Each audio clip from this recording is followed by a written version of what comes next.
The story begins in the kingdom of Yan, in the city of Luyun. The city is bustling because a grand auction is taking place at the Pavilion of 10,000 Treasures. Attendees are abuzz with rumors that martial arts techniques from the sacred land of the 5 elements are up for auction. One person questions if it's true, noting that such a treasure, even if of yellow rank, is powerful enough to defeat practitioners from Luyun. He is eager to obtain this technique. A man in red points out someone on stage, identifying him as the son of a wealthy and famous woman from the Lin family of Luyun. He then questions a man in blue about how he plans to compete with the rich kid. The rich kid is Lin Yunka, the youngest son of the Lin family. He confidently states that no one is brave enough to outbid him in this auction. The auctioneer, Nalan, who manages the pavilion, steps onto the stage and announces the start of the auction. She presents the first treasure, a superior yellow rank technique, the mountain moving technique, passed down from the sacred land of the 5 elements. The bidding starts at 300,000 gold coins, with each bid increment being at least 10,000 gold coins. The bids quickly rise to 350,000, then 380,000, and 400,000. But Lin Yunka shocks everyone by bidding 3 million, dismissing the others as mere beggars. The crowd is astounded by his tenfold increase. Nalan inquires if anyone wishes to bid higher. The other attendees doubt anyone can compete with the Lin family. Suddenly, someone crazily raises their hand, offering 30 million, and asking if anyone wants to outbid him. This man is the protagonist, Ifan. The crowd is stunned, noting that 30 million is 100 times the initial value, enough to buy the entire city of Luyun. Lin Yunka is furious, wondering who this man is and how he dares to outbid him. As no one else bids higher, Nalan declares the 30 million bid the winner. An old man advises Lin Yunka not to let his emotions control him, reminding him of their other purpose there. Lin Yunka, annoyed, acknowledges but insists he doesn't need the reminder. With the item sold, people begin to leave, but Nalan asks them to stay. She reveals the final treasure of the day, the Celestial Ascension Order, with an initial bid of 2 million gold coins and each increment no less than 100,000. The crowd is awestruck by the legendary Celestial Ascension Order. The old man tells Lin Yunka that this is what Lady Ziner has longed for, and acquiring it would help him get closer to the city's lord's mansion. The protagonist inquires about the Celestial Ascension, learning that it allows a mortal the chance to cultivate in the sacred land, bypassing all other conditions. It requires one to be under 20 years old and to meet certain cultivation qualifications to pass the entrance test. Ifan realizes this is equivalent to a free pass in this world. Lin Yunka assumes that Ifan, having spent 30 million, must be out of funds and unaware of the order's value. He believes Ifan is just a country bumpkin trying to gain recognition. Determined not to let Ifan show off again, Lin Yunka raises his hand to bid 5 million, but Ifan immediately bids 100 million, shocking everyone. Confirming his bid, Ifan sarcastically questions the crowd's hearing abilities. Nalan, not hesitating, finalizes the auction. She reminds Ifan that payment must be made immediately and in full, no credit or installment plans. Ifan requests a private room to arrange the large payment. Lin Yunka orders the old man to investigate Ifan. Inside the private room, Nalan tells Ifan to take his time, with her team waiting outside. Ifan, now alone, takes off a ring and throws it, transporting him to another place, apparently his home in the real world. He prepares to stock up on goods, explaining that he can travel between 2 worlds. He recalls how it started when he accidentally cut his finger while cooking, and his blood dripped on a family relic, transporting him to a fantasy world where the strong fly and the weak watch from the ground. Remarkably, a cabbage he was holding evolved into a vegetable spirit, pure as crystal, fetching 10 million at a market. This marked his first fortune. After a month of traveling between worlds, Ifan understands this world's structure, divided into 5 main regions: Eastern River, Southern Desert, Western Sea, Northern Plains, and Central Region. Other areas, like the Ancestral Demon Caves, Immortal Tomb, and Celestial Cave of Spiritual Ruins, exist independently. The Southern Desert and the Western Sea are lands occupied by demon races, as well as the Ancestral Demon Cave. The Eastern River, Central Region, and Northern Plains are occupied by the human race. The 3 races, humans, beast folk, and demons, have been in constant conflict for the past centuries, and are now maintaining a facade of peaceful coexistence. Among the human race, unlike common people, martial artists are extremely respected.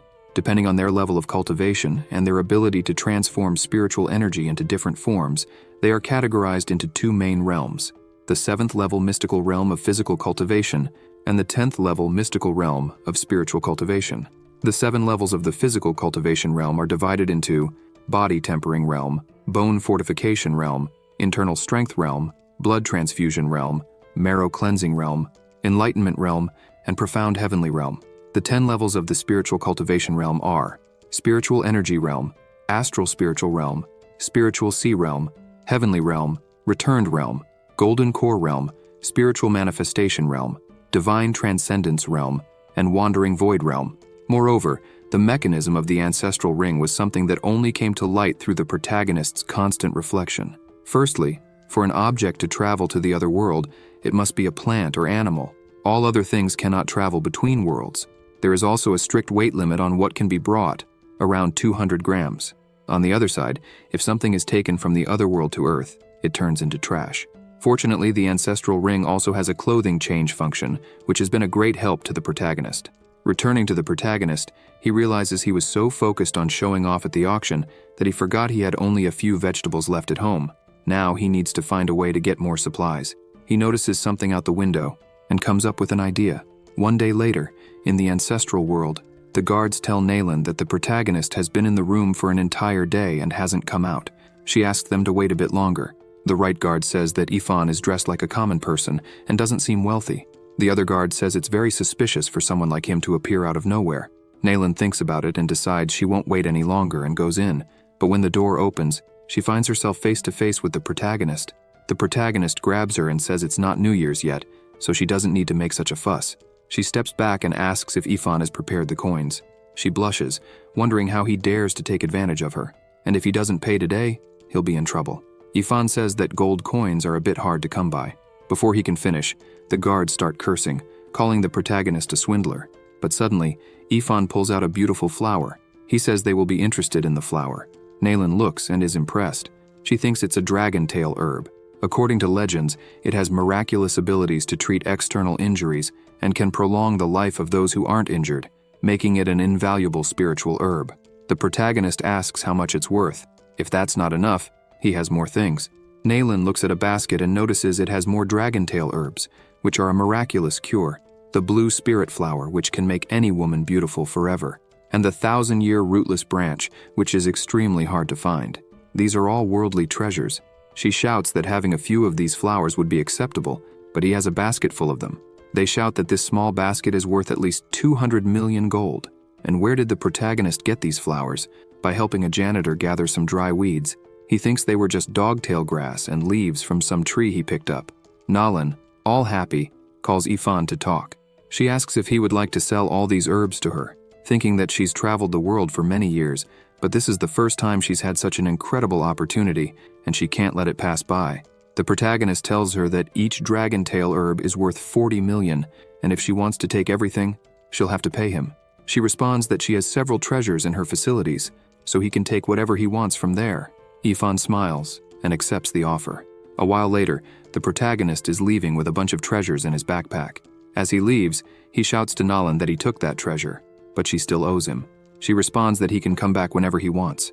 The guard, astonished, tells Nayland that Ifan took all the treasures from the first floor of the hall. Nayland tells the guard that he wouldn't understand. This is called long-term investment. She thinks that someone who can have so many precious treasures but treats them like trash must be a special person. Elsewhere, the protagonist is confused. 2 lunatics are trying to rob him.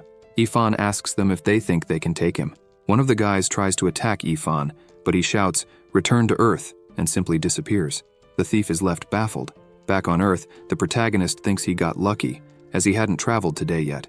He realizes it's not surprising that in the other world it's common for people to kill each other to rob. For those who didn't understand, the ancestral ring allows traveling once a day to the other world. The protagonist grabs the book and realizes that he overlooked many things. He didn't even think about wearing a mask when drawing attention at the auction, and he will likely face more problematic situations in the future. Therefore, he must learn martial arts to protect himself. In fact, the protagonist had already tried to cultivate before, but the martial arts techniques of the ancestral world are so difficult to comprehend that he doesn't even know where to start. He opens the book and notices something, realizing that the martial arts technique has unexpectedly become simple to understand. Ifan understands that if he brings the martial arts to Earth, they will be very easy to learn. He intends to become the supreme master of martial arts. Half a month later, The protagonist is already punching stones and breaking them with one punch. He sighs tiredly, but he finally succeeded. In the last 15 days, he has been diligently cultivating according to the mountain-moving technique, while nourishing his body with the food he brought from Earth. Because of this, he is progressing at an incredible speed. He thinks that perhaps his body is much stronger because he came from Earth. The punch he just delivered had the power of 2 tons. Not only that, but his internal organs have also been fortified. Despite his body appearing to be at the initial stage of the body-tempering realm, his power is already comparable to that of a martial artist in the internal strength realm. This level of power can be considered as his first step into the world of martial arts. However, since his face was exposed too early at the auction, more people will come after him, so he must work even harder. Suddenly, someone shouts for help. 6 people are being attacked by wolves. Ifan, up in a tree, spots them. He sees that the wolves are tough. One of the wolves attacks a person, but before it can do anything, it takes a punch. The wolf sinks into the ground, not understanding anything. The people look at the protagonist, also confused. The wolves get angry, but the protagonist thinks it's a good time for them to appear. Now he can test his techniques. The wolves attack, and the protagonist prepares and unleashes an insane hurricane, throwing the wolves far away. Done. The problem is solved. The people praise Ifan, saying he is incredible. Elsewhere, only the sound of blows could be heard. The protagonist was knocking down trees with slaps. He delivered a diagonal slap that cut the tree in half. The little girl from before arrives and says he was really amazing. She says that thanks to the trees he knocked down, they now have wood to build the Mu family's village. Ifan tells her it was no big deal. He remembers the girl's father, who said his name is Mutie, and he is the son of the village chief. Mutie thanks the protagonist for saving his daughter and the village people, saying that the Mu family owes him one. Mutie says that even though Ifan is a skilled martial artist, this mountain is still very dangerous, but the Mu family village is much safer. Mutie invites Ifan to go to the village with them. The protagonist thinks that after killing the wolf pack, he was invited by people he had never seen before, so he respectfully accepted the invitation. It turns out Ifan needed a more secluded place to cultivate the mountain-moving technique, so he simply accepted. In the past few days, Ifan managed to break through from the body-tempering realm to the peak of the bone fortification realm, but lately, his progress has slowed down. He thinks he has reached a bottleneck in his cultivation. The internal strength realm, as the name suggests, cultivates the 5 internal organs until they are strong enough to digest even stone. According to the mountain-moving technique, consuming the internal organs of high-level beasts can help break through to the internal strength realm. The protagonist thinks that going to Earth, buying meat, and bringing it to the other world might be a good idea. Muti calls Ruruo and says they are ready to go to the market. He invites Ifan to go too, since he is free. Ifan thinks for a moment but decides to go. In the city of Liuyun, upon arriving at the market, Mutie is selling wolf pelts and some boar tusks. He looks at the protagonist and thanks him, because thanks to him, Mutie managed to sell all the wolf pelts. The protagonist says it was nothing. Ruoruo calls Ifan to go buy crystallized pumpkins. The protagonist says that as soon as Muti finishes packing everything, they will go, but Muti says the two can go ahead. Ruoruo leaves all happy, but the protagonist is perplexed by Muti's lack of care for his daughter. The little girl speaks in the third person, but the protagonist understands that she is praising him. He calls her to leave so as not to worry her father, but up ahead, there was a commotion. Ruoruo notices that it was where her father was going. The protagonist asks the people to move aside, and when Ruoruo looks, she starts to cry. Several people were cornering her father and the others from Mu village. She sees her father and uncle being kicked. She runs, asking why they are beating them. Her father shouts for her not to go there, but a madman is already trying to kick Ruoruo. But the protagonist intervenes and holds the man's foot. The protagonist held the man's leg so tightly that he simply broke it in half. He asks the man how someone at the advanced stage of body tempering could attack a 13-year-old girl so mercilessly. The man, twisted on the ground, asks who the protagonist is and how he dares to do this. He shouts for everyone to attack the protagonist, but it's no use. Ifan lands a single blow on one of the guys, knocking down a bunch of them. He steps on the fallen man and asks if the guy is going to teach him a lesson now. The fallen man says he wouldn't dare and begs for mercy. A bald man in the back is just watching. He thinks that the protagonist, even though he's young, is already in the bone fortification realm and wonders how he managed to do that. Ifan grabs the man and asks why he was beating the people on the street. Ifan tells the man to answer properly, or his next punch will crush his head. Ruoruo's uncle approaches Ifan and says it's not necessary, as these men are from the lord of the city's mansion, and they can't afford to mess with them.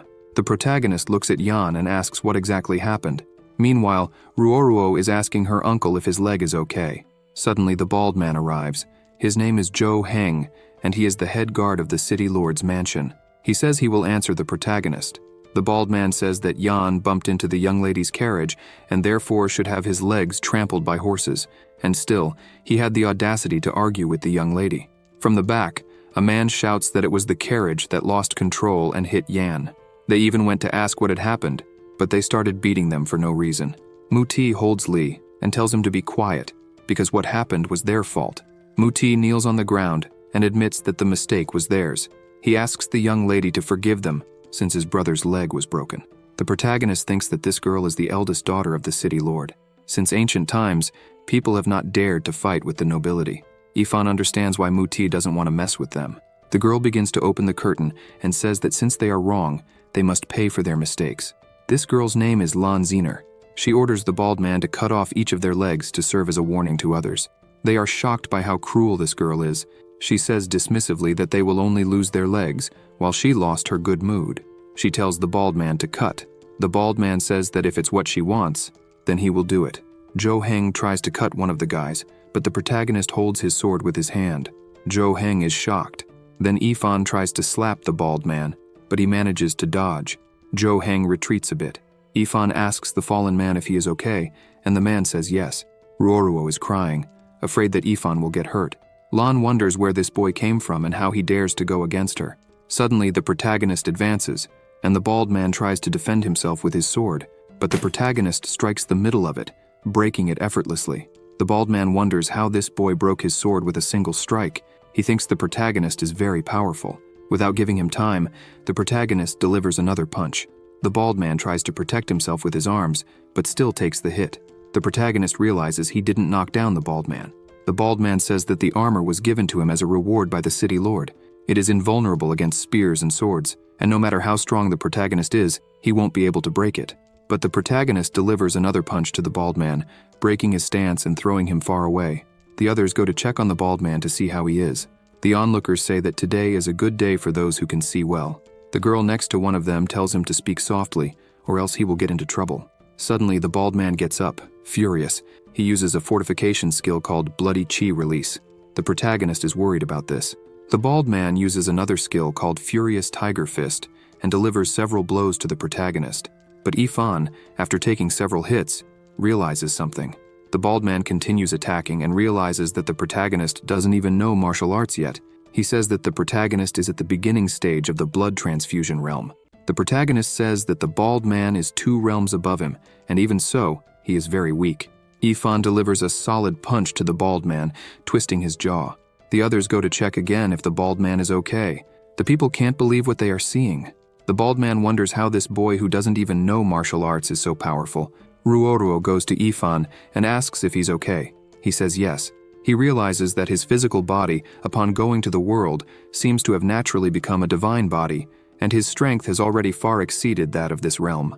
Lan orders the guard to mobilize the soldiers from the city lord's mansion and detain everyone in the crowd, imprisoning them in the dungeon. They kneel and affirm to her. Muti tells Ifan that if the guards arrive, there will be trouble because, to date, no one has left the dungeon whole. But Miss Nalan arrives suddenly. She says it seems Miss Lan really has a lot of power and authority. The people look at her. Nalan continues saying that Lan runs over civilians in the street, kills people, and abuses her authority. She asks Lan if the Yan dynasty has already changed its authority and become the Lan family. Lan asks what Nalan means by that. Nalan responds that she saw Miss Lan trampling civilians in the streets with her own eyes. She goes to Ifan and introduces herself to him. The protagonist asks her not to be so formal. Ruoruo is impressed that they know each other. She thinks she just heard that this beautiful woman is the owner of the 10,000 Treasures Pavilion, considered the largest merchant institution in Luyun City. She even wonders how Ifan knows her. Lan says she didn't expect Nalan to be attached to a bunch of riffraff. Nalan replies that common people are the foundation of this country, and Miss Lan, as the eldest lady of Luyun City, repeatedly calling people unpleasant and lowly. Nalan wonders if, by chance, these words reached the royal city. Would she receive any criticism? Lan asks if Nalan is threatening her. Nalan responds that she wouldn't dare, but if Lan takes these people, she will have to go through the 10,000 Treasures Pavilion. Lan thinks for a moment. She remembers that the 10,000 Treasures Pavilion is the largest merchant association in the Yan province, with a strong foundation and numerous experts. If they feel offended, endless problems will surely come her way. So she decides to let it go and leaves. Now the Mu family is safe. Elsewhere, the protagonist thanks Nalan for saving them today. She responds that it was nothing. She asks to take the injured to the guest room to check their wounds. Ruoruo asks Ifan why that beautiful and wealthy woman saved them and what kind of relationship Ifan has with her. He thinks for a moment and responds that she owes him money. This shocks Ruoruo. Sometime later, the protagonist and Nalan are having tea. She congratulates him for reaching the bone fortification realm. She says that in the history of Liuyun City, there has never been anyone who advanced to this realm as young as Ifan. He asks her to stop the nonsense, because if she hadn't rescued him today, he might not have been able to get so many people out easily and safely. Nalan says she's curious about something. Since Ifan is capable of casually picking so many dragon-tail herbs, how did he end up hiding in the city with a group of villagers? He lowers his head and warns that what she needs to know she will naturally find out, and what she doesn't need to know, she shouldn't even bother asking about. She says she understands. The protagonist says that since they're talking about herbs, he just remembered that Nalan owes him 3,100,000 gold coins. He asks if she has managed to gather the money. She responds that she still has a low budget. Nalan starts to flatter him. She says that they at the pavilion recently received a good amount of items and asks if Ifan would like to take a look. If he finds something he likes, he can take it right away. He asks if it's true, and she responds yes. Ifan remembers that when the bald man fought, he used a martial arts technique. The protagonist looks at Nalan and asks if she has any martial arts techniques. She takes him to another place where all the techniques available at the pavilion are, and he can choose and take as many as he wants. She mentions the mountain-piercing finger technique, a low yellow technique. She explains that when this technique is refined to the low level of mastery, it allows a finger to pierce mountains and rocks, but the protagonist passes on this. Nalan also mentions the black sand palm, an intermediate yellow martial art. This palm technique was passed down from the southern arid lands and requires the person to cultivate a technique from the southern lands to use it. The protagonist finds it too troublesome, so he passes on this too. She mentions another martial technique called flower-piercing hand, known for its softness and agility. Ifan finds it too feminine and passes on this. Now there is only one technique left, Shadow Fist. It's one of the most expensive martial arts there, a peak yellow rank art. The protagonist thinks this is the most interesting. In the pavilion hall, Ruoruo is sitting there. Meanwhile, the protagonist and Nalan are discussing the fist technique. She explains that even a genius would need 2 or 3 months of hard work to start the technique. Ruoruo spots them. She runs to Ifan and hugs him, saying that he finally returned. Ifan asks why she was outside, as he asked her to stay in the guest room. Ruoruo says she was worried about him and came to check. Nalan comments that they have a good relationship. Anyone who doesn't know would think they are real siblings. Ifan says that Ruoruo is kind of like his follower. Suddenly, the protagonist takes something out of his pocket. It was a dress he bought for Ruoruo. Ruoruo is delighted with the gift. Nalan goes to her and says that Ifan bought it exclusively for her. Before Ruoruo and Ifan met, Ifan and Nalan were walking around, and he saw a dress and asked Nalan to keep it for him. Nalan says that the protagonist has a keen eye because this dress is made of the finest fireworm silk. Not only is it very beautiful and exotic, but it can also temper the meridians, invigorate the womb and nourish the yin, making it a perfect gift for a girl. Ruoruo thanks the protagonist, but suddenly a man arrives shouting. It seems Ruoruo's uncle is in bad shape. The doctor explains what is happening and everyone is sad. The man on the bed is sad. Nalan and the old man are sad. Ruoruo and the others are also sad. The old man explains that unless a legendary person with great power helps, or using a miraculous medicine, there will be no chance of survival. The old man wonders where in this world they could find someone with miraculous herbs. The protagonist, standing in the back, says he knows where to find them. Back on Earth, 2 clerks at an herb store were working, but it was almost closing time. Suddenly, just before closing, the protagonist arrives. The clerk is startled, but who wouldn't be startled by this face? Meanwhile, in the other world, the people were just waiting. Ruoruo wonders why Ifan hasn't returned yet. It was late at night and he still hadn't come back. Suddenly he enters the room. He shows some herbs and asks the old man if they would work. The old man is left speechless upon seeing them. They are herbs: blue unicorn bloodflower, Xidigarba king cordyceps, and Yunling 7-star leaf. All of these are precious and rare spiritual herbs in this world. The old man says they will indeed work. He thinks this is the first time in his life he has seen so many rare medicinal herbs together at the same time. Ruoruo notices that the protagonist's hand is injured and asks what happened. He looks embarrassed and remembers what happened. When he was on Earth, he asked for some herbs for leg injuries. He put his hand on the door, but the door closed automatically.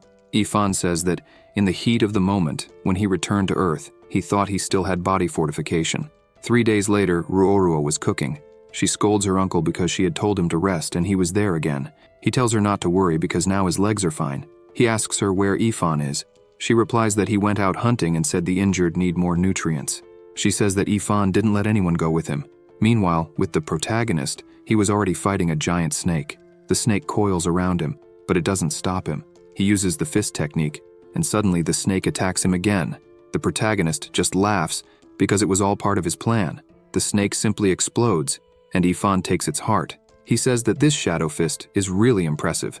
Now Ifan is at the intermediate stage of the internal strength realm, and for those who thought one heart was not enough, the protagonist has a basket full. He sighs, having finally finished. He remembers Miss Nayland saying that this high-level martial art was extremely difficult to comprehend, and that even a genius would need up to 3 months of hard training to start. But after undergoing simplification on Earth, this sophisticated secret art was modified so that even an idiot could understand it. Ifan says that if Nayland found out that he had already successfully mastered the technique and advanced to the advanced stage of the internal strength realm, she would probably be astonished.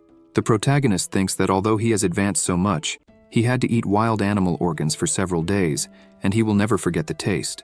He remembers Ruoruo bringing him a dish with pork liver, chicken gizzard, duck intestine, lumbar flour, and snake bile soup. The protagonist intends to catch a few more animals to give Yan a nutritious meal and also bring some fruits that Ruoruo likes. But suddenly, some arrows come his way. He notices and manages to dodge. Ifan asks whoever is there to stop hiding. Some masked people jump from the trees and surround him. They ask how the protagonist noticed them. Ifan asks if Miss Lan sent them there, but the man says he doesn't need to know that. They all advance to attack the protagonist. He just dodges and discovers the level of the masked guys. The first one is at the advanced stage of internal strength. 2 others are at the initial stage of internal strength. The protagonist sweeps the other 3 and sees that they are at the bone forging stage. He prepares and says that it is already late and Ruoruo must be getting anxious. So he decides to finish it quickly. He delivers consecutive normal punches and defeats them all at once. The masked guy is puzzled because the information given to him was that the protagonist had no technique and was at the bone forging stage. The protagonist says that the information was wrong. The masked guy thinks that with the protagonist's strength, he could easily crush their organs and bones. But the protagonist chose not to kill them. The guy wonders how the protagonist has such precision in controlling his strength. Ifan steps on the madman and asks who sent him, saying that if he speaks, he will spare his life. The guy smiles and says it's no use asking. He is from an assassin sect and prefers to die than to give information about the client. The protagonist gets serious and says he didn't expect the guy to be tough and stubborn. He raises his foot and says he will make things easier for them. The protagonist offers double for the life of their client. The guy responds that the assassin sect only has professionals and they won't fall for any bribe. The protagonist shows something shiny and asks if they are sure about that. They say that unless the price offered is irresistible, they won't accept it. The guys kneel and tell the protagonist not to worry. The assassins of the sect guarantee that no other assassin in Luoyun City will dare to accept any order against the protagonist's head. And about the client, Ifan will have to wait for the mission to be completed to find out. Ifan thinks that no matter who the client is, if they want to kill him, they will taste their own poison. Ifan decides that he needs to find a way to buy more martial arts techniques. At the very least, he has to advance to the blood transfusion realm so that he can walk freely and without fear in Luoyun City. The next day, Lan and Yunka were walking through the city. She was speaking ill of Nayland, saying that Nayland had created resentment against her because of some peasants. Yunka tries to calm her down, asking her not to be angry with Nayland. He takes out a hairpin and tells her that this is the last golden hairpin from the pavilion, and he managed to get someone to wait for a long time for this hairpin. Lan goes ahead, saying she's going to spend money today. Back at the pavilion hall, the protagonist asks Nalan for more martial arts techniques. She is shocked because he just bought the fist technique a few days ago. Nayland asks why he wants another one so soon. The protagonist tells her not to worry. After all, he has nothing but money now. Hearing this, Nayland says she will sell. She mentions it's a coincidence because the pavilion just found some good items yesterday, and they are about to go on auction. She shows him a high-level yellow rank technique, floating flower steps. a physical martial art. Suddenly Lan arrives and is startled to see the protagonist walking there. She throws a shoe in Yunka's face, calling him useless. Lan asks him if he didn't promise to kill the protagonist for her, and how he is still alive and walking there in the pavilion. Yunka doesn't understand either because he spent a lot of money on a group of professional assassins to kill the protagonist. Yunka finds it impossible that the assassins failed to do the job. The protagonist looks at Nalan and asks her to keep any high-level techniques she receives. He will buy them all before they go to auction. Lan interrupts the conversation and asks what kind of arrogant talk a poor man from the countryside is having there. Lan tells Nalan she will buy everything the protagonist is interested in, no matter how much he offers. Lan will be happy to offer triple the amount. Nalan apologizes to her and says the rule is clear. Whoever offers the most money wins. Lan can't believe the protagonist has more money than she does and questions if Nalan is joking. She says that if the protagonist is capable of buying, she will leave the pavilion on her knees in front of everyone. The protagonist asks if she is serious. Lan scoffs and says her word is absolute, and there are several people there who can serve as witnesses. She starts laughing, saying the protagonist will lick her boots, but suddenly the protagonist takes out a black card and hands it to Nalan, and now he can't wait for the show from Lan. The people there were stunned because what the protagonist handed to Nalan was the prestigious Imperial Cloud Order of the pavilion. The Imperial Cloud Order is a token given exclusively to extraordinary buyers of the pavilion, granting them elevated status. If there is any special treasure in any other merchant house, the owner of this order can use it directly to obtain the treasure without the need to participate in an auction. It's the pavilion's unlimited card. People are in shock because you can count on your fingers how many people possess one of these. They wonder about the protagonist's background for the pavilion to respect him so much. But actually, what happened was, a few days ago, when the protagonist finished treating Yan at the pavilion, Nalan was begging him to sell her some herbs. However, the protagonist reminded her that she still owed him, so she handed over the black card to him in exchange for some herbs. Lan can't believe that the protagonist could have one of these. This is the same item her father, the city lord, possesses. The protagonist approaches Lan and says that no matter how much she offers, he can offer 3, 30, 300, or even 3,000 times the price. He steps closer and asks if she can offer more because if not, she can start crawling. Elsewhere, Yunka is looking for Lan. He asks some people if they have seen her, but no one knows, until a guy says he knows where she is. She was crawling while people laughed at her. Yunka arrives and sees his sister in that situation. She thinks she has never been humiliated this way in her life.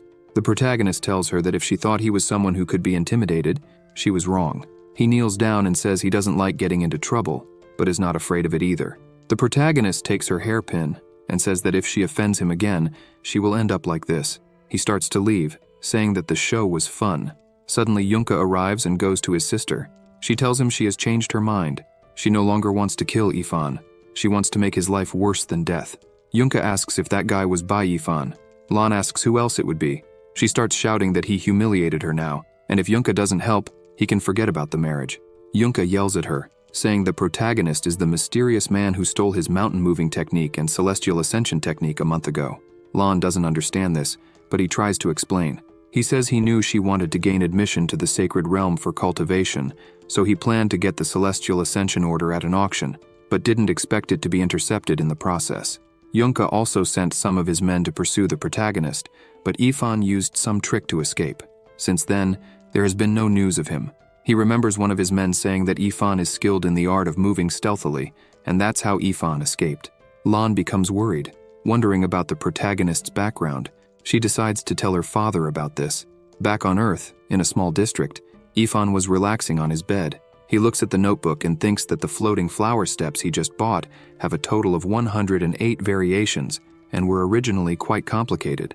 However, after he simplified them using Earth's principles, he mastered all of them in one night. With the strength of the Shadow Fist, combined with the agility of the floating flower step, if he encounters someone at the peak stage of the blood transfusion, he would be able to face them easily. He gets up to buy some good things for cultivation. As soon as he opens the door, Miss Yao is there. Yifan apologizes to her, saying he was sleeping and didn't hear. He thinks he was busy cultivating and forgot that today was payday. Yao is furious, saying that he can't fool her with that, as he promised to pay the rent at the end of the month. The protagonist hands over a part of the amount now, and says he still owes her 200 yuan, but will pay it all next month. She grabs him by the collar and asks what happened to him. Despite earning money by delivering food, he still makes around 3,000 or 4,000 yuan a month, and being a healthy man, she asks how he can't pay the rent. He smiles and thinks he was busy cultivating in the other world and only returns at night to earn some money, which usually isn't much. Yao returns the protagonist's money and says he can't live like this, giving the money back to him for now, but warning him to pay everything next month. Yifan thanks her for this. A while later, Yifan was riding his motorcycle to make deliveries. He is depressed because in the other world he can eat and drink without worrying about money, but as soon as he returns to Earth, he reverts to his current condition. He thinks about risking his life to earn money with life insurance but considers that might be a crime. Suddenly his phone rings. He answers, and it's his father. He asks why his father is calling, but the news doesn't seem to be good. Later in the hospital, the protagonist's mother had an accident. His father says that the drunk driver was caught by the police, but he doesn't have insurance. His father starts crying, saying he has already mortgaged the house to the bank and got some money from friends and relatives, but the cost of the next treatment is 300,000 yuan, and there is no guarantee she will wake up. His father apologizes to him, saying he has let him down. The protagonist goes to his father and tells him not to say that because they are family. Yifan says he will find a way to pay for the rest of the treatment. The protagonist leaves the room and is already on his way out. His father calls him, but he just continues. As he walks down the street, he thinks it's true that a hemp rope always breaks at the weakest point, and that bad luck always strikes those who are poor and miserable. Suddenly, he hears someone screaming. Some men were trying to kidnap a girl, but the protagonist flies in and kicks one of the guys. The girl only sees a blur passing by. The protagonist kicks the guy in the middle of his leg, breaking it. The others wonder if they hadn't taken out all the girl's guards. However, the protagonist isn't a guard. He's a background beater. The guy tries to hit him, but the protagonist ducks and hits the guy's jaw. The protagonist thinks that his cultivation isn't fully transferred to Earth. Even so, with the training and cultivation he had, his body has already developed muscle memory, whether in agility or in attack-facing skills. The protagonist tells them they are too slow. The last one standing wonders how the protagonist took down 7 of them in less than 3 minutes. But in an instant, the protagonist is in front of him and lands a single blow on the guy. The guy doesn't even try to fight back. He knows it's impossible to win. With that, only the girl is left standing. The protagonist turns to her and tells her to leave quickly. She asks the protagonist to take her home, but he apologizes and says he has to deliver a takeaway. If he takes too long, they will dock his pay. He even offers to call the police if the girl is scared, but the girl says she will pay him $1 million if he takes her home. The protagonist throws away his shirt and asks where she lives. Later, the protagonist arrives at the Tang family's villa. The girl tells the protagonist she will just let her family know she's safe. Inside, someone is shouting, asking what they are doing. A woman is arguing with some security guards, saying that if something happens to Rong, she will kill them all herself.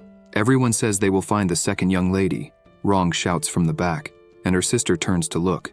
The protagonist arrives, greeting the woman, but Rong is all teary-eyed. She jumps on her sister, saying she won't run away anymore. The protagonist, seeing this, is happy that everything is fine. Shortly after, the 3 of them were having tea while conversing.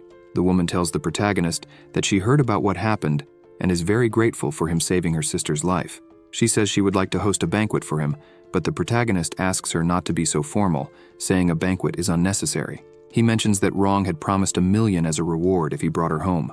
The woman looks at him and asks if she really said that to him. The protagonist realizes and says she can forget about it. He thinks it's true that money doesn't grow on trees and decides to let it go, as it was merely a matter of fighting for justice, and he didn't expect any reward.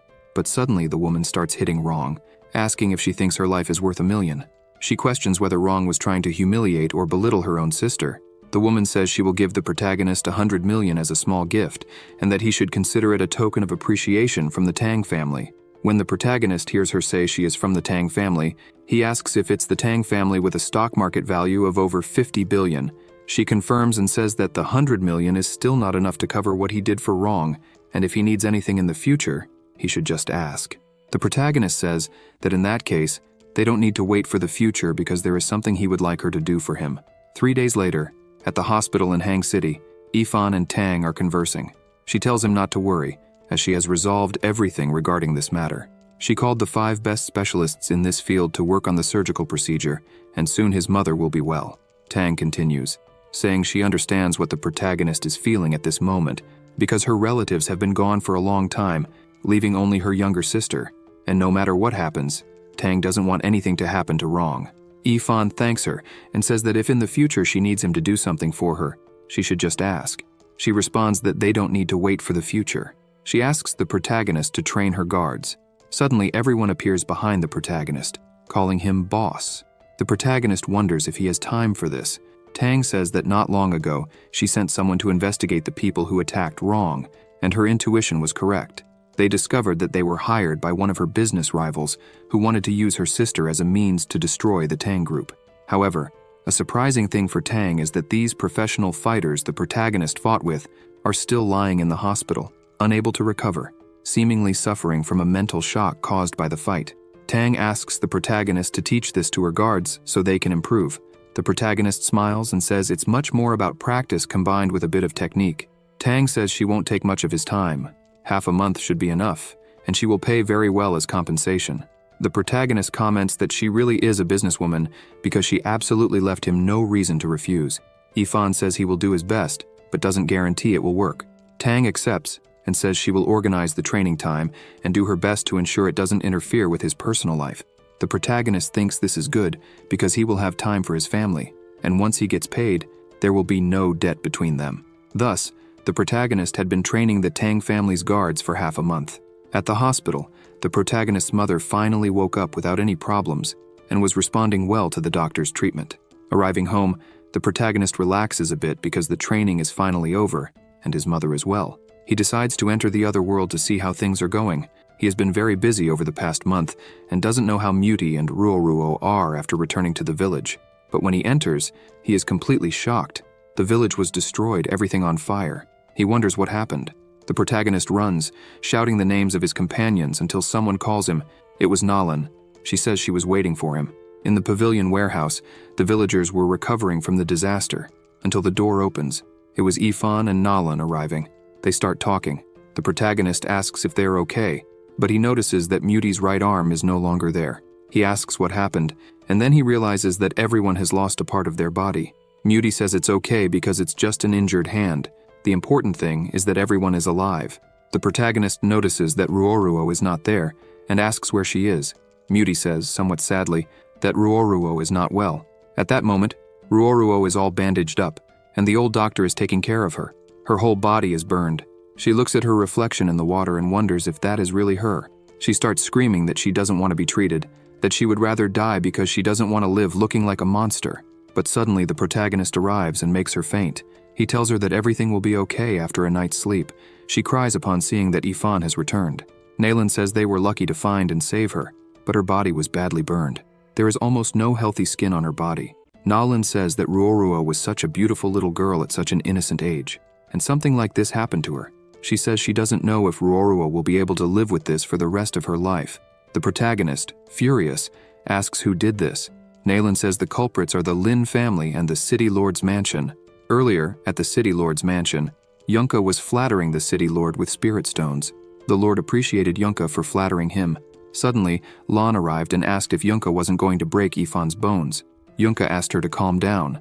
The City Lord told Lan to stop joking because Yifan appeared out of nowhere, with strength comparable to those from the Empire. He had heard from Kair that Yifan was able to dominate a group of assassins, and with that, they had subordinated themselves to him. Thus, Yifan's strength was unpredictable. He said that if she wanted to capture him, she couldn't be in a hurry. Lan felt frustrated by this. Her father laughed, recalling how she was humiliated at the pavilion. He said he had already talked to Kair to take the soldiers and cavalry to massacre the Mu family's village. Yunka said he counted the bodies and realized there were more than 10 people missing from the village. She didn't know exactly where these people were. They might have been rescued by someone. The Lord told Yunka to put up wanted posters in the city to find the missing people and Yifan. Nalan finished recounting what had happened. She said she had some connections in Luyun City, and when she discovered this, she sent some men to help. Unfortunately, the Lin family was quicker, and by the time she arrived, it was too late. They started helping everyone who was still alive. Ruoruo was hiding inside a rice pot, but she also suffered severe burns due to the surrounding fire. The protagonist thanked Nalan and said he would never forget this favor. Nalan asked what the protagonist planned to do now. He replied that he would kill them all. She shouted at him that it was impossible, as there were cultivators at the blood transfusion realm in the Lord's mansion, and the Lord himself was at the 5th stage of the marrow cleansing realm. There were rumors that he had a high-level arcane weapon, but the protagonist didn't care. He said he didn't like killing people, but if they insisted on killing his friends and loved ones, he would show no mercy. The protagonist said that even if the Lord was at the 5th stage of the marrow cleansing realm, he would still be able to kill him. But before leaving, the protagonist asked for one more favor. He asked Nayland to take care of them for a while. Right after, the protagonist returned to Earth and went to a pharmacy. He bought many herbs and remedies for burns. The clerk even asked what all that was for, but the protagonist told him not to ask. The protagonist started to leave, and the clerk found him a bit strange. At the airport, the protagonist and his parents were there. His father asked if Ifan really didn't want to go with them, but Ifan started to leave and told them not to worry about him. They could go to the Maldives and also not worry about money, as there was still $500,000 left on the card. His mother tried to call him, but his father said that Ifan was now an adult and had his own problems to deal with, and since they were his family, they had to support him and not be a problem that prevented him from moving forward in life. Night fell, and Yao's phone rang. She looked and wondered who would be sending so many messages at this hour of the night. She saw it was Ifan. He said he had some problems to solve and wouldn't be able to stay there for a while. He mentioned that he had paid the rent in advance and transferred it directly to her account, and that she should consider the rest of the money as advance payment for any future rent. He thanked her for everything she had done for him. She was happy that he hadn't misunderstood, and also that he had finally found a good job since he paid the rent in advance. But when she opened her bank account, she saw that the transfer was for $100,000. She wondered what Ifan was doing to earn all that money. Back in the other world, the protagonist arrived with a special herb and asked the old man if it would work. The old man said it couldn't fail. He questioned how the protagonist got such legendary medicinal herbs so quickly, herbs said to be as legendary as gods and dragons, not seen or found anywhere in the world. The protagonist asked if it was quick because he thought it took too long. He thought that the ring's weight limit was too small, and it took a long time because he had to make several trips. The old man announced that they had returned. He thought that the protagonist's feelings for these people were really deep as the ocean and as high as the sky. Nayland asked if the medicine was ready. The protagonist handed it to her and told her to leave it with her. Ruoruo asked if she would be able to return to how she was before.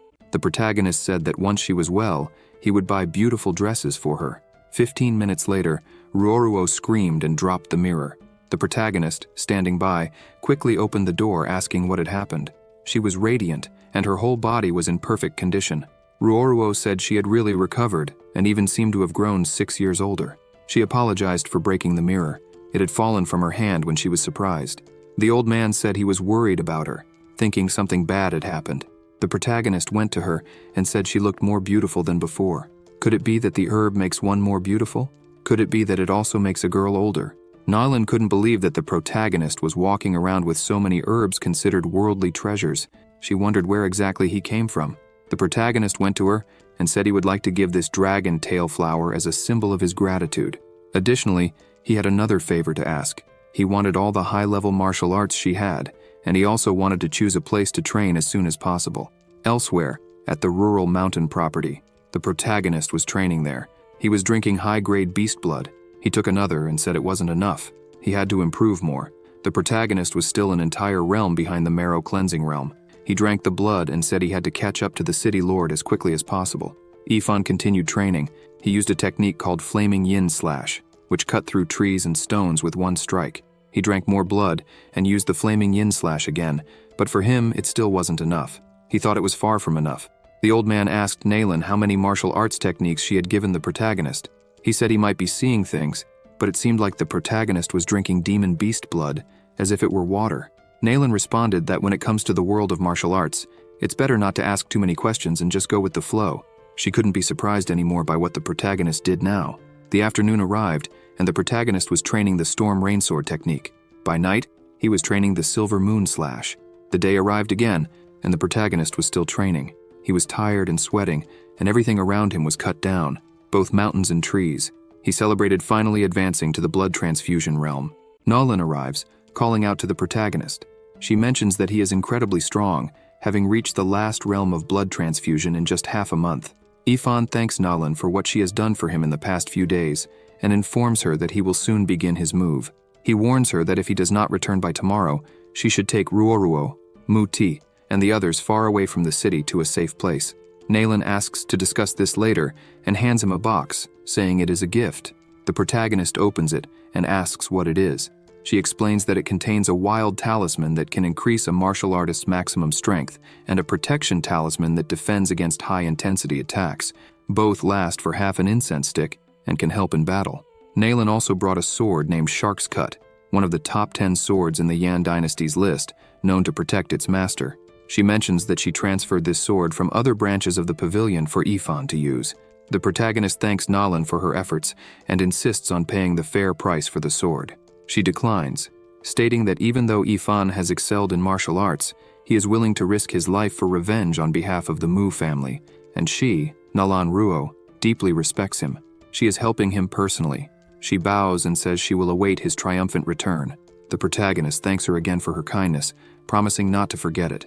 Shortly after, at the Lin family mansion, the protagonist arrives. The guards shout, asking who he is, but the protagonist cuts through all the guards at once. He stops and responds to the guards, saying he is the one who will eliminate all the dogs like them. The vengeance begins here. Inside the mansion, Yunka tells his father that he will soon marry Lan, and when he does, the city of Lu Yun will remain under Lin family control. His father, Lin Dafu, praises Yunka for proving himself worthy. Suddenly, the door bursts open and a guard is thrown inside.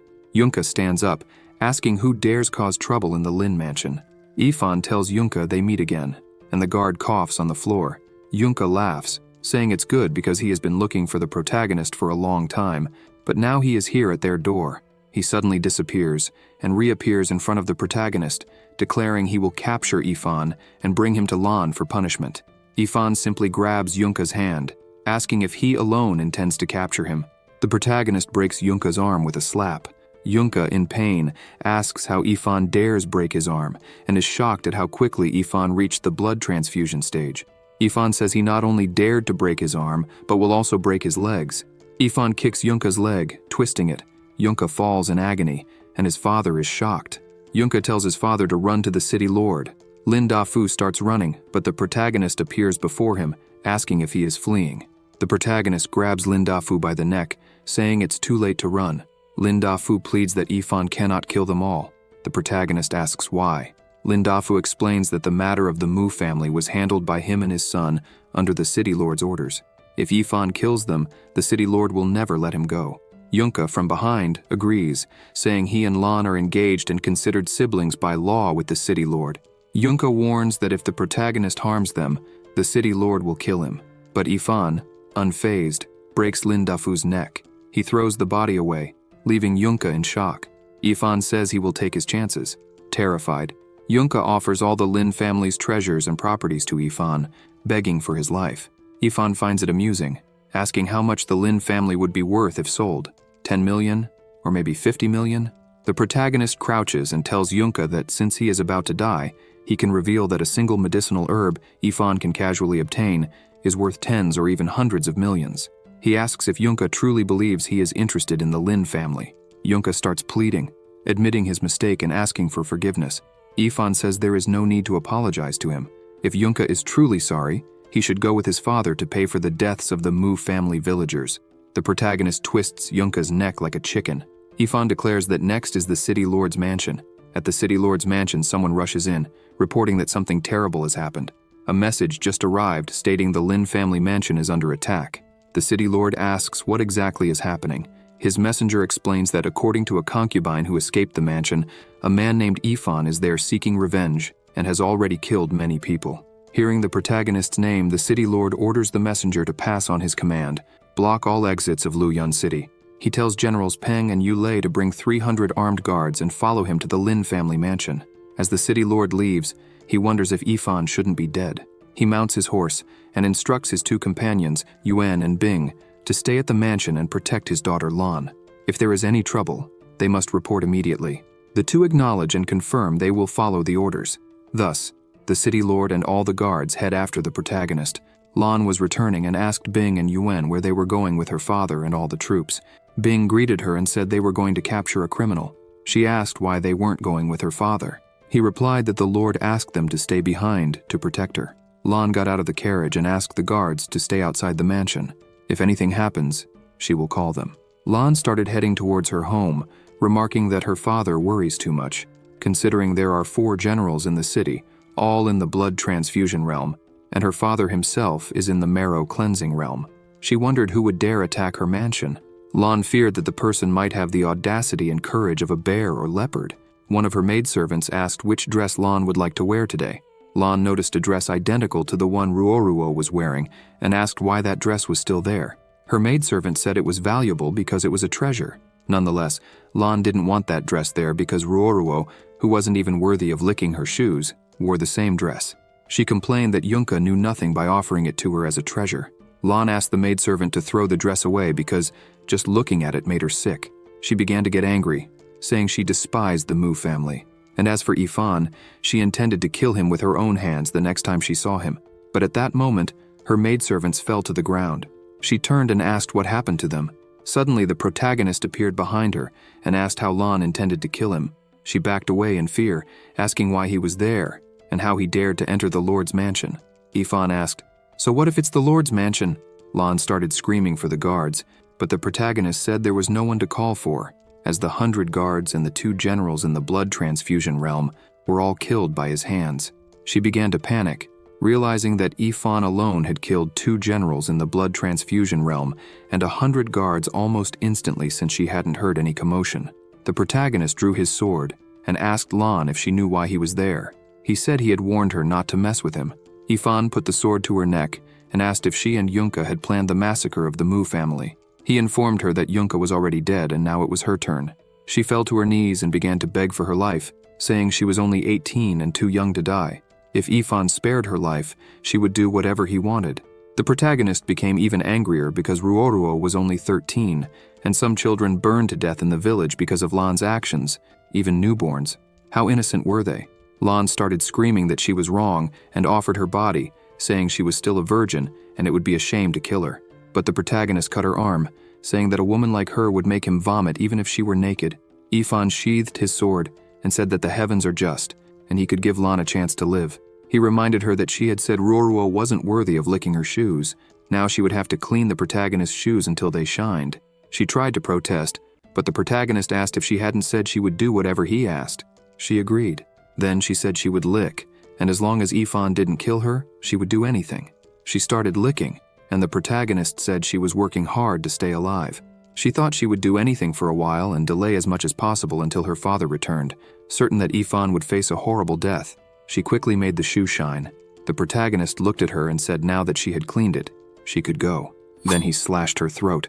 She fell to the ground, questioning the protagonist. Outside the Lin mansion, the Lord and the guards were arriving. The Lord sensed something. One of his guards asked if something was wrong. He replied that it was nothing, just a vague bad feeling that came over his heart. Another guard arrived, saying something was wrong. He explained that, as ordered, he had gone ahead to check the place. When he entered the mansion, he found only the guards' bodies, but did not find Dafu or Yunka.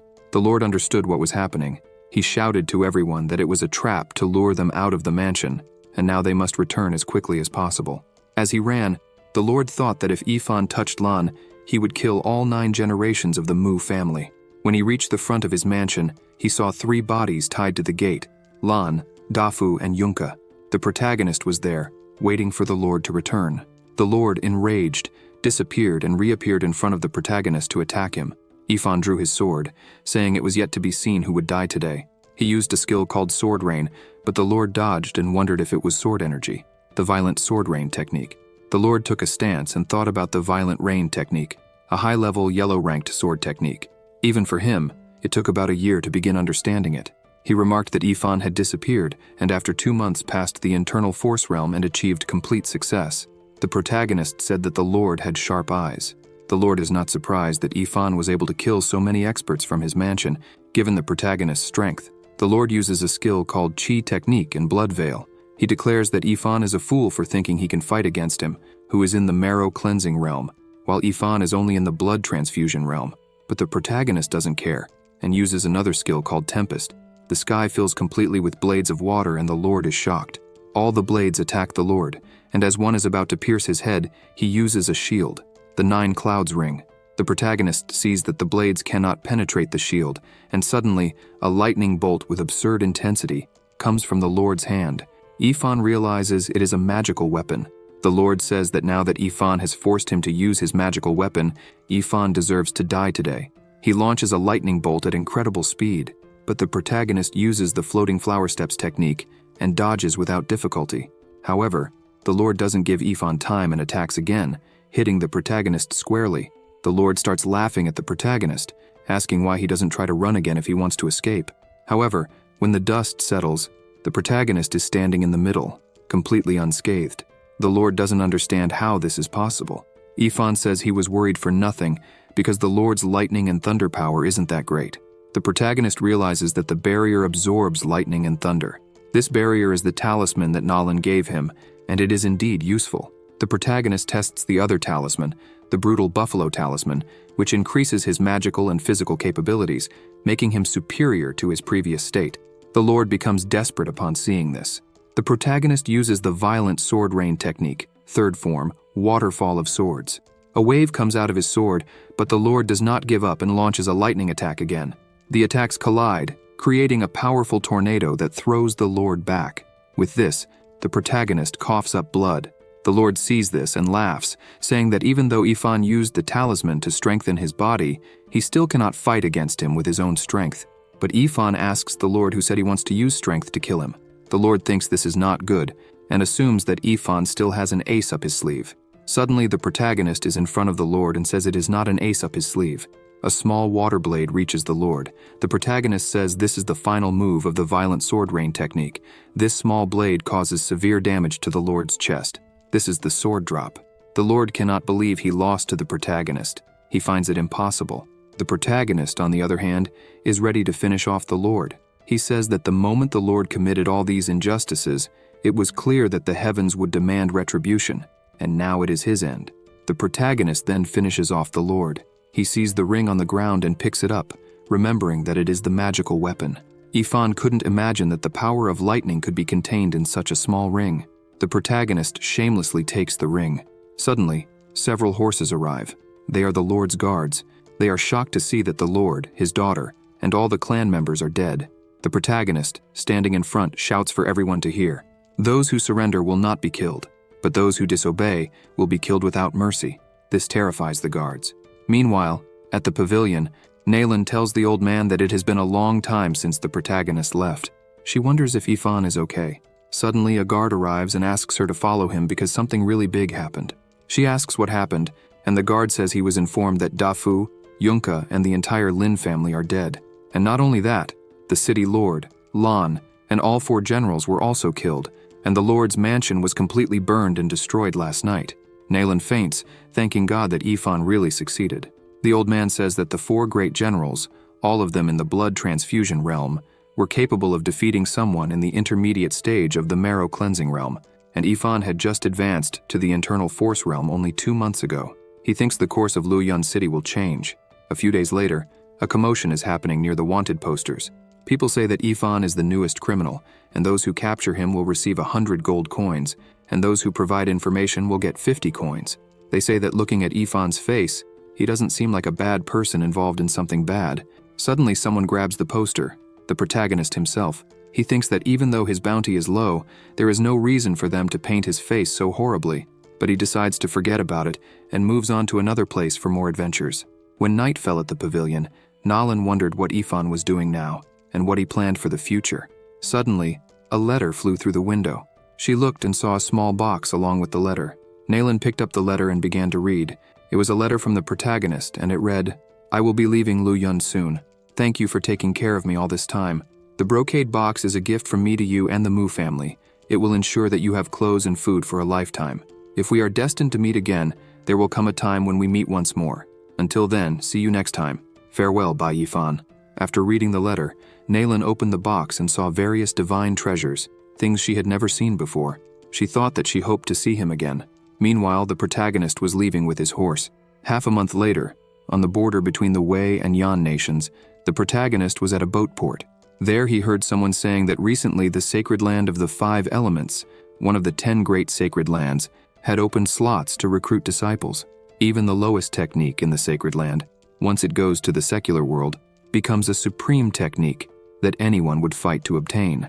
Another person said that if someone became a disciple there, it would be considered a divine blessing.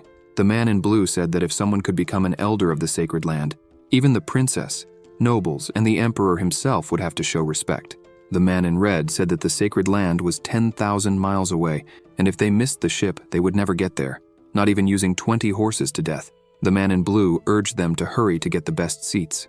Ifan looked up and saw several ships flying in the sky. Cloud ships were the most important method of transportation on the ancestral continent. They were extremely fast for crossing the Celestial Rift Valley and reaching their destination. The protagonist didn't waste any time and got in line. When it was his turn, he asked for a ticket to the land of the 5 elements. The ticket seller said the ship only went to the 5 elements city of the Wei Kingdom and that it cost 500 gold coins per ticket. The ticket seller wondered where a country bumpkin like Ifan came from, not knowing how far the ship could go.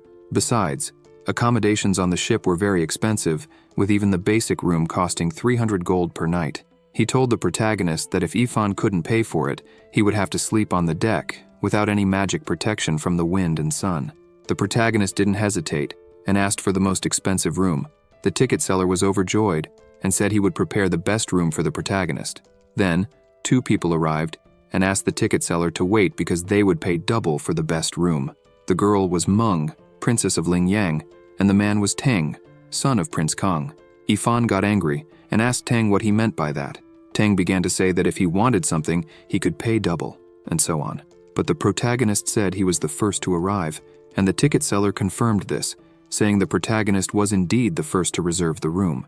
Meng asked who Ifan thought he was to go against the prince of the Kang family. She began listing her titles and said she was Wang Meng, whom His Majesty King Yan had appointed as the princess of the countryside. Her brother Wang Teng was the eldest son of Prince Kang.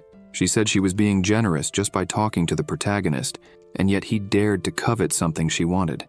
Meng asked Ifan if he was looking for death. The protagonist couldn't believe it, as everywhere he went, he found a bunch of idiots who liked to act important. People in the line said it was better for the protagonist to give up and not cause trouble with the royal family. But running out of patience, the protagonist shouted that being a prince or not didn't make them more qualified than anyone else there. Meng and Teng were shocked by this, and the protagonist continued saying that he had already bought the room and wouldn't give it up for all the money in the world. Therefore, they should be obedient and go to the back of the line. The two glared at each other, and the ticket seller tried to mediate. He told Teng to go to the end of the line, and when it was his turn, the ticket seller would give him the second best room on the ship. The ticket seller was in a difficult position because one was extremely influential and the other was extremely wealthy, so he couldn't offend either of them.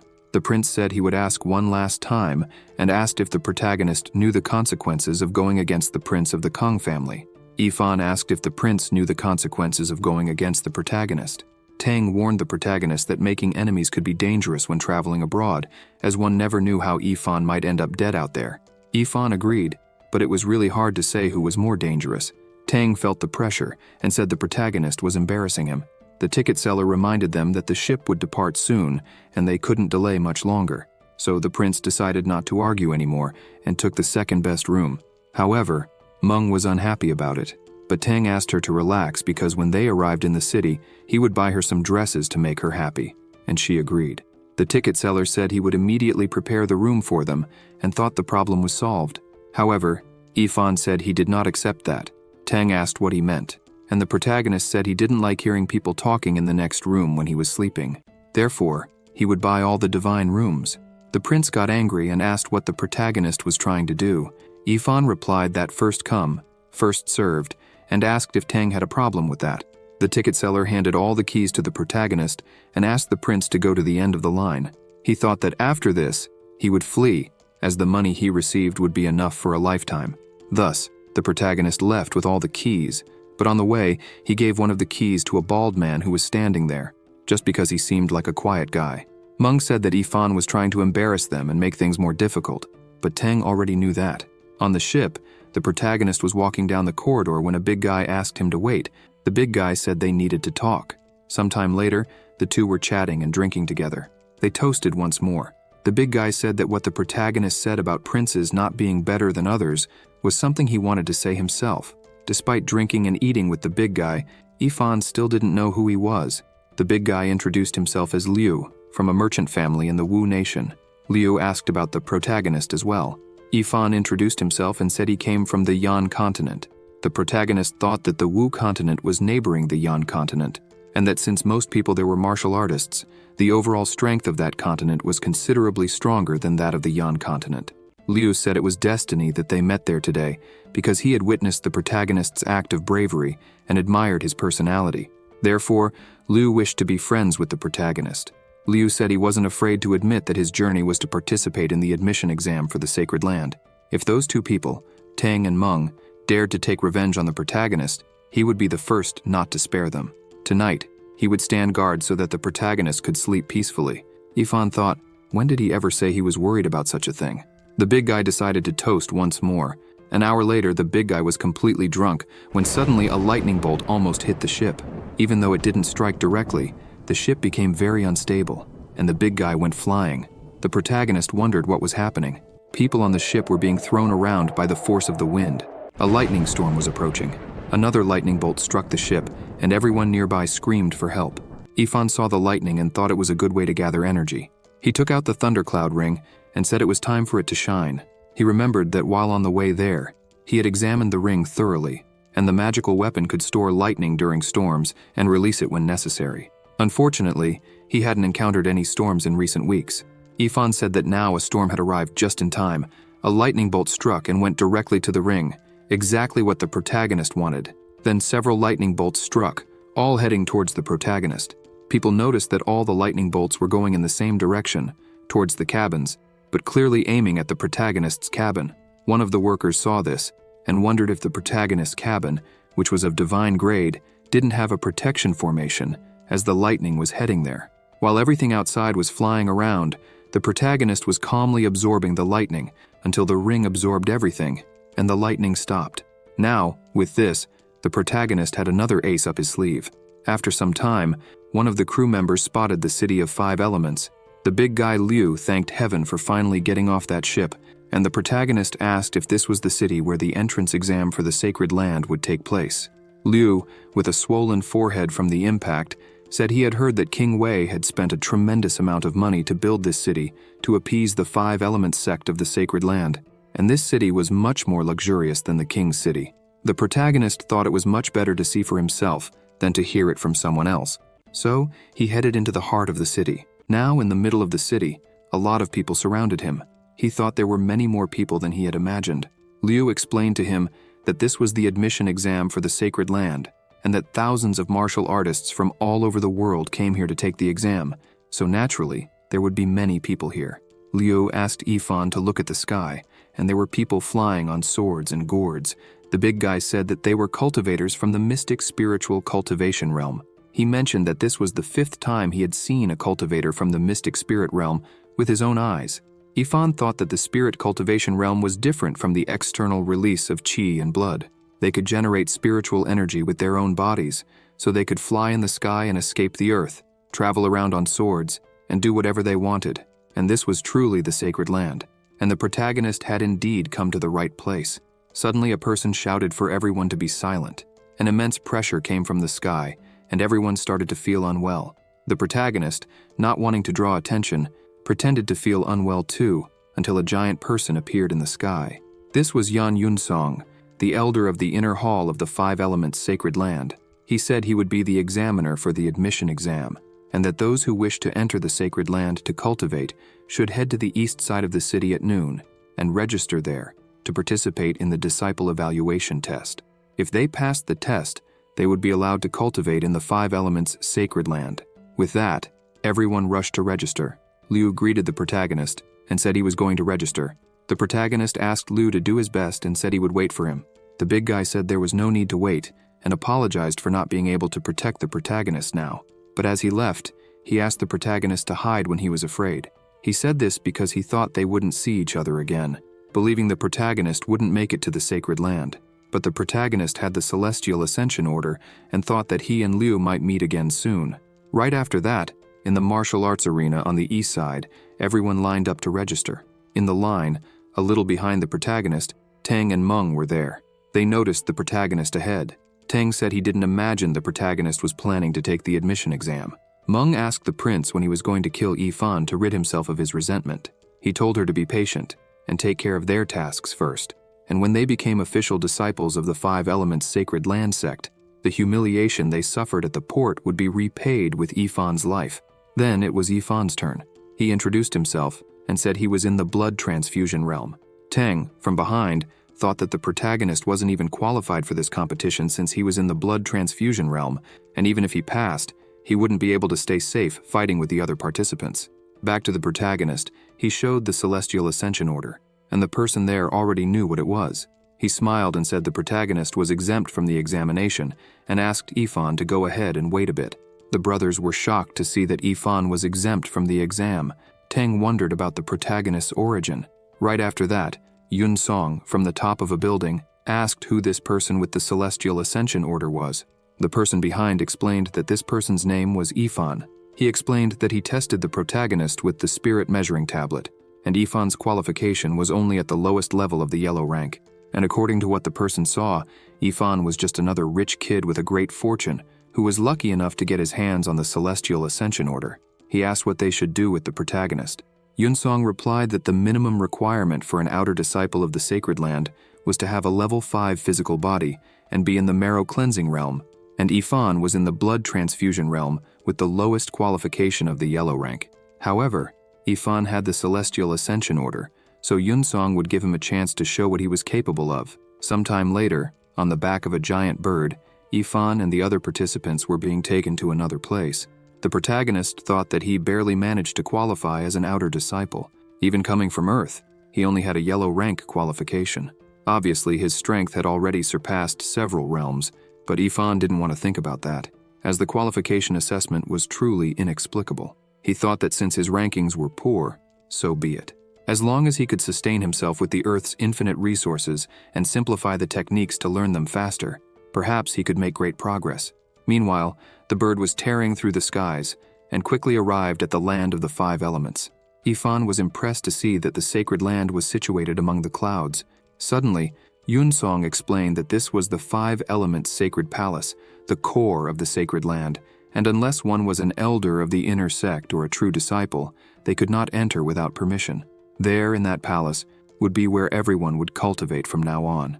Shortly after arriving, everyone lined up to listen to Yunsong speak. He said that from now on, everyone there would be outer disciples of the 5 elements sacred land. In the future, all their words and actions must be in accordance with the sect's rules, and everything they did must also consider the sect's interests. Yunsong informed them that there were identity plaques made of jade and maps for the rooms where everyone would stay, and in the room, there would be a sect manual. He asked everyone to read it carefully, and so everyone affirmed to the elder. A bit later, in the disciples' resting area, Ifan was relaxing in his quarters. He saw 3 talismans, one for body purification, one for quick movement, and another for water collection. There were also some spiritual stones and high-level healing pills. He thought that the Sacred Land sect was really generous. All of this was worth at least 10 million gold. Just by becoming an outer disciple, the sect had given all this without exception. The protagonist picked up the manual and began to read. He read that the ancient Great Hope continent was divided into 5 regions: the Eastern River, Southern Desert, Western Sea, Northern Plains, and Central Plains, and had 3 distinct races composed of humans, demons, and monsters. But this was something Ifan already knew. The 10 sacred lands of the human race were named: Immortal Sacred Land, Supreme Imperial Sacred Land, 5 Elements, Sacred Land, Great Ice Sacred Land, Martial Truth, Sacred Land, Heavenly Slayer Sacred Land, Celestial Scripture Sacred Land, Great Treasures Sacred Land, Purple Phoenix Sacred Land, and Ethereal Sacred Land. Among them, the Ethereal Sacred Land was the most mysterious, with the tradition of having only 5 disciples in its sect. Each of them was an extraordinary talent in the world. The Supreme Imperial Sacred Land completely occupied the central part of the continent and was the strongest in terms of heritage and strength. They behaved in the most dominant manner possible. The Martial Truth, Sacred Land, and the Heavenly Slayer. Sacred Land focused mainly on body refining and sword cultivation, respectively. The Great Ice Sacred Land only accepted female disciples. The 5 Elements. Sacred Land was divided into 5 factions: Gold, Wood, Water, Fire, and Earth, which in turn was the newest, and its seniors were the youngest among the 10 sacred lands. After reading all this, the protagonist lamented not knowing that the Supreme Imperial Sacred Land was the strongest, as if he had known that before, he would have found a way to go there. He said that even with infinite money to spend, he could easily hire a bodyguard. But if he remained weak, It was inevitable that someone would covet his things, so he had to get stronger on his own to pave his way to the heavens. Ifan remembered that the realms of bone forging, internal strength, and blood transfusion were all for nurturing the body, but the marrow cleansing realm was about removing impurities from the body and refining the purity of qi and blood. So, the protagonist has to find a way to cleanse his marrow, remove impurities from his body, and refine the purity of his qi and blood to become stronger. He wonders if there is something from Earth that can help him with this. A month has passed. During this last month, the protagonist has been constantly traveling between Earth and this world, and discovered that using spiritual medicine as a medicinal bath to reform the body is more effective and stable than drinking the medicine directly. Angelica sinensis, lotus seed, asparagus, and barley, all prescribed by the traditional medicine hall to purify body heat and detoxify body toxins. Ifan feels his body has become lighter, his strength has increased several times, and even his mind is clearer. The protagonist is cultivating, and will definitely break through the chains of the blood transfusion realm. His cultivation becomes increasingly intense until he reaches the marrow cleansing realm, along with a stylish cloak. This is the cloak of blood and qi. Ifan realizes that this cloak is brighter, denser, and several times stronger compared to the one the city lord had. It is definitely comparable to a qi and blood cloak of someone in the illumination realm. So he decides to test how good it is. He punches the air, and just with the pressure of the punch, he knocks down several trees. The protagonist sees that not only the cloak, but also a simple punch of his, has the estimated strength of 20,000 to 30,000 kilograms, which can be considered twice the strength that someone in the marrow cleansing realm would normally have. Ifan is motivated to continue cultivating more and more. Sometime later, everyone was in the sect affairs hall. The sect affairs hall is the place in the 5-element sacred land that manages sect affairs, as well as a place for disciples to receive their allowances and undertake missions. The sect disciples can take the initiative to accept small and large missions from the sect in exchange for resources for their cultivation, and the remuneration for these tasks is calculated in terms of contribution points. Contribution points can be seen on the Jade Identity plaque, and each disciple is given 50 points for entering the sect. The best use of contribution points is to exchange them for martial techniques at the Martial Arts Pavilion in the 5-element sacred land. It is said that the Martial Arts Pavilion has a collection of dozens to thousands of martial arts manuals, and just by obtaining a copy, the strength of a practitioner of that art can increase exponentially. It was mentioned in the Ancient Hope Manual that there are 3 ways to earn contribution points. Low-level missions are directed at disciples in the marrow cleansing realm with a reward of 100 to 300 contribution points. Intermediate-level missions are for disciples in the illumination realm with a reward of 300 to 1,000 contribution points. High-level missions are for disciples in the divine body realm with a reward of 1,000 to 1,500 points. The second method is to directly give divine treasures to the sect. The third method is to capture and kill criminals listed on the 5 elements Sacred Land's wanted list. This third method receives the highest amount of points and is also the fastest way. However, the people who manage to get on this list are all vicious and bloodthirsty individuals from the Sacred Land. Every year, there are a few Sacred Land disciples who rely on their own strength to try to catch these listed individuals, but in the end, none of them return home. The protagonist thinks that the contribution points given by the sect are very low, and killing criminals is very dangerous. This makes giving divine treasures to the sect the most reliable method. It's simply perfect for Ifan. However, he thinks that, unlike Luyun City, the 5-element sacred land is not a place where fish and dragons swim together, and if he frequently brings divine treasures, he would attract a lot of attention from those who will try to steal his treasures. Although Ifan is not afraid of trouble, to avoid frequent minor inconveniences, it is better to do sect missions, disguise himself, and pick up some divine treasures along the way. Then it was Ifan's turn. He asked the elder for a low-level mission. Shortly after, everyone was walking freely around the courtyard when a guy demanded everyone hand over their spiritual stones. Teng and 2 other guys were with this bully. Teng said that the bully was wise and that his name was Gao. The prince said that as long as he and the other 2 blocked the way on allowance day, the spiritual stones would naturally come into their hands. Gao asked what Teng was talking about, saying that everyone there gave their stones because they liked him. The bully went up to a guy and asked if that wasn't true. The guy, shaking with fear, said yes, and then asked if they could leave because it was getting late. But Gao attacked the guy and said that he was the one who decided that. The other disciples held the guy and checked if he was okay. Teng suddenly noticed something. The protagonist was coming towards them. He was displeased that the brat Ifan was really there. Gao asked if he knew him, Tang went up to Gao and said that a few days ago, when he was taking the cloud boat, Yifan humiliated him, and even though he didn't know the protagonist's background, it was known that he was very rich.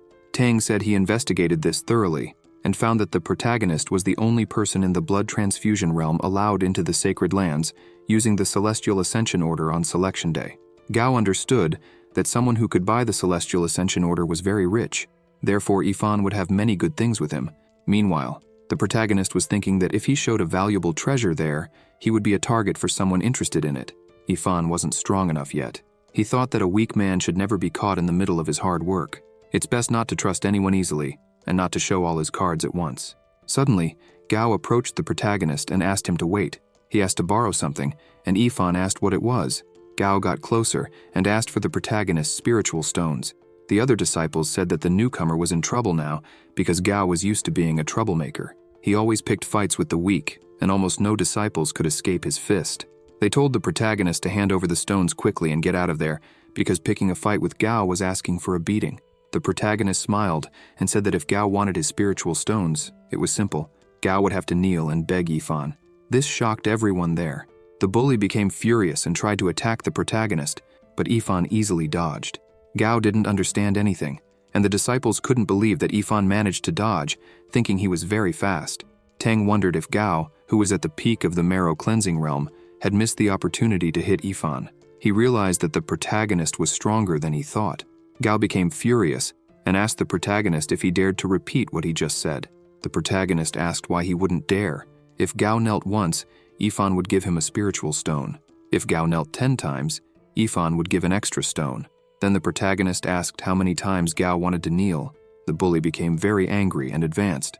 At that moment, someone shouted for them to stop fighting, or he would report them to the elders. This person was Liu. Liu went up to the protagonist and asked how he was there, and if the protagonist had lied to him. However, the protagonist reminded him that he never asked where he was going when they were on the boat. Suddenly, Gao came yelling at the protagonist to stop ignoring him. Yifan pushed the big guy and said he would talk to him later. The protagonist raised his hand, saying he couldn't believe he had forgotten about Gao for a moment. He grabbed Gao by the neck and said he was going to break his face. The bully tried to speak but couldn't. Tang couldn't believe what he was seeing. The protagonist asked why Gao didn't practice good virtues as a martial artist, because it wasn't good practice to catch people off guard from behind. The other disciples also couldn't believe what they were seeing. Gao was being defeated by the newcomer. Liu tried to break up the fight, but the protagonist was squeezing so hard that the bully was foaming at the mouth. Yifan says that Gao is making him sad because he obviously wanted to be nice to the bully and give him the spiritual stones. So the protagonist gives him an option. If Gao apologizes properly, Yifan will forget all of this. However, seeing him like this, Yifan doesn't think Gao will be able to keep any honor, so he will do it another way. The bully wonders what the protagonist intends to do. The protagonist asks, "How about if I borrow some spiritual stones from you?" Gao tries to speak again but can't. He can't even open his mouth. The protagonist asks if he is too embarrassed to apologize, and if that's the case, Yifan will take his spiritual stones and thanks the bully for his generosity. He throws Gao far away, who falls unconscious to the ground. His colleagues rush to help him, asking if he is okay. Yifan hands several bags of spiritual stones to 2 guys and asks them to return them to their owners. The 2 thank the protagonist and ask if he won't keep any stones, but the protagonist says that's not the case because there are 3 rascals there that he hasn't dealt with yet. Shortly after, the 3 were kneeling on the ground, offering everything they had to the protagonist. Yifan asks them to leave the stones on the ground and get out of there. They start rolling away, saying they'll roll out of there. One of them asks if the protagonist thinks their rolling posture is good, and the protagonist says it's not bad. Tang, a bit far away, says that Yifan will get what he deserves. It's just a matter of time. The protagonist feels something behind him and looks, but there is nothing there. Liu goes up to the protagonist and says he didn't know he was so strong. That day on the cloud boat, Liu was the one who was blind, and now feels ashamed for saying he would protect the protagonist. However, the protagonist didn't harm Gao. Liu asks if he's not afraid that Gao will come back with others to seek revenge. The protagonist responds that a person like Gao, who is used to flaunting his power every day, once defeated, will only be able to keep it to himself. After all, if more people find out he lost to a newcomer, he would only lose more honor. And in the future, if he tries to come back with tricks against the protagonist, he, by Yifan, will accompany him to his death. Liu says he is impressed again. He tells the protagonist that he has a mission with 3 of his comrades, and they still need 1 more, and asks if Ifan would like to join him. The protagonist asks what mission this would be. Liu explains that recently, on the southern border of the Wei Kingdom, there was a great general named Yang Shizong. He is suspected of collaborating with the demon race, rebelling against his country, and committing treason, capturing innocent people to practice martial arts with their blood. This is a low-level mission, and the payment is not bad. If they gather evidence and capture the traitorous general, each of them will receive 60 contribution points. The protagonist understands and says it's a good deal, a low-level mission that pays 300 points. Liu then introduces the protagonist to the others. Inside are senior brother Lu, Zhang, and Shen. They are all neighbors there and see each other frequently during the week. Liu introduces Ifan to all of them and says he is a friend he met on the boat and currently lives on Mount Quiju. The protagonist greets all of them, but Zhang doesn't take kindly to him and tells Liu that he thought he would bring someone good, but in the end, he brought this newcomer. The protagonist is already upset about this. Zhang says that Ifan, who didn't have to take the exam because of the Celestial Ascension Order, only has a low-level yellow rank. If Liu was concerned about the sect's business, he would never have brought Ifan here. Zhang asks if Liu is trying to sabotage them. Liu says that's not the case, even though Ifan's realm isn't that high. His strength, which Liu saw with his own eyes, is something that won't hold them back. The protagonist goes near Zhang and says that he seems to be quite experienced and asks if Zhang has read many books. Zhang asks what the protagonist means. Ifan says that anyone who talks so carelessly about things that can simply be memorized from a book might end up with a swollen face in the end. Zhang gets furious about this, and everyone tries to calm them down, as their time is limited and they shouldn't be fighting at such a crucial moment. Shen says that given their level, it's good enough that they've managed to gather enough people. She is sure that Brother Liu's judgment wasn't wrong. Zhang leaves, saying that he will be blamed for all this, but he really didn't expect that someone from the gluttonous Taudi lineage wouldn't be able to find someone good, and asks everyone to get ready to leave. This makes Liu a bit irritated. The protagonist asks what gluttonous means. Shen explains that Liu has the Taudi lineage. It's the hereditary lineage that comes from the ancient fierce beast, Taudi. People with this lineage tend to eat more than people of the same age. For them, cultivation is quite simple. All they need to do is keep eating. The higher the spiritual energy contained in the food they consume, the faster they will be able to succeed in cultivation. However, on the other hand, the Taudi lineage is also a kind of useless lineage because the resources they need to cultivate are enormous compared to a person of the same level and age, and the higher their cultivation, the more frightening they become. Liu says that the elders of the sacred land are not stupid. The same resources can be used to cultivate hundreds of cultivators in the same realm. That's why no one would want to bet so much money on just one cultivator. Shen pokes the bald guy and tells him to shut up. Liu, somewhat embarrassed, says that it doesn't matter. He has understood this since he was a child, but at least the elders gave him a spot as an outer disciple, and as long as he has this chance, he will work hard to earn cultivation resources. Liu says that's right. And even if he doesn't get the resources and remains an outer disciple of the sect for the rest of his life, neither he, Zhang, nor Shen will treat him differently. Shen gets mad at Liu again for not thinking before he speaks. Meanwhile, the protagonist is thinking about Liu needing more resources and remembers that he has infinite resources because of Earth. Not even all the sacred palaces together can compare to the protagonist in terms of resources. Ifan thinks he could cultivate Liu up to the profound divine realm or even beyond that. However, Ifan thinks this is not the right moment since they don't have a deep friendship yet. If Liu asked about the origin of the treasures, it wouldn't be easy to explain. Liu is a man of justice and worthy of being a friend. However, the protagonist should still observe carefully for a little more time. Sometime later, at the border of the Wei Kingdom, everyone was gathered around a portrait of Shizong, and the intelligence information says that he is in the intermediate realm of marrow cleansing. There are 4 commanders under Shizong's command, and they are only at the peak of the blood transfusion realm. The most problematic part is that he can mobilize 300,000 elite soldiers at once. Liu can't believe it. As for the protagonist, he thinks that it would already be difficult for them to defeat the 4 commanders with a few blows, but with such a large army of soldiers, even if all of them were in the tempered body realm, it would be a tough task to handle. Ifan says there is only one way to accomplish this mission, not to face anyone head-on, and proceed stealthily. Zhang agrees and says that the intelligence reported that Shizong is working with the demon race and capturing civilians to cultivate blood arts on them. The crimes are so heinous that he could start a revolt at any moment. If they find any conclusive evidence, it would be better than capturing the old man alive. And if they can't, They will have to kill the old man and bring the body. At the old man's mansion, the protagonist's group is hidden by the wall. Zhang asks them to use the Qi concealment talisman. They all use it and become practically invisible. They run past the guards, and one of them is startled by the sudden gust of wind. Now that they are inside the city, the next step is to find the old man. Shen informs them that she has spotted him. He just returned from somewhere. At nightfall, a woman asks the old man if he doesn't get hurt with all that armor. However, he brushes it off and says she is very kind, but he is now too busy with his military duties, and if he finishes early today, he will come back to have dinner with her. She feels a bit down and says that if at least the silly one were there, she wouldn't feel so lonely. He starts to leave and tells her to go to bed early tonight. He leaves the house and soon notices something. The group was right next to him. Ifan and the others wonder if they've been exposed, but the old man just leaves and goes somewhere else. Wasting no time, the group follows him. The old man goes to another house and, upon entering, asks to close the doors and windows. He fiddles with a vase and a passage opens. Zhang is impressed that there is really a hidden mechanism there, a secret entrance to an underground palace in the general's mansion. Lu asks them to wait until the old man enters, then they can proceed as planned. After the old man enters, Shun asks Lu what they should do now and if they should follow the old man. Zhang takes the lead and tells them to enter the secret room. Upon arriving downstairs, they find themselves in a giant hall. Ifan asks everyone to stay together and keep their guard up. The protagonist notices a strong smell. Zhang already knows that this smell is of blood, and it seems the information was correct. This old man is really involved with the demonic blood art. Suddenly, Shun spots something. She sees several pools of blood and many bones.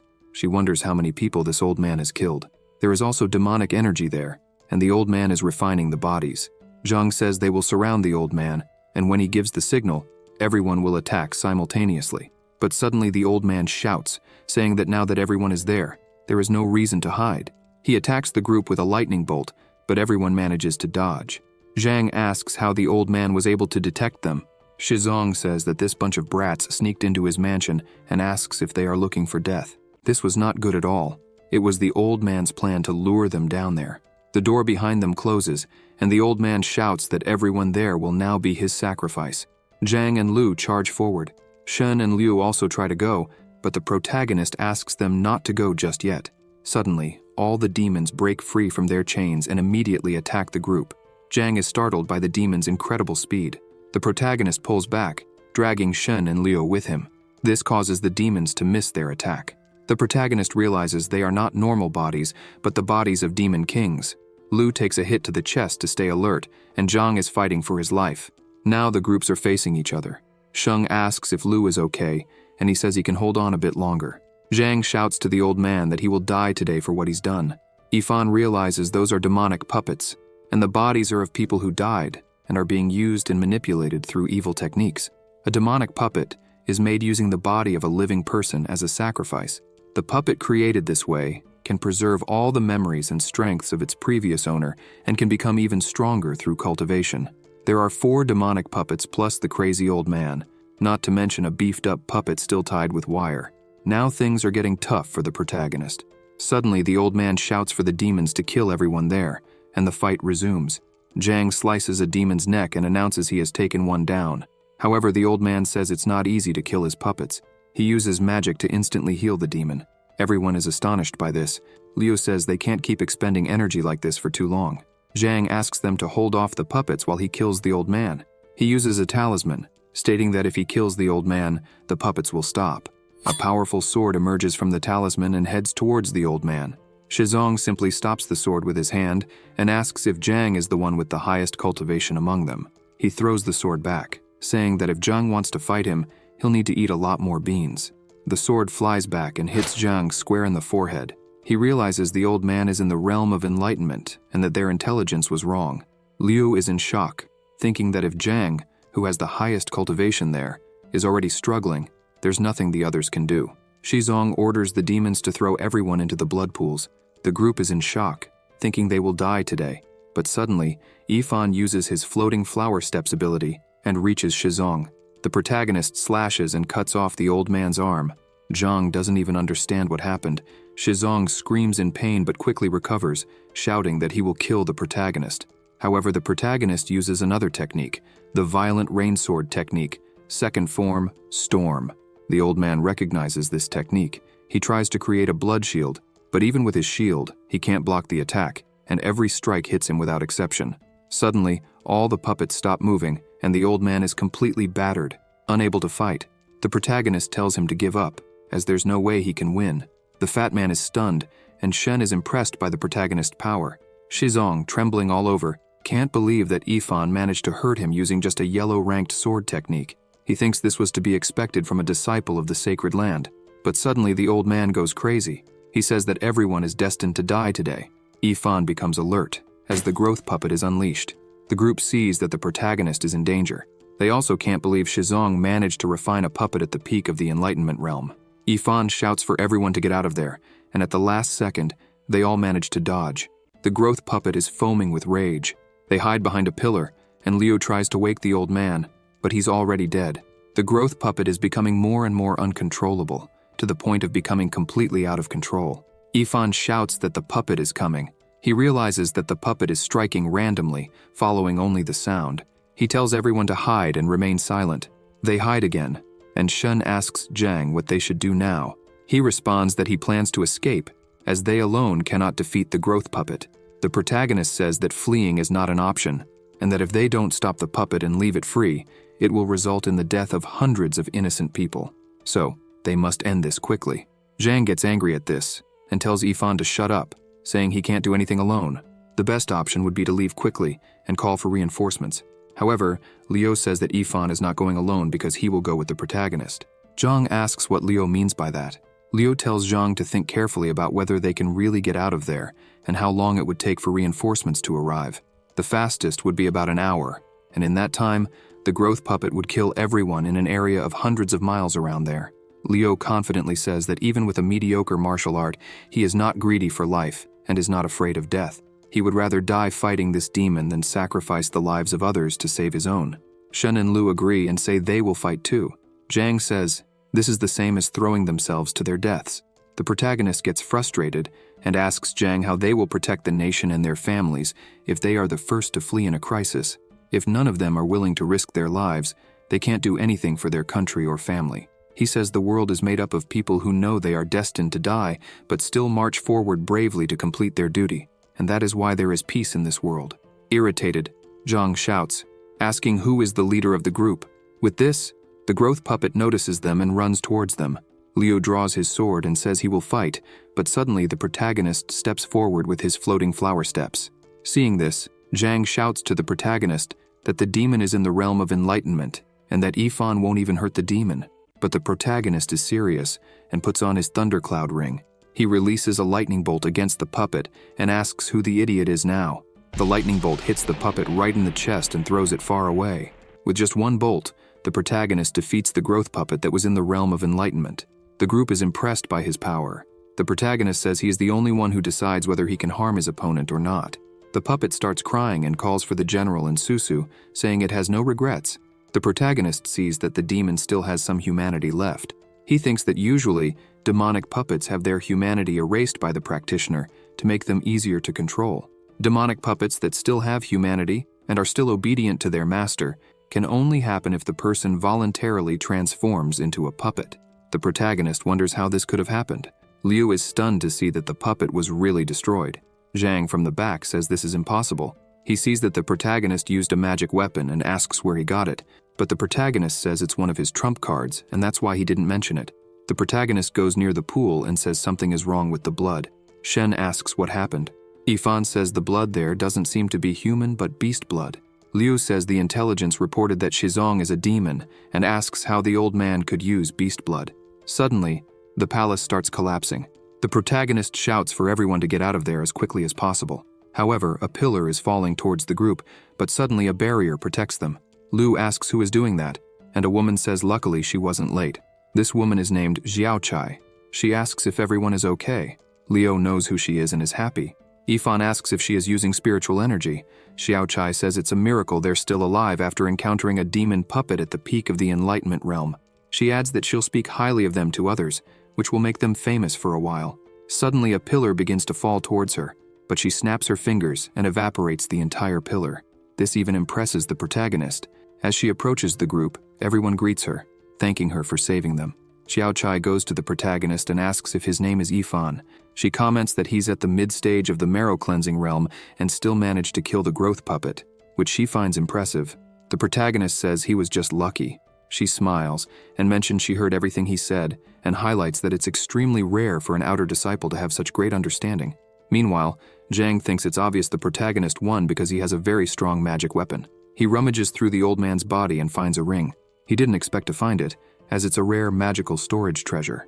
But suddenly, Xiao Chai takes the ring from Zhang and says it was the best treasure the old man had, praising Zhang for his sharp eye. She throws the ring to the protagonist, saying that since Yifan killed the general, the old man's treasures belong to him.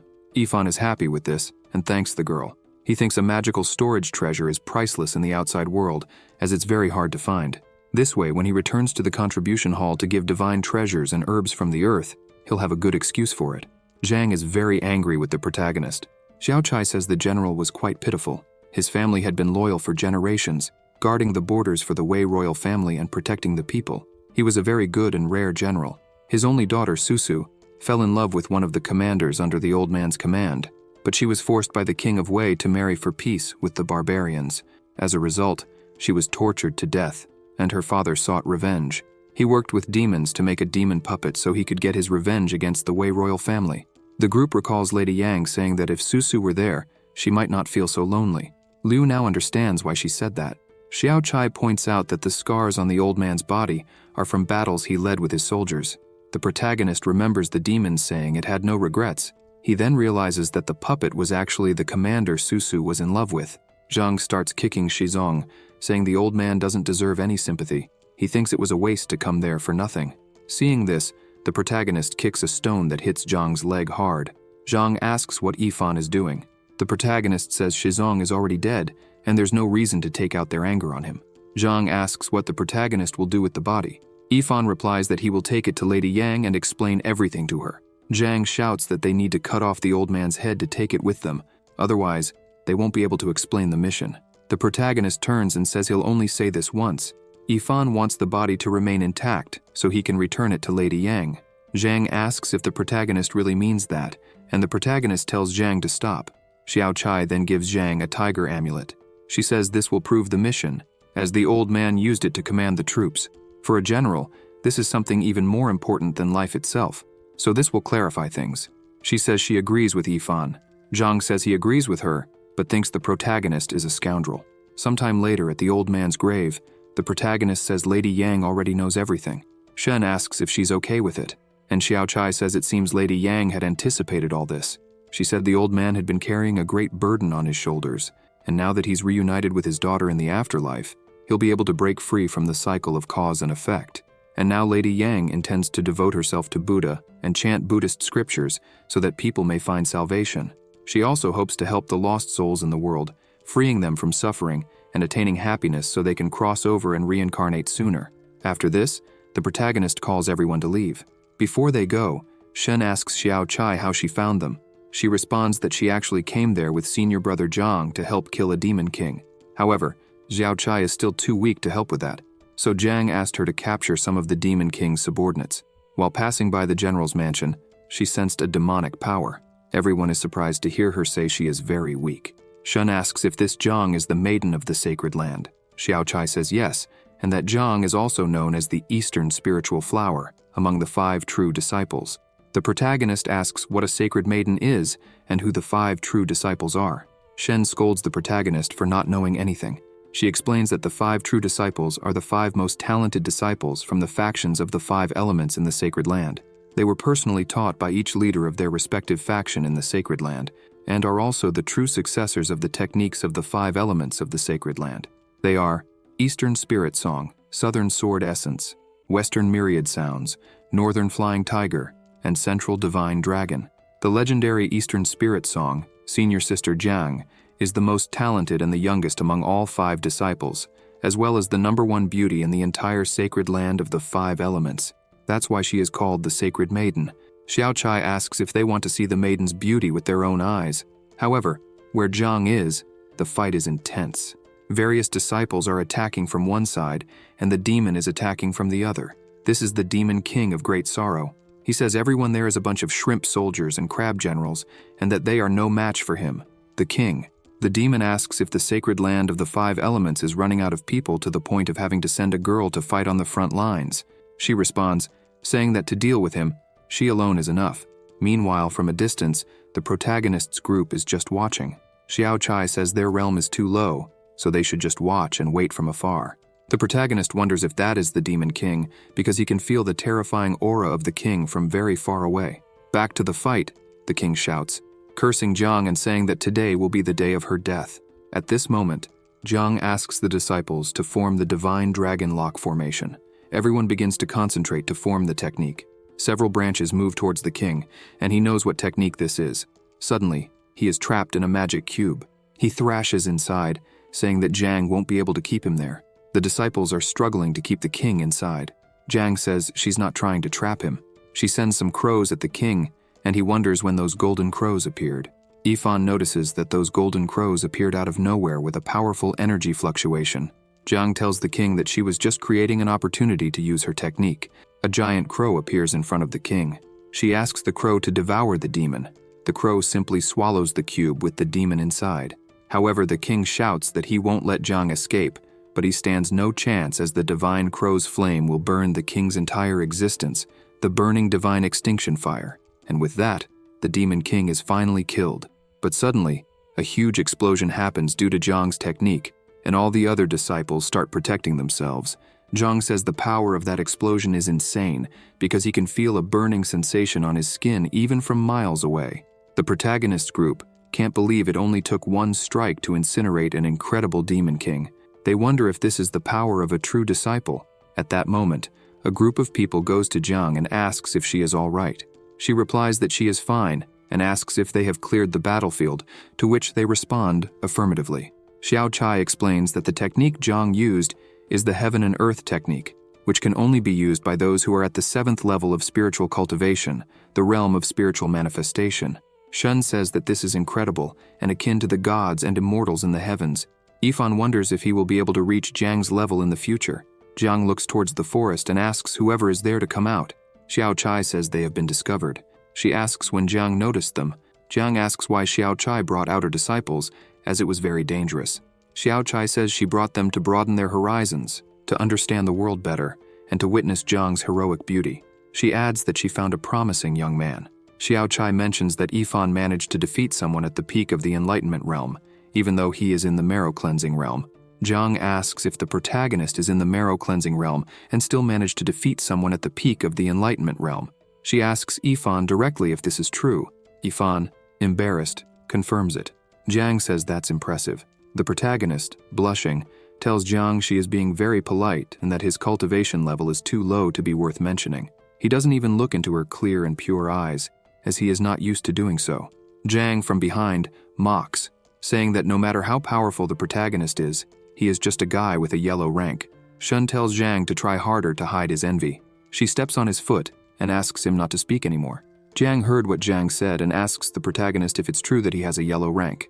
The protagonist confirms it. Jiang thinks that in the sacred land of the 5 elements, qualifications are highly valued, and wonders how someone with such poor talent as the protagonist could impress the maiden. But contrary to his expectations, she is impressed. Yifan asks if she is serious, and she explains that the sacred lord of the ethereal sacred land also has a yellow qualification. Qualification is not everything. Many people with low qualifications have extremely powerful cultivation levels on the ancient Hope continent. Jiang starts to leave and tells the protagonist to work hard. In the future, if he reaches the realm of mystical spirit cultivation, she will recommend him to join the Wood faction, which is the same faction as Jiang and Xiao Chai. Yifan thanks the maiden for her kindness. Jiang, upon hearing this, is impressed, as the protagonist is going to receive a recommendation from the sacred maiden herself. He becomes increasingly envious of the protagonist, knowing that anyone recommended by one of the 5 true disciples will be highly regarded by the 5 elders and will receive access to vast amounts of cultivation resources. Shortly after, Liu calls everyone to leave, as it was getting late, and they needed to receive their contribution points. At the contribution hall, the protagonist is receiving his points. He now has 101 points. He thinks it's quite an achievement for a novice to have accumulated points for a 6-person division. As they are leaving, everyone heads out except Zhang, who stays behind. Shun says that with these points, they can exchange them for martial arts techniques. Liu says he already has one in mind. Suddenly, Jang calls out to the protagonist. He asks the protagonist if he is going to keep all the rewards from the old man's ring. Yifan says he will. Jang gets angry and says he won't allow it. As the leader of the group, he has the right to distribute the rewards. Liu says he won't tolerate Zhang's behavior because while Xiao Chai was present, Zhang said nothing. But now that she is gone, he wants to shamelessly take the ring. Liu explains that if it weren't for Yifan, they would all be dead in the palace underground a long time ago. Zhang says that doesn't matter. He did his part and got injured too, so he deserves his share of the ring. Besides, he was the mission leader, and yet the protagonist kept giving orders. So, Yifan must apologize to him. At that moment, the protagonist rushes over to Zhang and slaps him, telling Zhang not to mess with him. Liu shouts for the protagonist not to be so impulsive, but he continues. He knocks Zhang down and says they still aren't even for what happened in the secret chamber. The protagonist says that if Zhang wants him to apologize, fine, he will, but Zhang will have to kneel to hear it. Zhang, irritated, says he was generous in accepting trash like Yifan into the group, and even so, the protagonist disrespected him and now dared to attack him. Zhang says this is unforgivable. He runs behind Shen and says that even so, he will forgive the protagonist, but in the future, Yifan must show respect to his senior brothers. He leaves, thinking of getting revenge. Suddenly, the protagonist calls Zhang back. Zhang smiles and says the protagonist understands, but now he doesn't want anything from the ring. However, the protagonist slaps him again, sending him flying. Shun asks the protagonist to stop fighting. Yifan says he only slapped Zhang again because he had a twitch and didn't want to see Zhang's misaligned face. Shun continues to plead for them to stop. Zhang gets angry and says he will fight now, but the protagonist points his sword at Zhang and says he has tolerated enough for a long time. From now on, Yifan doesn't want to see Zhang on the street, or he will beat him every time he sees him. The group then starts to move on, while Zhang remains on the ground, consumed by rage. The other disciples wonder how the novice Yifan can be so arrogant. Liu tells the protagonist not to be so impulsive.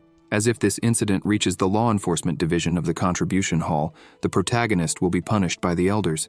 But Yifan doesn't care. He takes out 3 vials and gives 1 to each group member. Liu realizes it is blood from a 4th-grade spiritual beast. Liu explains that a 4th-grade beast is equivalent to a human cultivator in the realm of mystical spiritual energy, and this vial can be exchanged for 10,000 contribution points. Liu asks if Yifan is sure he wants to give this to them. Shen asks if this was in the old man's storage ring. The protagonist confirms and tells them not to be embarrassed, as the mission was completed with everyone's effort, so everyone should gain something. However, this beast blood is actually leftover blood from the chicken the protagonist brought to this world. They start saying they have never seen 4th-grade beast blood and praise the protagonist for being kind. Yifan realizes that, even after the life and death struggle against the old man, the character of these 3 people is very good. So, the protagonist offers more items to Liu. He explains that since Liu has a special lineage, this should be good enough for Liu to cultivate. Yifan tells Liu that if he needs more, he will help him get it. Liu is very happy and asks if, besides the blood, he will also get this. Shen says that this is even more powerful than the blood. She explains that these screaming birds like to live in groups and always alert others when there is an enemy. Therefore, it is difficult to capture them. Moreover, they are fierce in combat, so it is very difficult to extract the blood, let alone get the heart. Suddenly, Liu runs and hugs the protagonist. He cries and thanks Yifan for all this. Yifan only asks Liu not to get snot on his clothes. Elsewhere in the contribution hall, in the law enforcement division, Zhang is complaining about the protagonist. He says the protagonist hit him, disobeyed him, and so on. Zhang asks them to punish Yifan this time, or the reputation of the contribution hall's law enforcement division will suffer. The elder says he can't believe this. He shouts and asks 2 guards to find Yifan and bring him there, as he wants to question him personally. So, the 2 set off to get the protagonist. Elsewhere, Zhang follows the 2 guards and asks them for a favor. He gives them treasures and asks them to teach the protagonist a lesson. However, the guards say it is difficult for them to do such a thing for such small rewards. Furthermore, they remind Zhang that when he takes the test, he will have to consume a truth pill. This is not within their control. Zhang says that since the 2 of them are powerful, they should be able to manage. He hands over a bit more treasure, saying that this is all he has at the moment, but when he returns to his residence, he will look for more. One of the guards takes the pouch and says it is heavy, asking if Zhang is sure he wants to give it to them. However, Zhang is determined and says that as long as they can teach Yifan a lesson, it will be a fair price. Zhang thinks he cannot let Yifan get away. He bets there are more valuable things in that storage ring. So the guards decide to accept. They show a fake truth pill and say that even if Zhang says nonsense in front of the elder, he won't be punished. Zhang then says he will be in their debt. At the protagonist's house, he is cultivating. He thinks that now he should just close his eyes, calm down, hold his hands firmly, meditate, perform the 36 prostrations, and make a cradle with both hands. If he is diligent and not interrupted, all diseases will turn to dust. Suddenly, he uses the blood shield. This shield is the best defensive technique of the human race. It improves as the cultivator's cultivation improves and can defend against powerful attacks or even sudden blows and stealth attacks, making it worth practicing. This is undoubtedly the best item Ifan got from the old man's ring. He says the rest were just some nutritional elixirs. Then he goes to the land to get some fruits and vegetables to exchange at the contribution hall. At this moment, the guards kick down the protagonist's door. He asks who they are and what they want with him. They say they are from the law enforcement unit and inform Ifan that he assaulted someone outside the contribution hall, so he will have to go with them. Zhang thinks that the last thing the protagonist should have done is mess with him. The protagonist agrees and asks the guards to lead the way, as he indeed has to go to the contribution hall. The guard asks what Ifan has to do there. Ifan says that Zhang probably didn't mention it, but he has 4th grade beast blood to turn into points, and it was precisely when Zhang tried to take it for himself that Ifan hit him. The guard questions Zhang about this, and Zhang asks them not to believe Ifan, as he doesn't know anything about it. The guard says they will know the whole truth when they take the truth pill. Zhang becomes frustrated at being cornered. He goes to the guards and says that after taking the spoils, he will split half with them, but the guard demands 80% for them and 20% for Zhang. Despite his resentment, Zhang accepts this. The guard tells the protagonist that they must be impartial regarding the laws, and therefore asks the protagonist to follow them. Ifan understands, and since he just finished training, asks for some time to clean himself up before going to the trial smelling bad. The protagonist asks the guards to go with him so he can change clothes. The guard tells Ifan not to try anything funny with them. While heading to the protagonist's house, the guard tells Zhang to stay right there. Inside, one of the guards warns the protagonist again not to do anything, as Ifan is no match for the 2 guards. The protagonist acknowledges this and says he won't do anything. He will just change clothes calmly.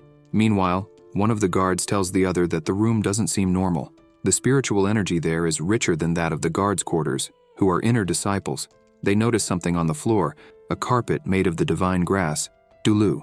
Not only that, but a fang from a flame dog and a foot towel made from the feathers of the mythical divine beast of the northern region, the northern light golden eagle. They are shocked by this and wonder how the protagonist obtained such rare treasures.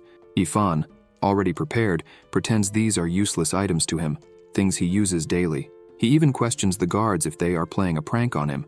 The protagonist hands a bag of medicinal bath to the guards and says they can keep it. Upon taking it, they realize these are extremely fine treasures that even the elders would struggle to obtain. One of the guards asks the other if he knows the protagonist's past, because if the protagonist really has all this and treats it as normal things, he must have a powerful background. Therefore, they decide not to offend the protagonist. Outside, Zhang wonders why the guards and the protagonist are taking so long. But shortly after, the guards come out and ask if Zhang waited too long. Zhang sees that the guards have the truth pill in hand and asks what they are trying to do. They respond that they will take him to the law enforcement hall. At the law enforcement hall, everything is clarified. Zhang explained that he wanted to escape the battle zone, take all the treasures for himself, and didn't like how Ifan was acting, so he planned for the protagonist to be punished out of pure revenge. Zhang did all this, and Ifan is completely innocent. Zhang fights back, but the truth pill is very powerful. The elder says there is nothing more to be said. Zhang is not a good leader and blamed the other disciples. Therefore, he will be punished with half salary for a year and 3 months, at the peak of self-reflection. Suddenly, Zhang screams, pointing at the 2 guards. But before he says anything, the 2 guards slam his head to the ground. The guards inform the elder that they will take Zhang away immediately. The elder speaks to the protagonist and says he was rewarded for exchanging divine treasures. Therefore, the protagonist must go to the front of the hall and receive the 30,000 contribution points. Ifan thanks the elder, and at that moment, 2 others take Zhang away. The guards tell the protagonist that if he ever has any problems in the sacred land of the 5 elements in the future, he should ask for their help, and they will take care of things for him. Ifan says he will call if anything happens. With that, the guards leave with their pockets full, with treasures from both the protagonist and Zhang. Suddenly, a giant bag falls from above and lands on the 2. Then, several blows are dealt to the guards. Someone was there in front of them. They take all the guards' treasures and run away. And of course, that person is the protagonist. The next day, at the martial arts pavilion of the sacred land of the five elements, the millionaire protagonist was there, asking to buy a peak-grade human martial art, the technique of the demonic bull power. The old man even asks if the protagonist is sure about this, but he is determined and says that is indeed what he wants. The old man warns the protagonist not to waste all his effort, mentioning that this technique costs a large amount of contribution points and is quite difficult to learn. He even asks how the protagonist will manage to comprehend it, but the protagonist asks him not to worry. The old man is shaken and says that since the protagonist does not want to listen to the words of an old elder now, later Ifan will surely suffer a great loss. Ifan takes the technique and thinks that his cultivation has increased, and now he can acquire a new martial art. Sometime later, in the talisman hall of the sacred land of the five elements, the protagonist is there pestering another guy, asking for various things. The guy wonders how the protagonist managed to have so many contribution points. At the spiritual weapons pavilion of the sacred land of the five elements, the protagonist asks another elder to pack up the weapons from half an entire wall for him. The elder can hardly believe it, but does as the protagonist requested. Ifan takes a sword and sees that it is a good weapon. He thinks it is a good time to buy good equipment. As he was leaving, everyone was talking about him. They said they heard that the protagonist emptied the talisman hall and the spiritual weapons pavilion and even obtained a legendary weapon, the demon-suppressing sword. People wonder how many contribution points Ifan has, and the protagonist leaves there happy. After night falls, at the back of the mountain of the sacred land of the five elements, the protagonist is there, and thinks that this simplified version of the demonic bull power technique mentions that to practice this technique, it is necessary to try to make the meridians absorb a large amount of blood essence from spiritual beasts of the bull type. Therefore, the protagonist is applying bull blood to his skin. After doing that, he needs to strengthen himself with a massive amount of physical exercise to transform the essence into the martial artist's own strength. Then Ifan throws a stone at the bats. With that, they fly after the protagonist. He uses this to train his reflexes and speed. A bat tries to attack him but is hit in the mouth. The bat is thrown against another bat, killing two birds with one stone. Ifan has barely started and can already feel his meridians burning. With the help of the bull, the protagonist's body has already gained the strength equivalent to 30 horses. Suddenly, the protagonist stops and tests his new ability. He throws a punch that sends a blast against the bats. All are instantly killed. With that, the protagonist successfully masters the demonic bull technique. But at this moment, the protagonist senses a strange energy nearby. At the top of a peak, someone tells a hidden person to come out. The hooded one asks the other, who was hidden, to say what he wants quickly, as he doesn't have much time. Suddenly, a portal appears in the air, and a voice says that it is indeed very difficult to talk to the hooded one and calls him an old friend. This voice continues, saying that the hooded one has been working undercover in the sacred land of the five elements for many years and is acting more and more like a human. Suddenly, a demon king emerges from the portal. This is the demon king of the reverse wheel. The king asks if the hooded one has forgotten his identity as the demon king of the eternal hate demon sect. The hooded one shouts, asking the king to stop joking. He asks if the king contacted him using the transmission talisman because of the incident where the great demon king of despair was killed, and what the eternal darkness demon sect intends to do about it. Meanwhile, the protagonist is watching everything and already realizes that there is a demon spy here in the sacred land of the five elements. The king shouts, cursing Zhang, as she has been cornering and attacking the demons more than 100 times since she became a true disciple. Now, even the great demon king of despair lost his life at her hands. Therefore, the king wants to get rid of her as soon as possible to please the demon god. The protagonist wonders who this demon god is. The hooded one asks the king if he wants to kill Zhang. He explains that Zhang is the holy maiden of the sacred land of the five elements, the first true disciple of the wood sect. If the king dares to attack her within the sacred land, it will turn bad for him. He asks if the king is not afraid of provoking another war between humans and demons. The king says that's why he called the hooded one there, because the hooded one will probably have a better idea. The hooded one says that in 3 days, the outer disciples will take a test for the spiritual medicinal garden, and Elder Yunsong will be one of those responsible. But this year it seems that the responsibility will be given to Jiang. If she makes a mistake there, she will be sent to the Ghost Sorrow Cliff as punishment. The security there is lax, and it would be much easier to make her disappear. The king thinks this is a good idea. He says he will get some spiritual herbs for the occasion, while the hooded one thinks of a way to place them in the valley to attract some elite disciples there. The king asks if it would be a good idea to place a spiritual beast there to kill them all, The Hooded One says it is indeed a good idea. As he was leaving, the king says that if all the elite talented disciples of the sacred land of the 5 elements die, it will be hard for Zhang not to be held responsible for it.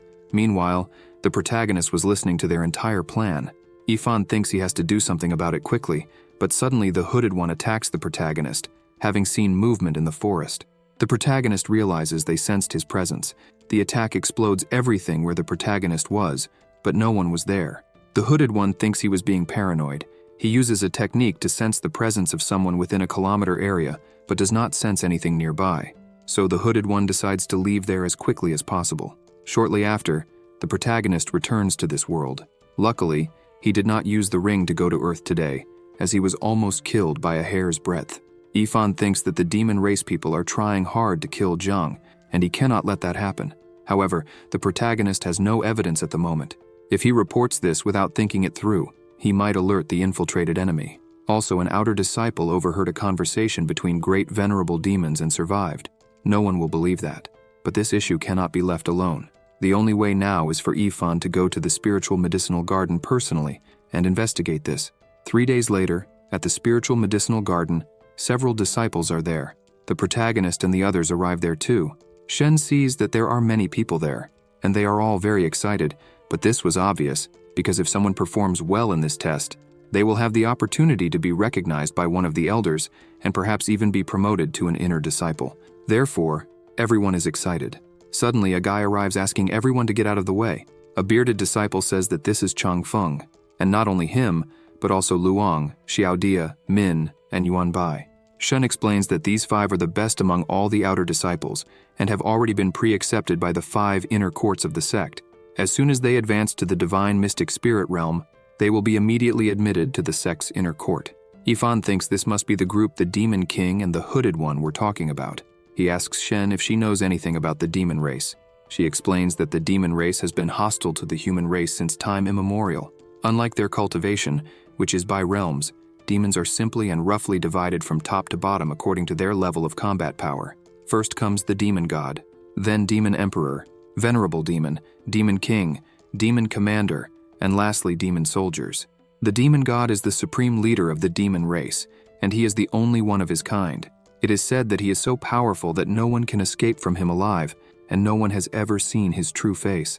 Below the Demon God, there are 7 main demon sects, named Eternal Death Demon Sect, Sun and Moon Demon Sect, Eternal Hate Demon Sect, Shura Demon Sect, Red Lust Demon Sect, White Skeleton Demon Sect, and Shadow Demon Sect. They are all addicted to killing and committing all kinds of evil. They are the greatest threat to the human race. Yifan thinks that this issue is going to be quite troublesome. Suddenly, Zhang arrives and calls for silence. She explains that she will be responsible for this year's test and asks everyone to follow the rules. All the disciples are impressed by her beauty. Zhang says that she has 3 things to mention. First, the test encourages fighting, but killing is not allowed. Especially disciples of the profound purple realm are not permitted to act against those in the marrow cleansing realm and the illumination realm. Second, the test will last 7 days, and no one is allowed to stay behind after the test ends. Third, the collected herbs must be placed in the travel backpack and can only be kept after registration when the test is finished. She continues, saying that if any of the 3 rules are violated, they will be punished according to the sect's rules. And with that, the test begins, and everyone heads to the portal. The protagonist and Leo waste no time and enter the portal immediately. Upon entering, the protagonist feels a rich aura around him. He looks around and thinks he entered with his friends, but he is the only one there. The protagonist remembers that Liu mentioned that the spiritual medicinal garden was opened by an ancient ancestor of the sacred land of the 5 elements with supreme divine power, and it spans hundreds of miles. The deeper one goes, the greater the chances of encountering spiritual herbs. But the demonic beasts inhabiting there are much more dangerous. At that moment, Yifan hears something approaching, and suddenly, 3 giant snakes appear attacking him. He takes his legendary sword and slices the snakes into pieces. These snakes were stone pythons, a grade 4 demonic beast, which could be a problem for a weaker disciple, but for the protagonist, they are no threat. Yifan wonders where the spiritual beast that the Demon King mentioned is, but he decides to forget about it and move forward. Just ahead, he hears someone calling for help. A girl is being cornered by 2 guys. She begs them to leave her alone as they have already taken everything she had. These 2 are Gao and Teng. Gao continues to corner the girl. attempting to do indecent things. Tang urges Gao to hurry up to avoid attracting attention, but Gao invites Tang to join in. Tang thanks him and starts to undress until suddenly a stone hits the heads of both. They wonder who did it, and the protagonist appears with another stone in hand. The girl asks Yifan for help. Gao is already furious with the protagonist, recalling their past. Yifan stares at Gao and says that he is already a defeated man, and now the protagonist is too lazy to beat him again. Yifan tells Gao to leave on his own, or he will break his legs, and Gao will have to crawl out of there. Gao gets angrier and asks the protagonist if he thinks he is the same as before because after losing, Gao cultivated a lot and managed to advance to the peak of the cultivation realm. He attacks the protagonist, but Yifan stops his attack with just one finger. Yifan asks if that's all Gao has. Gao trembles with fear and cannot believe this is possible. He realizes that the protagonist is thousands of times stronger than before. Yifan says he will warn him one last time. If he sees Gao bullying the weaker ones again, he will kill him. Yifan flicks Gao's forehead, sending him flying far away. The protagonist cleans his hand after hitting Gao, as Gao is a disgusting guy. Tang is already in shock and asks what Yifan intends to do. He uses the blood barrier and warns the protagonist that his sister is already an inner disciple and will soon become an elder of the sacred land in the future. Therefore, the protagonist should respect him. But Yifan simply advances and punches Tang, asking if he is threatening him. Lying on the ground, Tang realizes that with just one blow, his organs were damaged, and now the protagonist is even more terrifying. The protagonist asks if being an inner disciple is that good. Yifan says he will send Tang to a place to cool his head. The protagonist gives a kick that sends him flying into a lake. He takes the treasures from Gao and Tang and says that now, everything belongs to him. The girl thanks Yifan for saving her. He replies that it was nothing, and asks if she is hurt. Yifan hands her some medicinal herbs and asks her to heal her injuries. When she sees them, she immediately recognizes what they are: rare, mystical ice spirit grasses. She asks if the protagonist really wants to give them to her, but when the protagonist looks at her, her neckline is quite low. He turns his face out of respect and warns her that a lot is showing. He says that these herbs are common and not useful to him. He needs to find higher-level herbs. She quickly covers herself and apologizes to him. She informs him that if he wants to find more spiritual herbs, he should follow the Forbidden River, and he can reach the heart of the garden. It's quite simple. Once he crosses the Forbidden River, 7th-level demonic beasts might appear, and with their cultivation, it would be like hitting a stone with an egg. The protagonist thinks about this Forbidden River, and that it could be a trap set by the demons, so he needs to investigate.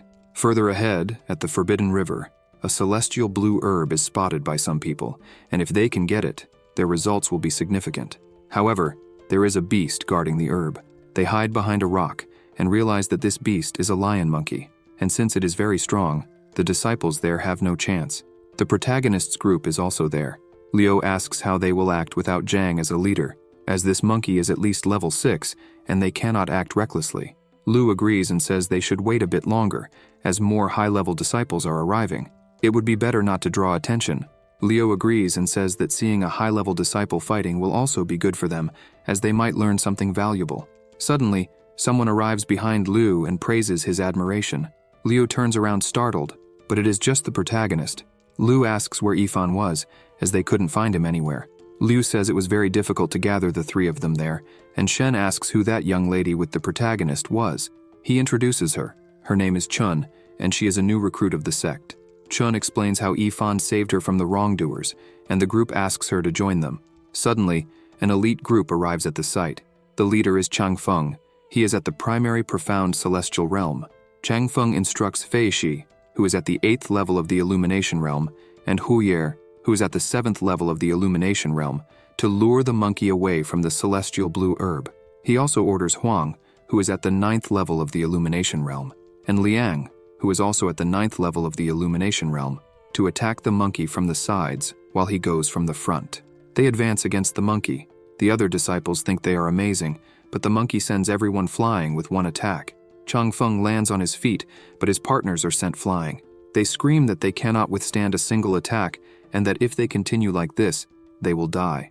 The monkey, already swift, delivers a blow to Feishi that throws him against the rock. They didn't imagine that the monkey would be so strong. It almost seemed like it was in berserk mode.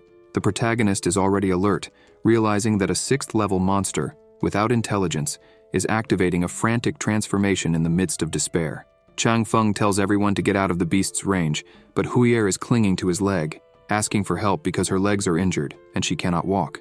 Chang Feng sees the beast coming and thinks it's too late. He tells her to let go, but it's useless. He thinks that if he doesn't find a solution now, it will be a disaster. Then he notices someone behind the tree, and, of course, it is the protagonist. Chang Feng grabs a piece of meat and throws it in the protagonist's direction. The monkey smells the meat, and which was heading towards the protagonist, starts coming madly. Yifan simply grabs the meat and starts running, luring the monster. Liu laments that the protagonist sacrificed himself to save them, and Shen asks if he will be okay, as the beast is level 6. The other disciples wonder why Yifan was doing that, willing to be bait. Liu says he will go after the protagonist to see if he's okay. Liu and Shen agree to go with him, but Chun tries to block them, saying it's dangerous. Liu goes to her and says they can't leave Yifan alone, and if she's willing to help, great, but if not, her presence won't be missed. Suddenly Chang Feng appears, saying that Yifan is probably already being devoured by the monkey. Huier yells at him, accusing Chang Feng of not only abandoning a companion but also plotting against Yifan. Chang Feng claims it's not his fault, as he didn't force Yifan to be bait. She calls him a damn hypocrite, but he doesn't care. He's interested in the herb because, with it, he can ask the elder to help him refine the soul elixir. With it, he will reach the spiritual transcendence realm. He doesn't care that his method is dirty, the result is what matters. He even thanks the protagonist. But suddenly the protagonist arrives and kicks Chang Feng in the face. People shout that Yifan is unharmed and returned very quickly. The protagonist thinks that for a stupid herb, Chang Feng dared to conspire against him. Yifan takes the herb and thinks it doesn't seem that valuable, as the ones he brings from Earth are much better, and it seems ridiculous that people are obsessed with it. Liu and Chun ask if the protagonist is okay. Yifan asks what could happen to him. It wasn't even a warm-up. Chang Feng gets out of the river, wondering how Yifan is still alive and where the monkey went. The protagonist says that the beast is probably taking a good nap right now. The other disciples wonder how the protagonist, in the illumination realm, managed to survive against the lion monkey. They start thinking the protagonist is stronger than Chang Feng.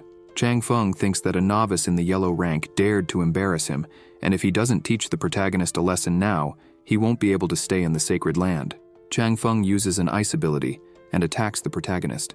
A girl screams that a disciple in the primary profound celestial realm cannot attack another disciple, but Chang Feng tells her to shut up and continues attacking the protagonist. Yifan asks if he won't give up until he is humiliated. The protagonist uses the blood shield and completely blocks Chang Feng's attack. Yifan asks if this is the power of a disciple in the profound celestial realm. He finds it so weak that he feels it's a waste to use a technique against Chang Feng. The protagonist uses the demonic bull technique and punches his opponent, sending him flying far away. The other disciples are impressed with how strong Yifan is. The protagonist asks Chang Feng if he is even more useless than a useless person, because a moment ago he called the protagonist useless, and now he is losing to Yifan. Chang Feng tells the protagonist not to mess with him, as the rules state that disciples in the profound celestial realm cannot fight those in the illumination realm. However, the protagonist reminds him that the rules say disciples in the profound celestial realm cannot attack those in the illumination realm, but it doesn't mention that disciples in the illumination realm cannot challenge those in the profound celestial realm. Then the protagonist finishes the battle. He takes Chang Feng's bag of treasures and says he will be willing to fight again if needed. Yifan goes to his group and tells each of them to take 2 herbs. They happily comply. However, the protagonist informs Chun that she won't receive any, as she already got herbs earlier. She feels a bit sad but says she understands. Meanwhile, Chang Feng is planning to kill Yifan at all costs when suddenly a hammer almost hits him. Yifan looks and realizes it is a weapon formed by the condensation of blood energy. This is a technique of another guy who has just arrived there. He tells Chang Feng that attacking a sect companion in such a manner is a disgrace to everyone there. The protagonist knows that in the marrow cleansing realm, one can condense a veil with the power of blood energy. In the illumination realm, they can condense armor, and in the profound celestial realm, they can condense weapons. These weapons formed from blood energy are very convenient, and their powers are not inferior to low-quality artifacts. They are all strong in the profound celestial realm. This guy is Zhen. He is in the 3rd level of the profound celestial realm. Zhen says the protagonist is skilled and invites him to join them in exploring the Forbidden River. Yifan feels a bit suspicious but decides to go. Elsewhere, the high-level spiritual medicine zone is within this barrier, and they need to use their spiritual powers simultaneously to break through the barrier. With that, everyone lines up and uses their abilities at the same time. The attack is not having much effect. but Xiaodi asks them to hold on a bit longer. Suddenly, the protagonist and the others arrive. They help break the barrier until it finally shatters. Xiaodi was already tired, but feels relieved that it finally broke. The protagonist looks at the others and understands that the Purple Wisteria Valley requires the combined effort of everyone to break the barrier. It's no wonder they all need to form teams. Min tells Jen that she thought he wouldn't make it in time. He responds that he got delayed finding help. Ifan keeps observing and notices that all the best outer disciples are there. Suddenly, Min asks why Ifan is there. She remembers him from 3 months ago, but doesn't understand why he is there. Jen asks her not to underestimate Ifan, as even Changfeng was defeated by him. And now that the barrier is broken, it's time to move forward. In the Purple Wisteria Valley, the spiritual energy is much denser. Min asks why it is so calm and why there are no demonic beasts there. The guy next to her says that the Purple Wisteria Valley is the territory of the Howling Wolf, one of the strongest beasts in the entire garden. That's why common beasts don't dare to enter there. A guy behind the protagonist spots a purple azalea flower. This flower can be used to make high-quality ascension pills, and both the roots and the flowers can be used to make miraculous medicines. The guy goes over to pick the flower. He thinks that if he sells it, he can earn at least 1,000 spiritual stones. But suddenly, the Howling Wolf appears in front of him. The protagonist shouts for everyone to be careful, as this is an ambush. The wolf attacks the man, killing him instantly. The disciples wonder what is happening. They can't believe they encountered the wolf just as they entered. This wolf is a 7th-level Howling Wolf. Everyone starts running, trying to escape alive. However, Jen stays and tells everyone not to panic, as the power of a monster at the 7th level is equivalent to that of a human in the deep celestial realm. And since there are several disciples there, they might be able to defeat the wolf. Upon hearing this, the other disciples become courageous and even begin to think about how much they will profit from selling the wolf's items. As for the protagonist, he already knows it's not that simple. The monster's energy is somewhat strange. He knows that monsters differ from spiritual beasts because they have not yet opened their spiritual wisdom. Ifan wonders how this beast has human expressions. Suddenly, the wolf attacks again. Jen, who is at the front, says he is stronger than the previous disciple, so he will be able to defend himself. However, he is cut to pieces. His friend is in shock at seeing this. He can't believe that even Jen, who is at the 3rd level of the Violet Realm, was killed with a single blow. The wolf howls and kills 2 more disciples. Everyone is shocked again and runs to flee. At that moment, the protagonist connects the facts. There are elite disciples, spiritual herbs, and the spiritual beast. So this is the trap set by the demonic sect. And as Ifan can see, the demonic sect planned this very well, so it will be difficult to deal with. Outside, Jiang and other girls are meditating, until suddenly Jiang senses something and thinks something bad is happening. She flies off and asks everyone to prepare quickly. They ask what is happening, but Jiang flies away. Back in the garden, the disciples are hiding behind a rock, wondering what they can do, as this beast can kill them all at once. Min is already dying of fear and says they can't stay there, or they will die. The guy next to her says the beast made them go there but doesn't attack. He wonders if the beast is playing with them. The wolf howls again, and Min asks why the wolf keeps howling. The guy says that the wolf is probably calling more wolves. Min is terrified because it's already hard to escape from the wolf. If more wolves come, it will be a disaster. Ifan thinks that this howl is not to call more wolves but a horde of beasts. And now it's really bad because all the beasts in the valley plus the wolf are there. The protagonist remembers that according to rumors, spiritual beasts can match the mysteries of the Transcendence realm, have great intelligence, and can control common monsters to fight for them. Ifan looks at the exit and sees that the wolf has already blocked the exits, and if they don't find a solution quickly, it's likely they will all be killed within an hour. They wonder if there was supposed to be only one 7th-level Howling Wolf, as was explained before. Suddenly Min runs away, screaming that she doesn't want to die and will get out of there. However, the wolf kills her in seconds. Xiaodi falls to the ground, terrified, saying she doesn't want to die there. Meanwhile, Ifan is deep in thought, thinking that even elite disciples lost their composure in this situation. They can't continue like this. Ifan thinks that if he were alone there, he would kill the wolf without difficulties, but now he has to ensure that everyone gets out of there alive. He sees that the wolf is sleeping and seems to want to attract something bigger. The protagonist looks at the sky and sees that there is not much time, and now he can only resort to his cunning, so he decides to act. He jumps and asks everyone to stay there because he has a plan. Everyone shouts for him to come back because it is very dangerous, but he continues and only asks everyone to hold their breath. Ifan throws something near the beasts, something that had a bad smell. It was a flower with a repugnant smell. They look at the wolf and see that it's not working, but when they look at the other beasts, they see that they all fainted from the stench. Even the beasts that were nearby are retreating because of the smell. Xiao Di says she knows this herb. It is the cadaveric herb, a first-class poisonous herb. It is said that a small plant can emit a stench of decay that affects tens of thousands of corpses, and no creature dares to approach within hundreds of miles. They wonder how Yifan got hold of this. Returning to the protagonist, he is on top of a tree, thinking he never imagined this smelly herb would have such a cool name in this world. He recalls when he was collecting this herb in real life, and a little girl told him he stank. The protagonist brought these herbs with him to the other world to use in the garden test if needed. However, he already knew that the ancients used this herb to drive away wild beasts, so he assumed it would work there too. The disciples shout, praising Yifan and calling him incredible. The protagonist looks and sees that all the beasts are defeated, and now the bigger problem has been resolved. Therefore, only the howling wolf remains. The disciples wonder if the protagonist will be able to defeat the wolf. They don't know, but it's their only hope of survival. The protagonist attacks the wolf, but its skin is tough. Even his strongest attack only inflicted a superficial cut. The protagonist sees that the wolf is making the same expression as before. The wolf attacks the protagonist, and he thinks this is bad, but he manages to dodge. Yifan thinks he has to stop the wolf before it advances further, and there's only one way to do this. The protagonist attacks and thrusts his sword into the wolf's throat. A disciple thinks this is foolish, because even if the protagonist manages to hurt the wolf, he will lose an arm, and with that, they lose hope again. However, the protagonist's plan is different. He uses a technique, and a blood dagger appears in his hand. He slashes the wolf, and with this blow, he kills the wolf. The guy wonders how the protagonist can manifest power beyond his realm. He thinks it's impossible unless the protagonist advanced in realm during the fight, and that's exactly what happened. They are impressed with the protagonist's power. Xiaodi says that Yifan barely joined the sect and is already very strong.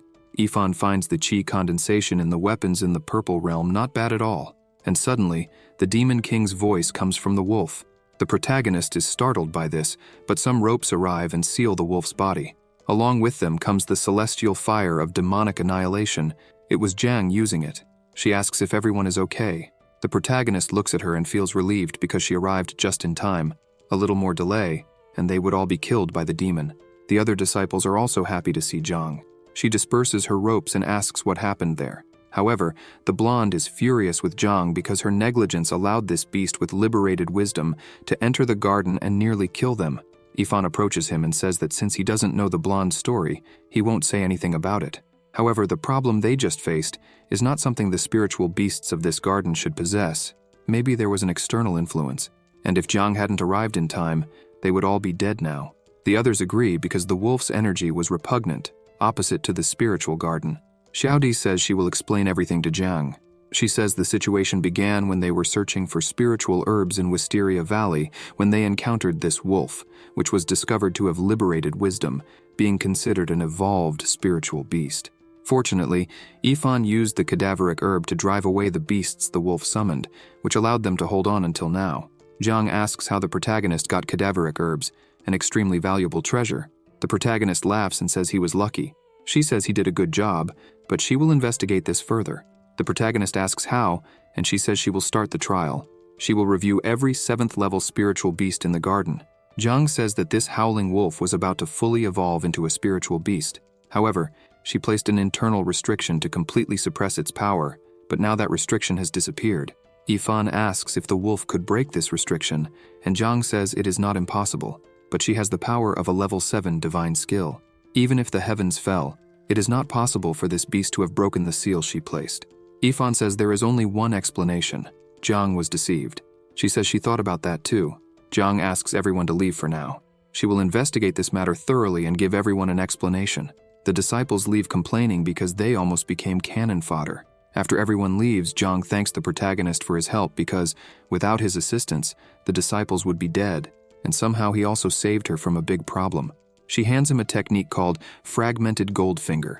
She says she doesn't have many techniques with her, and this advanced martial technique from the human realm is suitable for the protagonist. Yifan thanks her for this, but that's not all. Jiang gives him a pot along with the technique and says that since he just entered the deep celestial realm, she will give him 3 realm-stabilizing pills.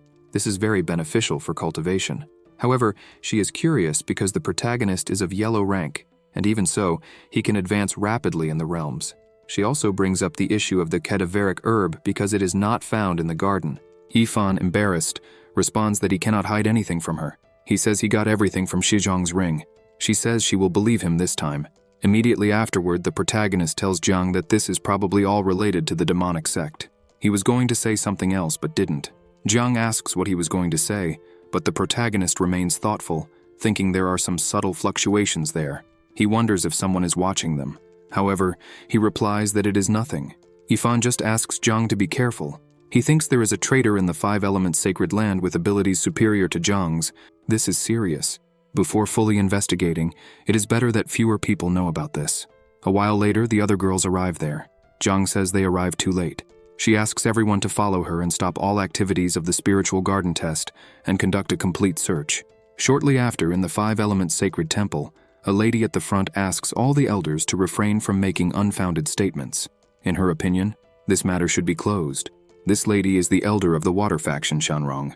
She says that with Jiang's cultivation, it is impossible for a 7th-level demon to break the restriction she imposed. Another elder, Qingchang, says that this is the mystery, and in his opinion, Jiang was careless and didn't pay enough attention, and that is why this happened. Another elder, named Qianjue, asks Qingchang to calm down because over the years in the spiritual herb garden test, several disciples ended up dying. Considering this, the fact that this year the number of injured and dead does not exceed 10 people is not a big problem. But Qingchang points out that he heard if she had arrived a little later, all the elite disciples would be dead now. Jiang remains silent, listening to all this. Shanrong says that even so, it was not long ago that Jiang killed the demon king of eternal sorrow in the night demon sect, which is a great achievement. Therefore, she thinks they should be lenient. However, the others don't think it's right to compensate for mistakes with achievements. Suddenly, Elder Luo asks everyone to stop. Luo tells Jiang that for her incompetence in the spiritual herb garden test this time, she will be punished with 3 months of reduced salary. She will also send Jiang to teach the external sect disciples in the skill transmission hall for 3 months. Jiang bows and says she understands. Luo turns to Elder Qingchang and says that since she is Jiang's master, she is willing to receive a half-year salary penalty. Luo asks if they agree. They say yes. Qianjue takes the opportunity to ask if the disciple Yifan solved this problem. Jiang answers yes. Shanrong says that Yifan just arrived and is already performing feats, and his cultivation is advancing rapidly. She says the protagonist has exceptional talent. She doesn't know what the future holds for him but is curious to see. Shanrong says it's a pity that the other elder isn't here, as she would probably also be interested in Yifan. Back at his place, the protagonist sneezes. He wonders who is talking about him. As soon as he returned from the courtyard, he took the pill that Jiang gave him, but it didn't have the effect Yifan expected. It seems that the quality of this pill is insufficient. The purple residence, also known as the Sea of Consciousness, is the source of all spiritual power and supernatural abilities, capable of giving rise to the soul, nurturing spiritual power, and awakening supernatural abilities. However, breaking through the initial stage of the purple residence does not guarantee effective control over this power. One must carefully cultivate the Sea of Consciousness in the brain for complete transformation. However, cultivating the Sea of Consciousness properly is a complex process, and a mistake can lead to demonic possession. Nevertheless, it is said that form follows function, and the protagonist has an interesting method. Some time ago, he went to Earth and bought 3 Linen mountain nuts. These mountain nuts from Earth are great brain food. After eating, the protagonist begins to concentrate energy in the pill field, embrace the origin, and maintain unity. After an hour, he wakes up and has finally succeeded. The energy within his body can now be completely controlled by his consciousness. He takes the new technique and says he will go to Earth to simplify its manuals. Then he returns to Earth and notes that it's been a long time since he was last there. Now that he has so much money, Yifan plans to stay a bit and enjoy it. He grabs his cell phone, thinking he hasn't missed much during his days in the other world. He sees some messages from his mother talking about her and his father's trip, and that she is now completely healthy. He feels happy reading this. Yifan also sees messages from Rong trying to contact him, but without responses. He finds it strange that she sent so many messages. Yifan replies to her, apologizing for not responding and asking if there's any problem. Suddenly, someone knocks on the door. The protagonist wonders who it could be at this time of night. When he opens it, he sees it's Shenghui, a childhood friend of his. They go to a bar in town. Shenghui says he came to Hangzhou and decided to visit the protagonist. He asks when the protagonist got so rich and if he married a rich girl. Yifan says that years have passed, but Shenghui's ability to mock others hasn't diminished. Shenghui says he's not mocking, he's complimenting. They toast once more until suddenly they hear a girl screaming. The protagonist recognizes the voice. It was Rong being harassed by a guy who was asking her to drink. Yifan gets up, and his friend asks if he knows her. The protagonist says yes and asks his friend to wait. Meanwhile, the guy with Rong thinks he finally convinced her to go to a bar with him. Her bodyguard stayed outside, and soon he plans to take her to the bathroom. He keeps insisting she drinks more until Yifan arrives and grabs the guy's arm. The protagonist tells him that Rong said she won't drink anymore and asks if he didn't hear. The guy tries to hit the protagonist, but doesn't have time. Yifan already punches him. He falls on the table and the protagonist tells him to leave and warns that if he sees him near Rong again, he'll turn him into a cripple. Yifan goes to Rong and asks if she can stand. He doesn't understand how she gets into such trouble. She looks at him and asks if he is Yifan. Rong sees him blurry. She doesn't know why she's there. She remembers that 2 hours ago she was lying in bed looking at her messages and saw that Yifan replied to her after so long. She asked if he was busy today and if they could meet, to which he replied saying that today wouldn't work, as he had some matters to resolve. Back to the present, she hugs him crying, calling him a jerk and asking why he always ignores her. Yifan feels embarrassed by this so suddenly. Rong asks why it's so difficult to see Yifan and where he has been all this time. She also asks if he was meeting other women, if they were prettier, if they had more money, or if they were more fun than her. The protagonist tells her to stop talking nonsense. The protagonist's friend from behind says that Yifan has already managed to win over a rich lady. Yifan gets angry and tells his friend to shut up. The protagonist leaves the bar with her and informs the guards that he has already notified Tang and that tomorrow he will take her home. Rong tells the protagonist that she doesn't want to go home because she needs to talk to him. The protagonist says that's fine and that he will take her to his place. The friend again calls him a ladies' man, but Yifan tells him it's not what he thinks. When they get home, the protagonist puts her to bed. Rong says she needs to tell him something important. Yifan wonders how things ended up like this. While taking off her shoes, he thinks it will be difficult to explain. Suddenly, Rong tries to get up and asks where she is. Yifan says he will take off her shoes so she can go to sleep and that they will talk tomorrow. While the protagonist wonders what Rong wants to tell him, she approaches him and asks him to listen to her. Rong says she has always liked him. This shocks the protagonist, but not everything is rosy. Rong vomits on Yifan's face. He even wonders if Rong came there to torture him. Rong starts walking and takes off her clothes, saying she will take a bath. The protagonist shouts at her that the bathroom is not there, and asks her not to throw her clothes as they are all dirty with vomit. A while later, the protagonist is freezing in bed because his clothes are wet after washing them and not drying them yet. He wandered so much in the other world that he forgot to buy things for his house, and now he only has one sheet and no clothes. To make matters worse, he doesn't know what Rong wanted to say. Yifan takes a peek at her and sees that she has a perfect body, but he decides not to think about it and goes to sleep. Tomorrow morning, he will buy sheets and clothes. Suddenly, Rong hugs the protagonist, saying she is finally close to him. She says that ever since they met, she has constantly thought about him. Yifan tries to talk to her, but she asks him not to turn around because she will be embarrassed. She explains to him that, during this time, she wondered if there would be another opportunity to see him. For her, it was always difficult to understand her feelings, but now that she is there, hugging him, Rong finally feels something real. Since she was little, everyone treated her differently. She never felt the desire to see a man, and that's why she thinks she might be in love with the protagonist. So Rong wants to confirm this to see if her feelings are real. She asks if Yifan can share the bed with her tonight. Yifan asks if she knows what she is saying. She confirms and asks, "Please." He starts to get up, and she asks if he is going to leave and if she has irritated him. But the protagonist kisses her and says he will do what she asked. The two kiss again, and the night was longer, if you know what I mean. When he wakes up in the morning, the protagonist complains about being tired from the night before. But when he looks, Rong is no longer there. He picks up his phone and sees 3 messages from her. Rong says that after that night, she thought a lot and concluded that she really likes the protagonist, but she needs some time to organize her thoughts and asks him not to tell her sister. The protagonist says he was the man who usually goes out to buy cigarettes and wonders how this happened the other way around.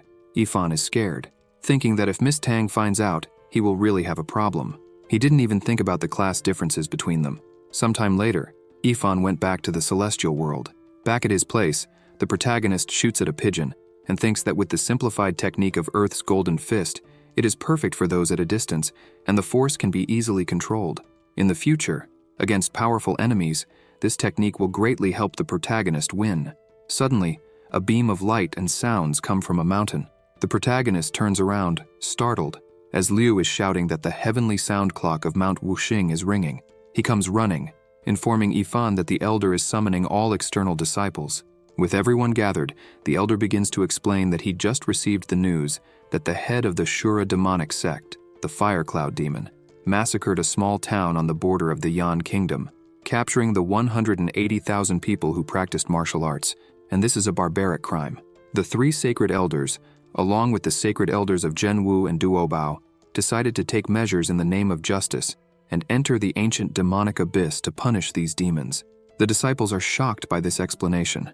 The elder continues, saying that in this mission, external disciples can voluntarily join, and the three who perform the best will receive an earpill, an exceptionally high-quality sword called the Rainbow Sword, and a high-level martial technique manual called The Secret of Tyrannical Dominion. He asks those interested to register in the Sex Affairs room, and they will depart in a day. The disciples are astonished by the rewards, and the elder explains what the ear pill is. It is a medium-quality elixir, and it is said that someone at the peak of the Purple Realm has a 90% chance of breaking through to the Spirit Realm if they take it. A disciple says that, besides the pill, there is the sword and the high-level martial technique, all offered to external disciples. So this means that the mission will not be simple. Liu asks the protagonist what he thinks about it.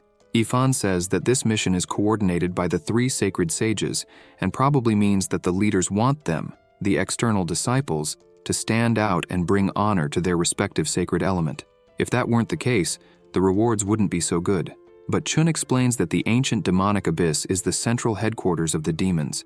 Anyone who enters there will be in great danger of death.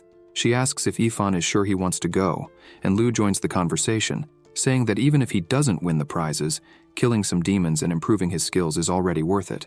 With that, Yifan invites them to go together, as he was looking for a place to train properly, but the protagonist already thinks that this training might have been instigated by the hooded man, and if that is indeed the case, this training could be dangerous. Liu says that if they really go, they have to prepare some special equipment. The protagonist asks why. Liu explains that the demonic abyss of ancient times is 99 floors deep, each with its own world. Altogether, the space is hundreds of times larger than the Earth's surface. The demonic abyss is without light all year round and is home to countless underground demonic creatures such as yakshas, rakshasas, demons, trolls, succubi, asuras, and many more. The abyss is also a source of numerous treasures and unique items, especially various types of spiritual herbs and underground crystals. The deeper one goes, the more abundant these items become. However, with them come increasingly terrifying creatures. Due to their constant life underground, these demonic creatures share a common weakness: the fear of sunlight. Shen says this is why many luminous pearls, bright artifacts, and talismans must be prepared. Yifan thinks that if sunlight is their fear, it will be easy. 3 days later, outside the Obsidian City, the elder says that this is the Obsidian City, a gathering place for warriors and cultivators where demonic creature corpses can be sold or pill supplies can be bought. Outside the Obsidian City, there are several entrances to the ancient demonic abysses. The elder hands each disciple a talisman and explains that this is a common communication talisman among the 3 great sanctuaries and the 5 great sects. If anyone is in danger, they can send spiritual chi, and if lucky, someone might help. As for the disciples in the marrow cleansing realm, they will enter levels 4 and 5 of the abyss. The disciples in the enlightenment realm will enter levels 6 and 7. The disciples in the profound celestial realm will go to levels 8 and 9. For levels above 10, it's better not to proceed if one doesn't want to die. He asks if everyone understands, and the disciples respond affirmatively. With that, the announcement ends, and everyone departs. Chun tells the group that her sword is worn out, and wants to go to the city to buy a new one. Shen says they'll all go together since they're hungry, and will buy something to eat there. At the weapons tent, Chun finds a very good sword. As for the protagonist, he thinks that the Obsidian City is truly prosperous, since even small tents have quality weapons. But a girl suddenly appears and takes Chun's sword.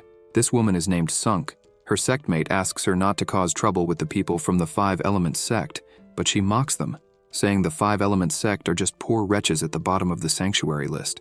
Seeing this, Yifan wonders where this girl causing trouble came from. Liu intervenes and says that even if they are at the bottom of the list, they are still a sanctuary. He asks if they are not better than her third-class sect.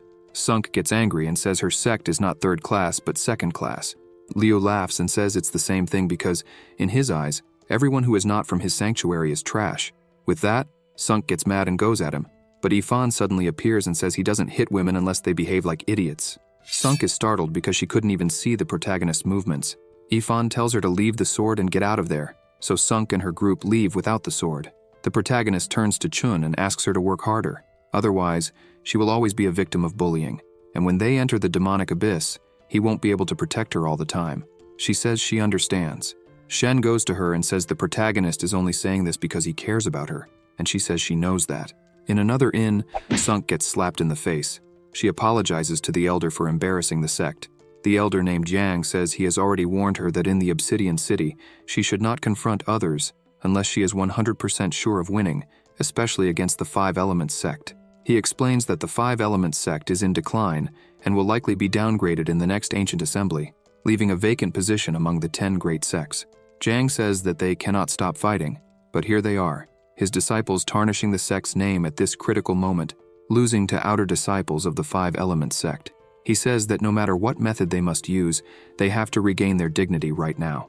A while later, outside the Obsidian City, the protagonist stands before a portal. He knows that it is the entrance to the demonic abyss. Yifan asks if everyone is ready, to which they all respond affirmatively. Already on the 6th level of the demonic abyss, Yifan notes that there are no monsters nearby, and that once they finish here, they can rest. Liu kills the last monster and says he understands. Liu punches another one, and after they finish, Liu remarks that in these days they managed to reach the 6th level and killed hundreds of demons, nearly 1,000. Meanwhile, Shen was looking for herbs and found a demonic mushroom. Liu says that just by looking at it, he knows it's valuable. Shen says it must be quite expensive. She says that since the two of them already have herbs, she will keep this one. Then the protagonist arrives and says that they have explored enough and now they will part ways there because he intends to go to the 7th floor. Since the rest of the group does not have a stable level, they should all stay there. Yifan tells Liu that he is also there to experience the demonic abyss, and it would be a waste to stand still in a quiet zone. The protagonist asks Liu to take care of everyone there since he will now be the strongest among the group. Chun, all embarrassed, asks the protagonist to stay a few more days because she has not yet found any demonic herb. But the protagonist tells her that Liu will help her find one. After all, the demonic abyss is enormous and has many treasures. She feels a bit sad about this, but Liu tries to cheer her up, saying that everyone there already has a herb, so the next one they find will be hers. On the 7th level of the abyss, some demons were devouring some dead bodies. A disciple was watching this and thinks that the 7th level is the real hell, and that it is impossible to get out of there alive. All the senior disciples who were there did not even see how they died. He thinks about leaving because it is useless to try to fight, but suddenly a demon finds him. He tries to run away, but the demon grabs his spear and throws it at the disciple. He thinks it is the end for him, but Yifan arrives and destroys the demon's spear. He quickly counterattacks the demon and kills it instantly. The protagonist did not expect the first creature he would encounter on the 7th level to be this race of demon called Imp. He looks at the group of demons and thinks it will be a perfect test for his new skills.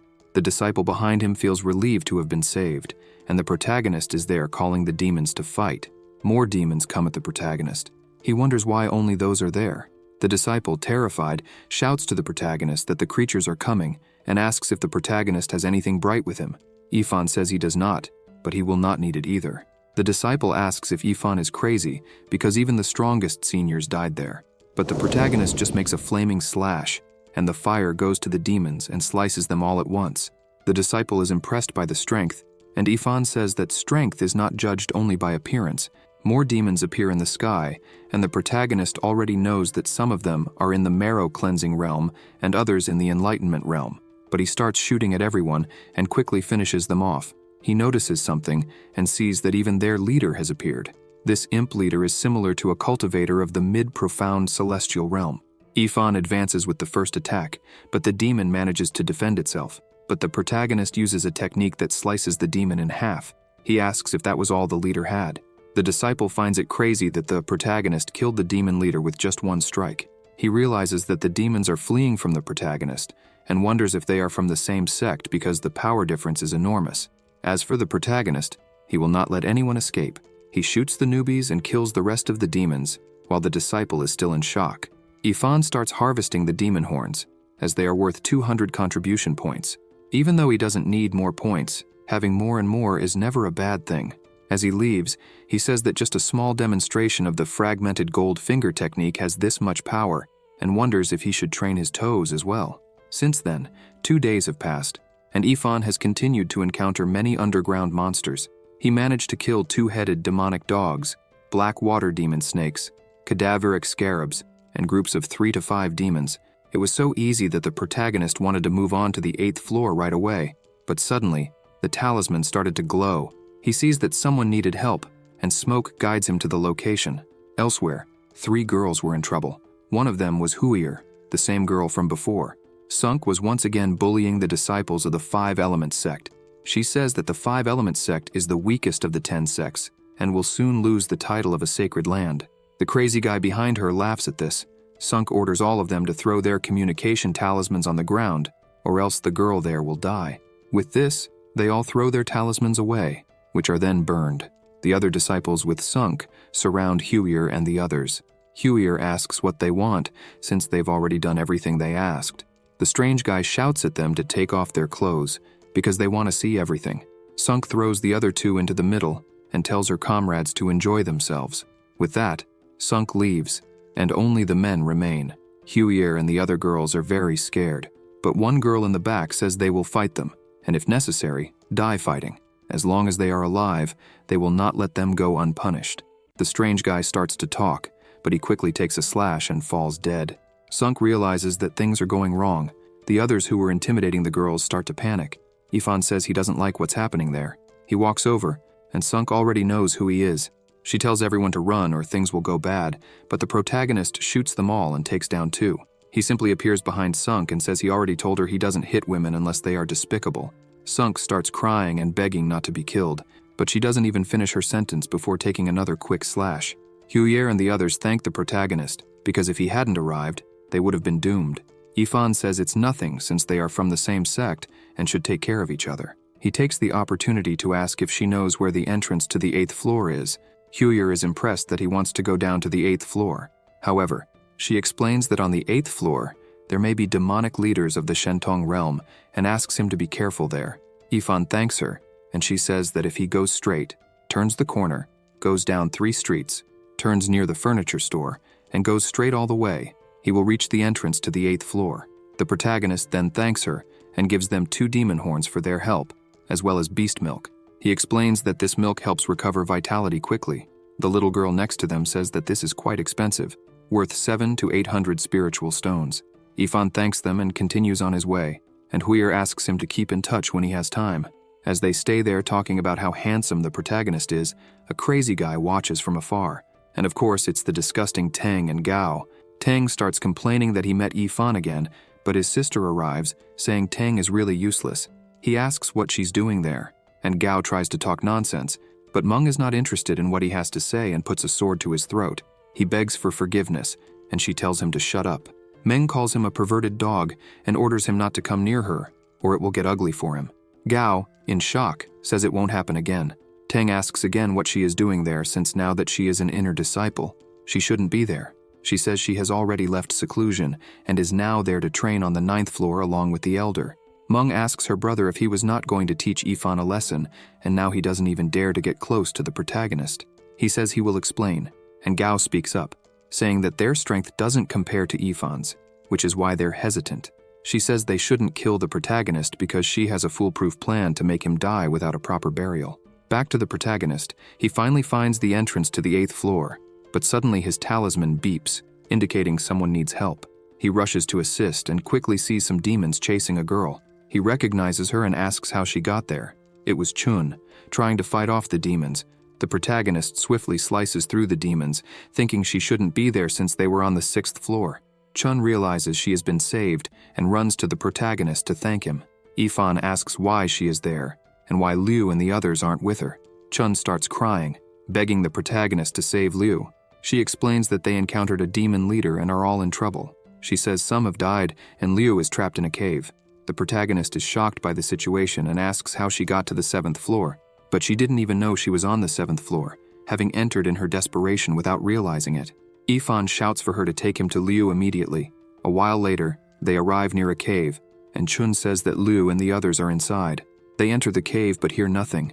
She wonders if Liu is already dead, but the protagonist tells her not to say that, and that he will go in further.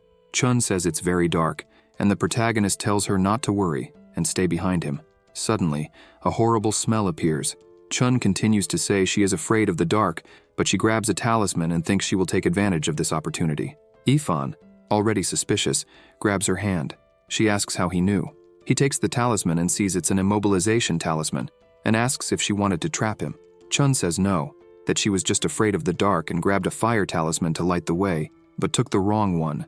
But the protagonist grabs her by the neck and says he wasn't born yesterday and asks what's going on there. Chun starts screaming that she knows nothing, but the protagonist doesn't believe her, because from the beginning, he found it strange that she, being in the mid-marrow cleansing realm, had reached there without any injuries.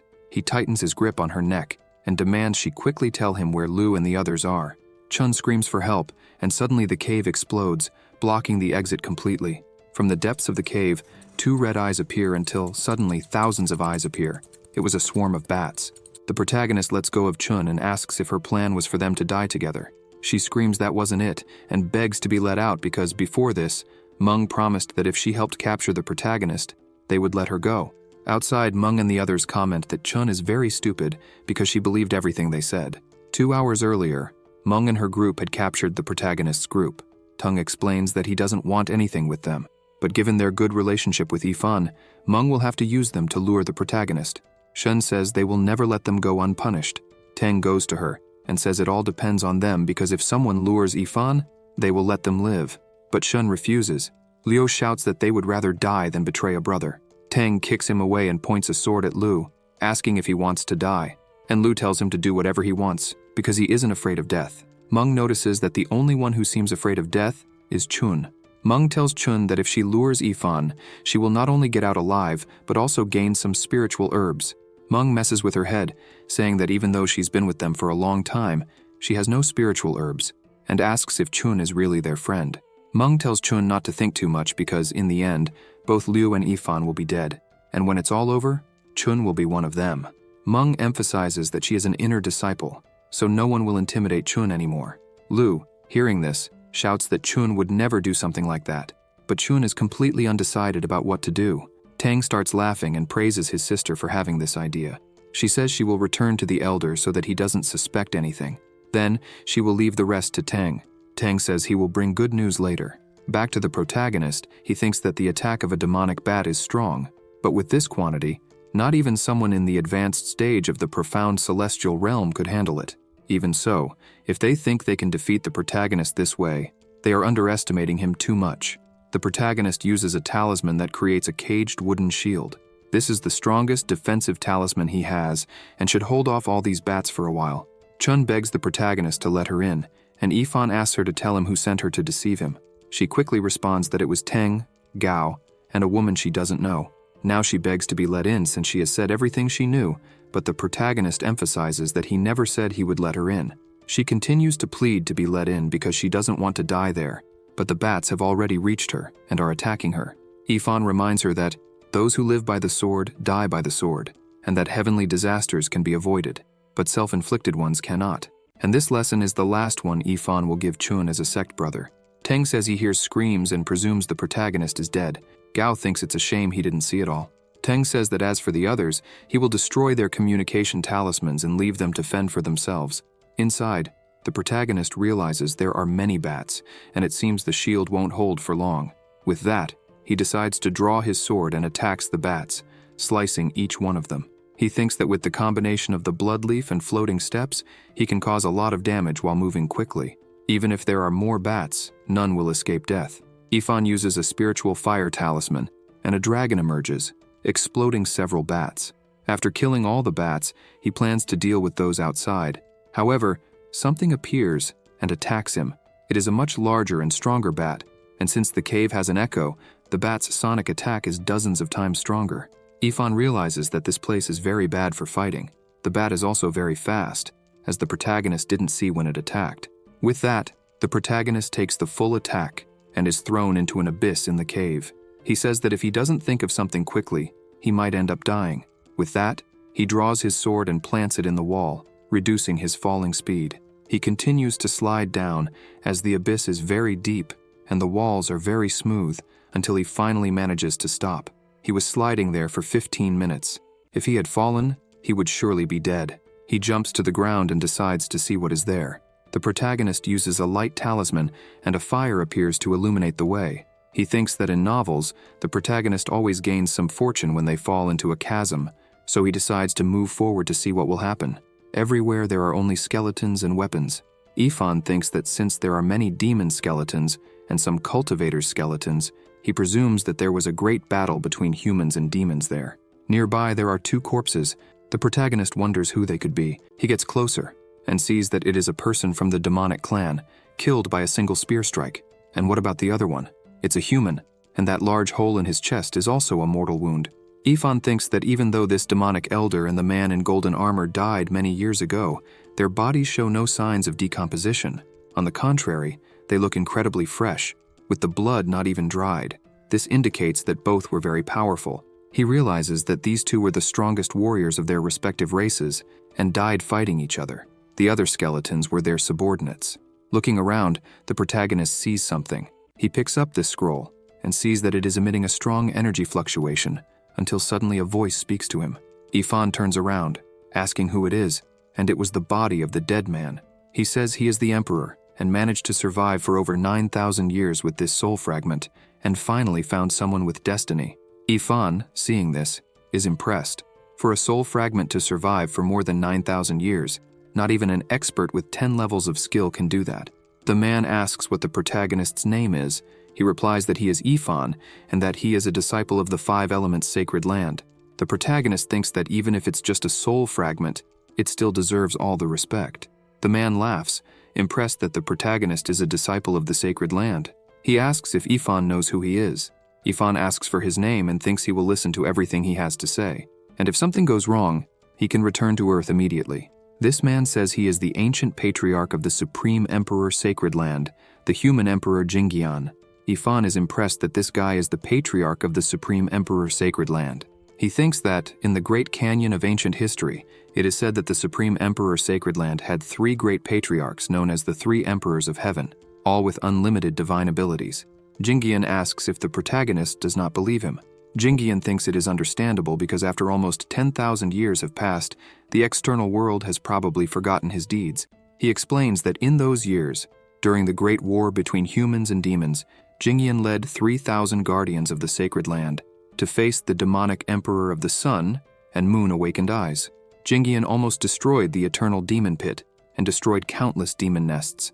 Finally, he fought the demonic emperor of the awakened eyes in this abyss, and both perished together. Jingyan turns to the protagonist again and says that the scroll Ifan picked up is his life treasure, the demon sealing record. This treasure is one of the 3 sacred relics of the Supreme Emperor Sacred Land, capable of containing all the demons of the world, including demon emperors and gods. It is the greatest weapon against the demonic clan. Jingyan says that, in addition, his human emperor armor, his human emperor spear that killed the demonic emperor of the awakened eyes, and the demon emperor's cauldron are all supreme weapons that shook the continent. Unfortunately, his life was short, and he did not have the fortune to have descendants. With this, Jingyan asks the protagonist if he would like to inherit all his legacy. Ifan asks what teachings Jingyan has to offer. He tells the protagonist to come closer to him, kneel, bow his head 3 times, and if he accepts him as a master, he will transmit the image of the supreme domain and all his equipment. This is the ultimate divine technique of the Supreme Emperor Sacred Land, divided into 3 volumes: Heaven, Earth, and Humanity. By learning this technique, Ifan will become a genuine disciple of the Supreme Emperor Sacred Land, receive the title of Emperor, and achieve the highest glory. Ifan kneels and thanks the Emperor. Jingyan laughs and says there is no need to thank him, as being able to meet there is already a great destiny. And when the Emperor is about to perform the process, Ifan dodges and says something is not right. He asks if the Emperor is pretending to teach techniques in order to take over the protagonist's body. Jingyan says that is not the case. He is the human Emperor, one of the strongest of the human race. He says he would never take over a young person's body. Ifan laughs and says he worried for nothing then. However, he is a disciple of the sacred land of the 5 elements, and without his sex approval, Joining another sect would be treason. He tells the emperor to forget it, as he will not accept the legacy. Jingyan curses the protagonist and goes after him. He reaches the protagonist and says he has waited thousands of years and will not let it end like this. Yifan thinks that, as he suspected, there was indeed something wrong with the emperor. Fortunately, Yifan did not use the ring today. With that, he takes off the ring and returns to Earth. He says that, if it were not for the ring, he would have become a puppet.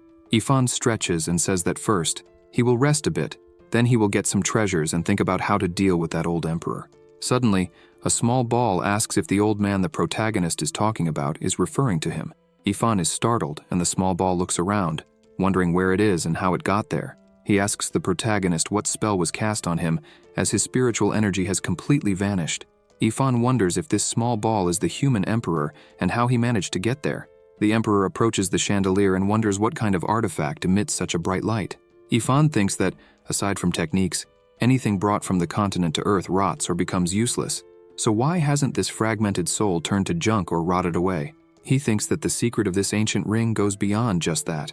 The emperor approaches the protagonist and asks what is happening, what place this is, and demands his spiritual power back. Yifan grabs a vacuum cleaner and sucks the emperor into a box, leaving him screaming to be let out. The protagonist goes to him and tells him not to waste energy, and that from now on, Yifan will be the one asking questions.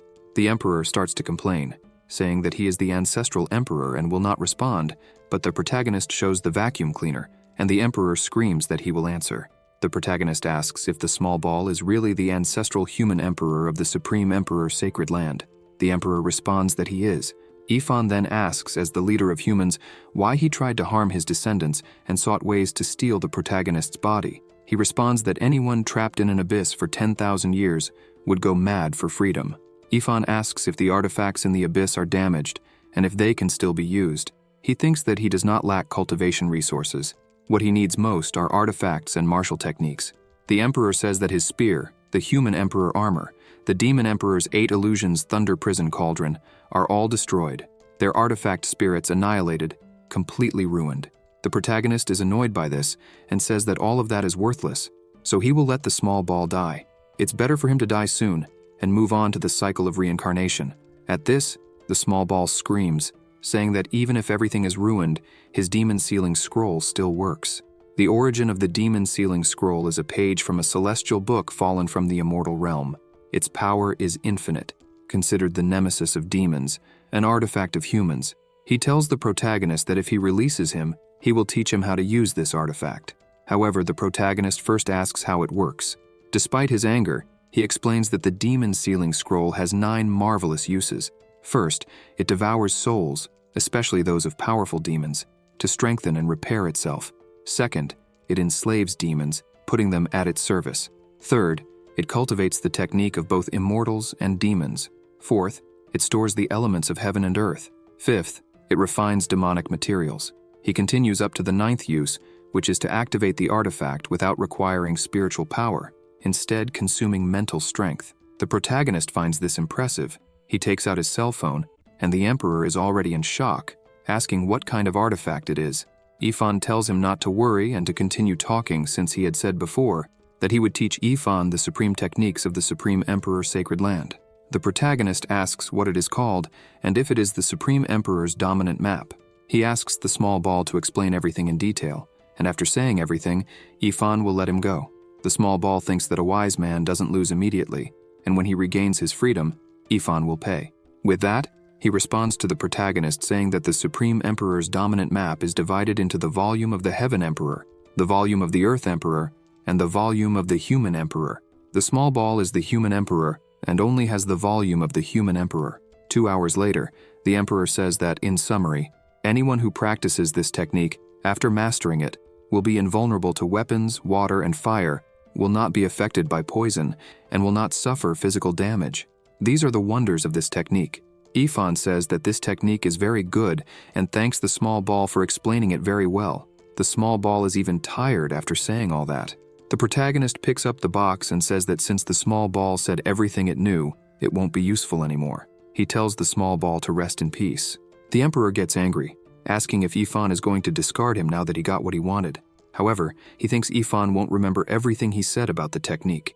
but the protagonist shows the audio recording of the explanation and says that times have changed. The small ball finds this other world very frightening. Ifan puts the small ball in the microwave and says that if he lets him go, he will harm other human descendants. So it is better for him to die soon and move on to the path of reincarnation. The small ball starts to struggle, and Ifan wishes it a good journey. The protagonist says that if he didn't eliminate the emperor, it would be dangerous to keep him around. With that, he can be completely at ease. Ifan takes the demon sealing scroll and places a drop of blood on it, because, according to what the small ball said, he only needs to drop blood on the scroll. With that, the protagonist moves to another place. He thinks that this demon sealing scroll can directly protect a person's thoughts in a world of souls. This means it has recognized the protagonist as its master. The history of the immortal realm's dominance over demons and how to combat demons is recorded there. Ifan finds it incredible. The activation technique was directly imprinted in his mind. It seems that in this world, it has been simplified. This saves a lot of trouble. The protagonist laughs and says that now this great power is his, and now he wants to find demons to test his new power. On the 8th floor of the abyss, many people are being defeated by a red wolf. They are exhausted and say they won't last long, but one of them says to hold on, or they will all die there. They see that there is a cliff behind them, and there is no way to escape. A guy starts crying, begging for someone to come and help. He says he hasn't married or had children yet, and doesn't want to die there. They hear a howl and look back. Dozens of wolves have appeared there. With that, they have already accepted death, but suddenly the wolves start attacking each other. The disciples don't understand what is happening because the wolves are killing their own kind. They see the wolf's eyes shining in gold. It was the protagonist testing his abilities. He thinks the emperor deceived him because with the demon sealing scroll, these demons can be easily controlled. He says that after using the ancient ring to return to Earth, he quickly eliminated the bat leader. But since he left the cave, he hasn't seen either Gao or Teng. So, after finishing killing all the wolves, the disciples notice that the wolves are celebrating. After finishing, the protagonist calls all the wolves to continue following. The wolves understand and jump off the cliff to move to the next floor, and the protagonist also goes to the next floor. The disciples don't understand what is happening. They think it's a miracle. On the 9th floor, the protagonist has dominated a giant bear. He asks the bear to cut honey for him to drink. He explains that in the past 2 days, he used demonic wolves to surround and capture more demons, turning them into slaves. He captured 2 demonic bears with power comparable to the peak of the Purple Palace. With this demon army, he cleared the forest of the 9th floor, killing many demons, black-armored boars, 3-headed demonic wolves, venomous spiders, abyssal worms, and more. Whenever a demon died, he enslaved another to take its place, thus maintaining the strength of the army. If he could have a demon army in the abyss of eternal demons, conquering other territories and destroying other regions would be genius. Ifan would send his army after anyone who dared to disturb him. He thinks that neither Teng nor Gao, nor even Ifan himself, would ever imagine that in an emergency, he would obtain the demon sealing scroll, humanity's supreme treasure. Ifan plans to kill the 2 in the worst possible way. Suddenly, the protagonist hears a strange sound. Upon approaching, he sees some people fighting. The protagonist wonders what is happening there, because people from the 3 great sanctuaries and the 5 great sects are gathered there. The humans shout not to retreat because the fire cloud demon's nest is ahead of them. Hearing this, the protagonist remembers that the elders assigned the inner disciples the mission to exterminate the fire cloud demon and deliver justice. With this, the protagonist goes there, as it is rare to see something so significant happening. Upon arrival, 2-headed flying Yasha demons appear behind the protagonist. Ifan thinks that as soon as he arrived there, he encountered more demons, and the number of demons on the new floor is very high. Since they are there, they will all become part of the protagonist's army. The wolves manage to bring some down. One of the demons tries to escape, but the protagonist will not allow it.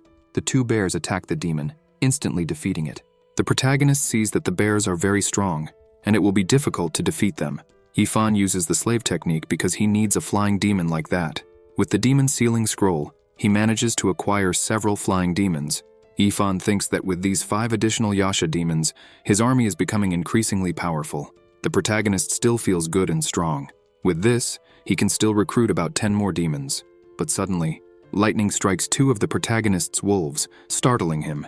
He wonders if this lightning was meant to hit him. Ifan climbs onto the flying demon to see what is attacking. But in reality, this attack was just energy waves caused by the fight ahead. It seems that the 2 fighting are exhausted, which is why the attack failed and went off course. The human shouts that since the Asura demon is almost dead, he will finish it. Yifan sees that the human is unarmed and still able to launch such a powerful attack with just his fist. He is impressed with the power of the inner disciples. However, the demon he is fighting is an Asura, which is not easy to face.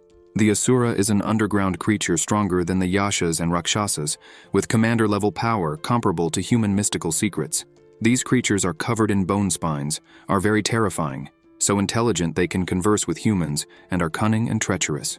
With this, the Asura manages to dodge and cut the human in half. After this attack, the two fall into a chasm. At the bottom of the chasm, the Asura coughs and says that now the human is dead. He also intends to take the human's heart. But suddenly, the protagonist's Yashas arrive.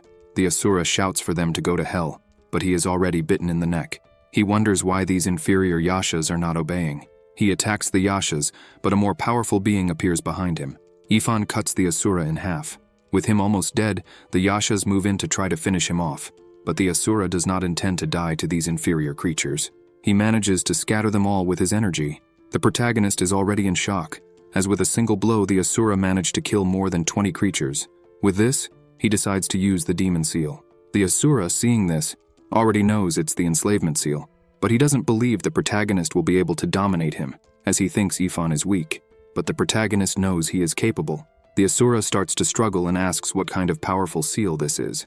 The protagonist sees that he is resisting and increases the power of the seal. With this, the Asura becomes his slave. Yifan sits on the ground because, at his level, capturing demons of this caliber is quite complicated. The Asura bows to the protagonist and says his name is Botu. Yifan finds this interesting because he didn't know demons had names beyond their species. Yifan looks at the human and sees that he was an inner disciple of the Zhenwu holy place. He prays for the guy and asks him to rest in peace. The protagonist sees that the guy had a ring, but it had a soul seal.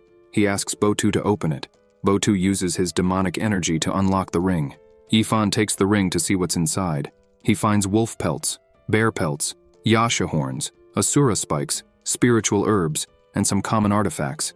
However, there is something very good, a powerful technique, the giant spiritual fist, a spiritual level martial technique. This must be the valuable fist technique the man used against the Asura. Sometime later, the protagonist is at his home on Earth, training this technique. Yifan thinks that the giant spiritual fist has 5 styles: Mountain Breaker, Earth Splitter, Sea Covering, Sky Roaring, and Immortal Shadow. Each style is fiercer than the last, and to perform this fist technique, one must first merge their fist with their spiritual power. Yifan doesn't have spiritual power, but he is already at the Sifu level, and his Niwan Palace is receiving soul power that nourishes his body. His willpower and soul perception are greater than before, so he can use soul power instead of spiritual power. As for the fist intent, it can't be learned in a day. It requires a lot of practice. The giant spiritual fist is a complicated technique. If it hadn't been simplified on Earth, Yifan wouldn't be able to understand it. Suddenly his cell phone rings and it's Guo. He answers, and she yells that the packages are piling up at her house. She asks if he's going to pick them up. The protagonist replies that he will go today. He remembers that his mother is making her first trip abroad and is very excited. She said she would send various things to the protagonist. Since the protagonist was busy in the abyss, he asked Guo to keep the packages for him, but he ended up forgetting. Sometime later, the protagonist goes to Guo's house. He says he didn't expect there to be so many packages. After they arrive, the protagonist already sees Guo's mother. The mother asks who this young man is. The protagonist replies that he is Guo's tenant, Yifan. The mother is suspicious because he is very close to her daughter. She says that the protagonist is even cute, but has no trace of luxury. He is clearly poor. Guo asks her mother not to say that because Yifan is her friend. The mother becomes more suspicious and asks if they are the kind of friends who go out together, but Guo gets angry with her. The mother lets it go and says she will introduce someone to Guo. This guy is Dongqing. With this, Guo gets angry and says she already talked to her mother about it and asks why she did it again. Her mother says that Guo is already 30 years old, so she is no longer a girl. And if she doesn't worry about her daughter, who will? Her mother asks her not to worry because she investigated the guy, and he is more reliable than the previous one. With this, a tense atmosphere sets in. Yifan thinks that guy is not trustworthy. Her mother continues insisting that the guy is good because at 30, he already has his own company and is doing very well in business. He is still modest, saying that he is just starting out. Her mother continues to say that he matches Guo. Guo gets angry and stands up, saying she will get the protagonist's packages. The guy asks what the protagonist does and asks for his business card. Ifan declines and says he doesn't have a job, so he can't exchange cards with him. The guy starts mocking the protagonist, saying that Ifan is useless and doesn't even have a social position. He says that Ifan is young and shouldn't waste his life on unrealistic dreams, but should find something to do. The mother continues praising the guy, and he keeps flattering her. The mother asks if that car outside is a BMW. He laughs and says it only costs a few tens of thousands, so it's not a very luxurious car. He turns to the protagonist and asks which luxury car he likes, but Ifan responds that he doesn't know anything about cars, and any car that works is fine for him. The mother thinks she's right. Ifan is just handsome but has no money. The guy checks the time and says he has company matters to attend to, but he only wanted to show off his expensive watch. The mother praises him again. Then Guo arrives with several of the protagonist's boxes and mentions that there are more things in the backyard. She says those boxes have the valuable item seal, so the protagonist should take a look. But suddenly she trips and falls, dropping all the valuable boxes. The protagonist extends his hand to Guo and quickly pulls her close, asking if she's okay. She thanks him for his help, but Dongqing thinks the protagonist is trying to take advantage of him. Guo becomes worried and goes to check the protagonist's valuable boxes, concerned that something might have broken. However, Ifan says it's fine and that he'll open the boxes to see how things are. Dongqing, sipping his coffee calmly, thinks that if it broke so easily, it must not be something very expensive. But when the protagonist opens the box, it turns out to be a Patek Philippe watch. Dongqing spits out his coffee upon seeing the watch. Guo's mother asks what brand it is, saying she's never heard of it. Dongqing shouts that it's a very famous watch worth millions. Looking more closely, he notices that the glass is cracked. Guo apologizes for breaking it, but Ifan reassures her not to worry, as the most important thing is that she's okay. Dongqing is shocked to hear the protagonist say that the watch isn't important. Suddenly, the protagonist notices a bag nearby and tells Guo to keep it, saying his mother told him to give it to someone. He even thought there was no one to gift it to, but since Guo had taken care of his things for so long, he wants her to have it as a present. Guo asks if he's sure about this. Dongqing is shocked once again to see the protagonist giving away a limited edition Chanel bag as if it were just a trinket. Guo's mother asks what's wrong with him, but he says it's nothing. Then the protagonist shows his car key and asks if Dongqing is feeling unwell and if he wants a ride to the hospital. Upon seeing the key, Dongqing realizes it's for a Porsche. Guo's mother is impressed with his car, pointing out that it's truly a luxury vehicle. Dongqing thinks it's over. There's no way to surpass the protagonist now. After packing everything, Ifan thanks Guo again. She asks if he's sure that nothing will fall or damage the car seats, since there are so many boxes. Dongqing comments that it's madness to use a Porsche as a truck, but the protagonist replies that it's okay if something gets damaged. After all, as Dongqing said, a car is just a means of transport. With that, Dongqing becomes furious and curses the protagonist for using his own words against him. Ifan says he's leaving and speeds off, splashing mud in the miser's face. Guo's mother waves and asks Ifan to visit her again. The prota waves back, saying he will. Sometime later in the Eternal Demon Pit, on the 9th level, Ifan is testing his skill, Giant Spirit Fist Mountain Breaker. This skill is very destructive, and the prota finds it amazing. He reflects that even using only soul power to activate it, it's already very strong. He wonders if, when he reaches the spiritual realm and uses his spiritual power to activate this skill, it would be even stronger. Botu calls the prota and says his master is quite talented, since in just a few days, Ifan mastered the fist technique to the spiritual level. He says he's impressed. The prota asks him to get up and questions if he's a demonic beast in the realm of divine abilities and if he's able to use this skill. Botu responds affirmatively and demonstrates it to the prota. Ifan, watching this, thinks the demon uses his hand like a sword, quickly launching spiritual energy from his hand like a wave. He thinks it can't be that powerful. However, the attack tears through several trees at once. Ifan is shocked, finding it impressive. Botu explains that this is a divine technique of his race, the Shura. It's called Shura Cross Decapitation. He says it's very effective for killing higher-level opponents. Next, he shows another skill, the Blazing Fireballs. He throws the fireballs, explaining that this technique combines spiritual energy and blood energy. With this, he can face thousands of enemies at once. Ifan is in shock, witnessing the destructive power of this skill. Botu starts showing various abilities to the prota, who stands there sweating nervously. From afar, all you can see are explosions. Botu asks Ifan if he's satisfied with his skills. The prota asks the Shura to stop, emphasizing that the realm of divine abilities is truly powerful. What if Botu hadn't fought against that man in yellow, until they both were terribly wounded? The Prota wouldn't have defeated him, not even with 1,000 lives. Ifan smiles, thinking he greatly underestimated this powerful monster. However, Botu tells the Prota that he's praising him too much. But compared to the soul extermination formation created by the demonic Marquis Huoyun beneath the castle to annihilate human cultivators, Botu says he's nothing in front of this Huoyun. Ifan is utterly terrified by this. Botu explains that it has been 3 months since Marquis Huoyun set up a 10,000 souls extermination formation in his guard post. If those human cultivators dig into the mine, they will be blown up. Unless one cultivates up to the 5th level of divine power, condensing all spiritual power into a golden seed, there would be no way to survive.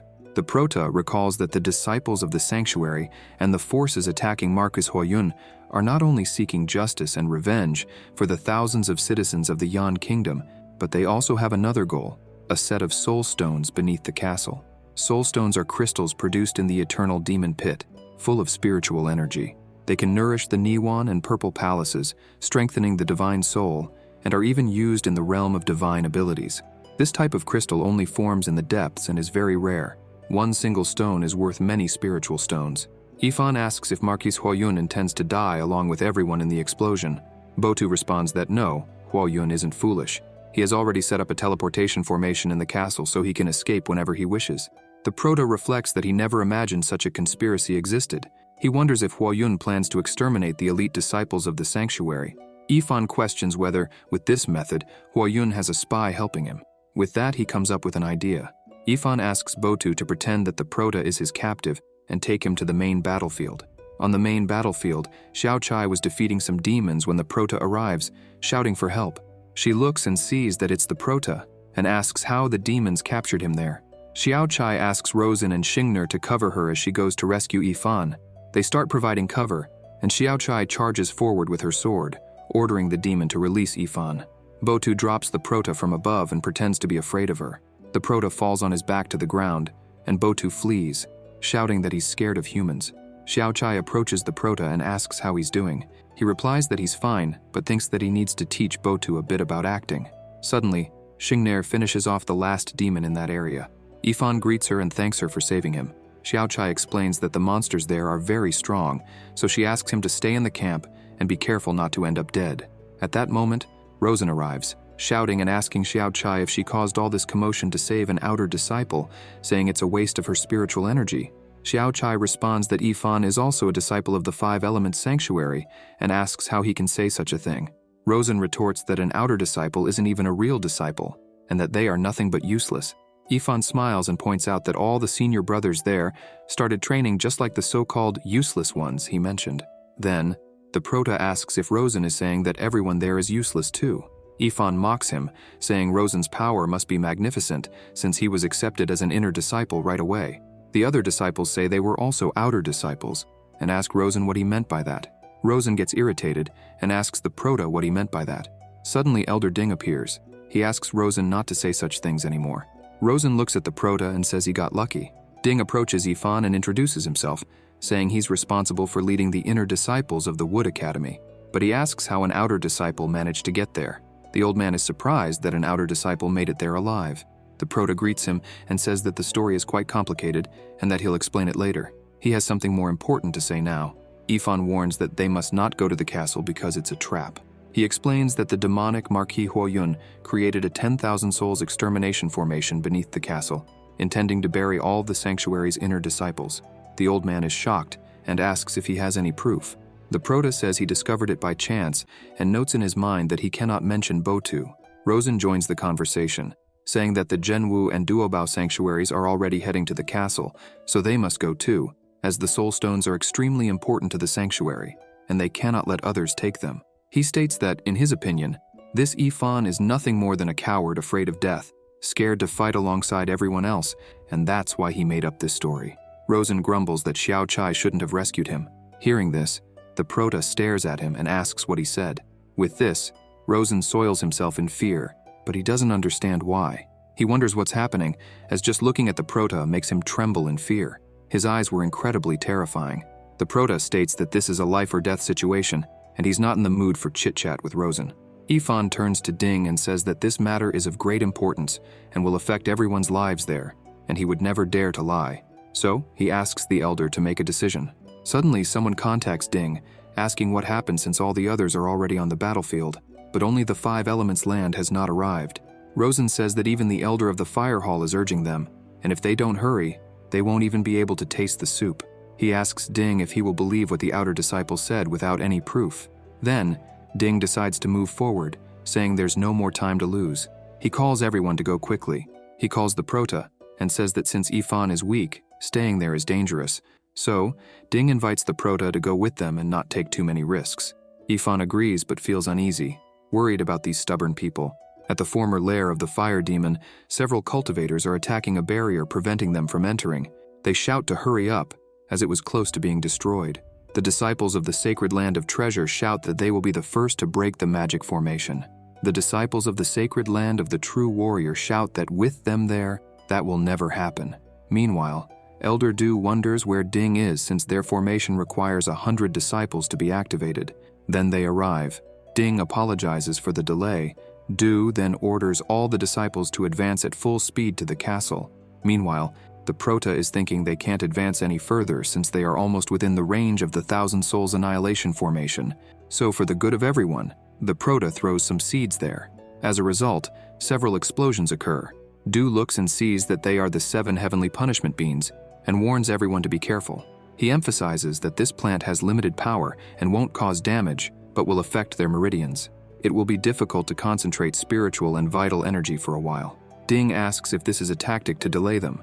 Yifan thinks that the 7 heavenly punishment beans are just balm seeds he brought from Earth. Luckily, he took advantage of the team's break to collect a large quantity of wild vines and experiment with them, thus finding the perfect way to stop everyone without harming them. He throws more to delay them further.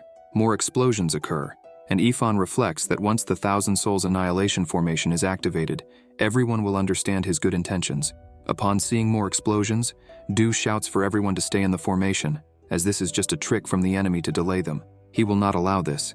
Suddenly, a massive energy emanates from the castle. Du is already in shock. The Marquis shouts that all the cultivators there will die. He starts laughing loudly as the entire area is destroyed. After the explosion, a huge crater remains, and Du wonders what happened. The fire demon's castle has been destroyed. He sees that, except for the disciples of the sacred land of the 5 elements, everyone else died. Rosen is horrified at the destructive force that occurred there. He can't believe that everyone died except for them.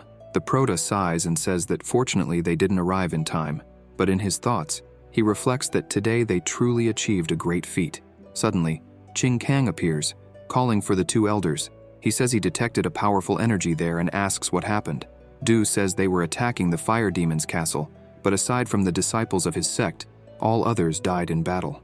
Ding emphasizes that the Great Thousand Souls Annihilation formation was indeed real. Qing Kong asks Ding about this great formation and requests that he be honest. Sweating nervously, Ding responds that he received this information from a disciple. The fire demon deliberately lured the disciples of the 3 great sects to attack his castle, intending to eliminate them all at once. He lowers his head, explaining that he was concerned about this information and ended up delaying the meeting with Du, which unexpectedly turned out to be a blessing, and that's why they are alive. Qing Kong asks who this disciple is. With that, the Prota steps forward and says that it was he who provided the information. The director realizes that this is the outer disciple Jiang mentioned last time and thinks that, despite being new and barely having entered the Zifu realm, he has already achieved great feats multiple times, leading Qing Kang to consider that Yifan is not as simple as he seems. So he decides to investigate him further. He also thinks that he didn't find the body of the demon Huo Yun and deduces that he escaped. With that, he uses a skill, and a dragon emerges from the ground with several spiritual stones in its mouth. The disciples are impressed by this. The director asks all the disciples to pay attention. He tells them to clear the battlefield, collect the spiritual stones, and if they find anyone alive, they should take care of them. Then he turns to the Prota and thanks him, saying that he owes him a great debt, for if it weren't for the Prota, the holy land of the 5 elements would have suffered great losses. As he leaves, Qing Kong remarks that what Yifan did today was impressive, and says that when they return, he himself will inform the council so that the Prota can be rewarded. The Prota greets him and thanks him. Suddenly, Xiaochai appears, praising Yifan. She says that not only did they escape death, but they also managed to obtain many spiritual stones. Xiaochai points out that the masters will be very pleased, so the Prota should prepare for a big reward. Ifan just smiles a bit awkwardly. Meanwhile, Rosen is fuming and says that Ifan only got lucky and tells him not to show off so much. The Prota asks Xiaochai if she smells something foul and thinks there's a demon nearby, breathing out a terrible stench. This infuriates Rosen. At this moment, the Prota tells Xiaochai that now that everything is settled, he's leaving because he has things to do. She asks what he's going to do in such a hurry. He replies that he's going to collect a debt. As the Prota leaves, Rosen wonders what he's up to. Outside the Eternal Demon Pit, Tang and Gao are talking. Gao asks Tang if he thinks this will fall on them. Tang responds that what's done is done, and it's no use being afraid now. He smiles and says that in training at the pit, it's normal for some disciples to die. Suddenly a stone comes flying towards him and hits his body. The Prota arrives and says he finally found them. Tang is shocked, wondering how this is possible and how he is still alive. Ifan mocks him and asks if Tang saw a ghost. He starts shouting, saying that this isn't possible, that Ifan wasn't supposed to be alive. The Prota, wasting no time, advances on Tang and grabs his neck, saying that nothing is impossible for him. Tang pleads to be released, but Ifan, with no intention of letting go, asks what he did with Liu and the others. Tang replies that if the Prota wants to know, he should ask the King of Hell. This enrages the Prota, and he orders Tang to repeat. Tang smiles and asks if Ifan really plans to kill him there, because there are many people watching around them. He emphasizes that his sister has already reached the Zifu realm and says that if Ifan hurts him, his sister will retaliate tenfold. Tang asks if he dares to harm him. The Prota smiles and says that he too is in the Zifu realm. Tang can't believe that he's already in the Zifu realm, and quickly, he tries to beg for his life, but there's not even time for that. The Prota slices him in half and tells him to be more careful in his next life. This is what happens to those who try to harm the Prota. This shocks all the other disciples present, and as for Gao, he's practically shaking in fear. The Prota approaches him, saying it's now his turn, but suddenly, Xiaochai arrives, shouting and asking if the Prota has lost his mind. She asks how he could kill someone in Yicheng, and if he doesn't know that Yicheng is protected by the 10 Great Sacred Lands and the 100 Sect Alliance. The Prota, cold and calculating, says that he knows what he's doing. Xiaochai shouts that he doesn't know, as killing a fellow sect member is a crime punishable by death. With this, the Prota tells her to wait until he finishes off the other one. She is shaken and asks why he's doing this. Meanwhile, Rosen watches everything from afar. He thinks that the Prota has gone mad and that the disciplinary elder will punish him. Gao tries to beg the Prota for forgiveness as well. Ifan, completely serious, asks where they buried the bodies of his friends. Gao stammers and doesn't answer, and as a result, his arm is cut off. Ifan shouts indignantly, saying that they didn't even dig graves for them and left them to be devoured by demonic beasts until there was nothing left. Gao starts to scream, saying he's sorry, but the Prota tells him to save his regrets and take them with him to hell. But suddenly, someone arrives and orders him to stop. Ding and Du appear, saying that the Prota has crossed the line and order him to follow them. Sometime later, at the Discipline Pavilion's court, the Prota was climbing the stairs. He saw in Wanggu's great encyclopedia that this is where the discipline elders interrogate their prisoners. He thinks that these stairs are made of a special stone. With every step taken, one can feel a weight pressing down on their back. Upon reaching the top, 3 masked elders were waiting for him. The woman asks the Prota if he acknowledges his guilt, but the Prota informs them that he is innocent. The fat masked man shouts that this is absurd, since he killed 2 companions in front of many sect members and still dares to be so arrogant. He asks the Prota if he doesn't know how to follow the laws. Ifan, irritated, asks the 3 of them where the laws were when Tang and Gao conspired to trap him in the nest of demonic bats, and when they brutally murdered Liu and the others, the laws were not there. Ifan also asks if now that he has delivered justice, killing them and wiping them from the face of the earth, they all want to talk about laws. He finds it ridiculous. The fat man gets angry, but Gao appears behind the Prota, shouting that Ifan is nothing but a madman. He says that the Prota fought with Liu and the others over a treasure. He emphasizes that both he and Tang saw with their own eyes Ifan killing the others. Gao shouts that to silence them, the Prota tried to kill them. Lucky for them, the elders arrived in time. Ifan smiles, saying that Gao is a good actor. The fat man asks the other elders what they think. The bearded one on the left says that although Ifan is guilty, he did a great favor for the sacred land and believes he can make up for his crimes with his accomplishments. However, the woman disagrees. She thinks that killing is killing, and it cannot be compensated for. With that, Gao falls to the ground, saying that Ifan went too far, and asks the elders to deliver justice. The fat man then comes to a conclusion. He says it is a fact that the prota killed someone, and that since Liu and the others are dead and cannot testify, it's impossible for the prota to prove his innocence. But someone interrupts him, asking if there truly are no witnesses. The fat man shouts, asking who dared to interrupt him. Liu, Lu, and Shen arrive, saying they inform the elder that the 3 dead have come to testify in Yifan's favor. Gao is stunned to see even more people who shouldn't be alive. Yifan sighs and asks if they are not late. The fat man asks if the 3 are not dead. Liu explains that not only are they alive, but they have been training in the eternal demon pit and have even made significant progress. The woman asks the prota what on earth is going on. Then, Yifan begins to explain. Days ago, in the eternal demon pit, the 3 were tied up, unable to move, when suddenly something rustled in the bushes. They were all frightened, thinking it might be something dangerous. However, it was just a rabbit. Well, that's what it seemed until the rabbit grew giant and began charging at them. Liu thought his end had come, but suddenly the rabbit was attacked and thrown far away. As the dust settled, Yifan appeared and asked if he took too long. He started untying them and asked if everyone was all right. Shen explained that they were only slightly injured, but Liu was more hurt because he had refused to obey Gao and Teng. The prota was furious and said he would take care of those bastards. He asked them to return first because he would continue descending to investigate further and resolve this matter soon. Shen asked if he was really going to go down further and said she would go with him. Liu agreed, saying he wanted to personally take revenge on those idiots. However, the prota didn't agree, as they were all injured, and it wouldn't be wise to take any more risks. Hearing this, Shen agreed with him. Suddenly, more movements appeared in the bushes. Several rabbits showed up at once. Shen was terrified, but everyone else remained unfazed. Liu said they could still fight. Liu and Shen confirmed this, but the prota smiled and said they were always talking about life and death, which only brought bad luck. He started grabbing something and told them not to worry because, as long as he was there, the king of the underworld wouldn't take them. However, Liu explained to the prota that the rabbits had the advantage in both strength and numbers. When the rabbits attacked, the 3 thought it would be better to run than fight, but the prota told them not to worry and just stay still. He grabbed a sunflower and ordered the rabbits to die. With that, all the rabbits began to evaporate, and with a satisfied smile, he said it was done. Liu said that the prota was incredible and asked what kind of treasure that was because it was something he had never seen before. Shen was amazed to see that it was the burning heavenly sunflower, a treasure that had disappeared since ancient times. Yifan reminded them that they had said to bring some luminous treasure, so he brought that. Shen said the prota was truly powerful. She explained that demons are generally afraid of light, and the light emitted by this treasure is extremely dazzling, like a scorching sun burning their hearts. She said that with it, sweeping through the demon pit wouldn't be difficult.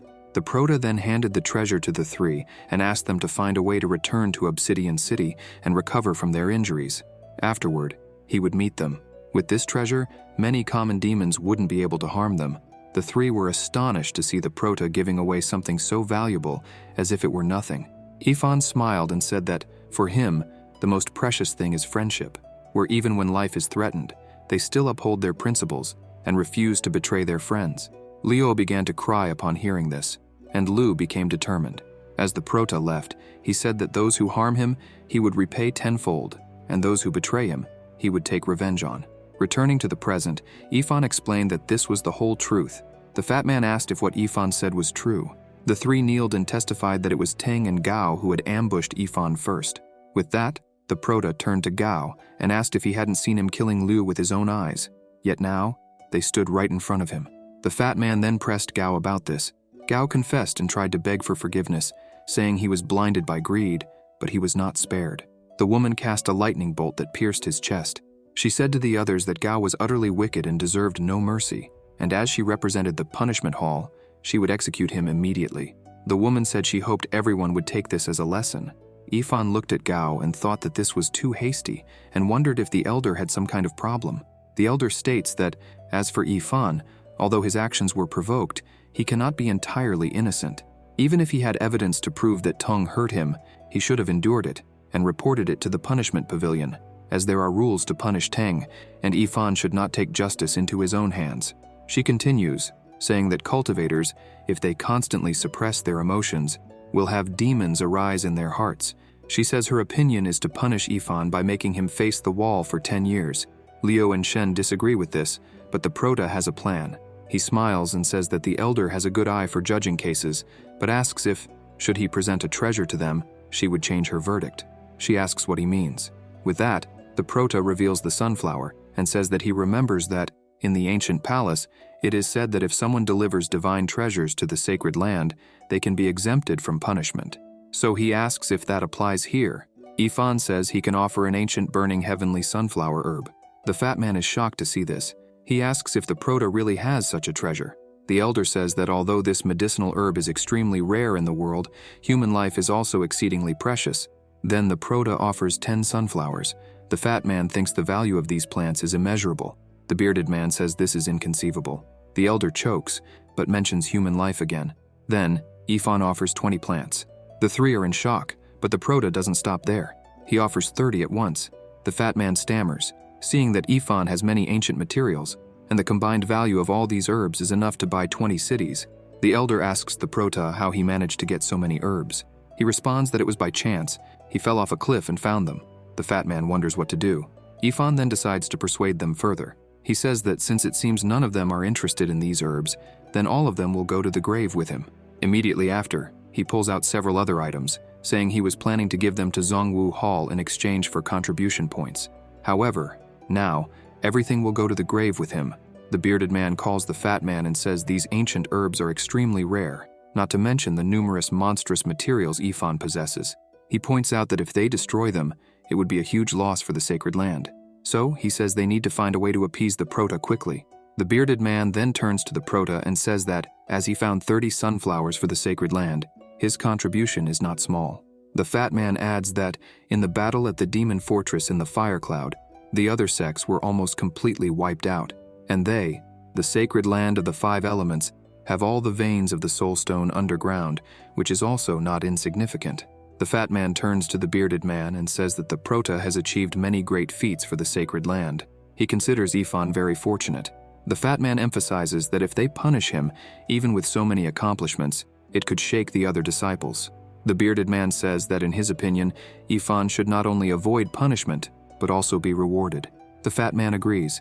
He says that as Liu and the others mentioned, Teng deserved his punishment, and his death was not in vain. He states that if they allow Ifan to make amends and present the treasures to the sacred land, they will naturally be viewed more favorably by the other sacred lands. He asks the elder what she thinks. She says that the two of them have already made up their minds, so her opinion does not matter. Then, the fat man highlights to the Prota that he found 10 sunflowers, an ancient spiritual remedy for the sacred land. This is a great achievement. He continues, saying that in the demon pit, thanks to the information Ifan provided, the students of the 5 academies were saved from death. This is the Prota's second great achievement, and with 2 great achievements, Ifan will be rewarded with 3 yuan pills and 50,000 spiritual stones. Liu, Shen, and Lu think this is excellent. The Prota thanks them but says he has something else to ask. The fat man asks if he has another request. The elder becomes irritated, saying that she knew it, for human nature is greedy.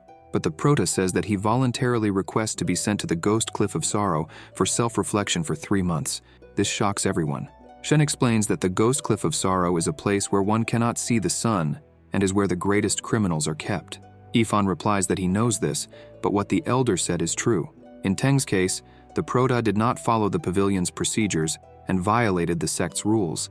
And, as an explanation to the sacred land, he will punish himself for 3 months.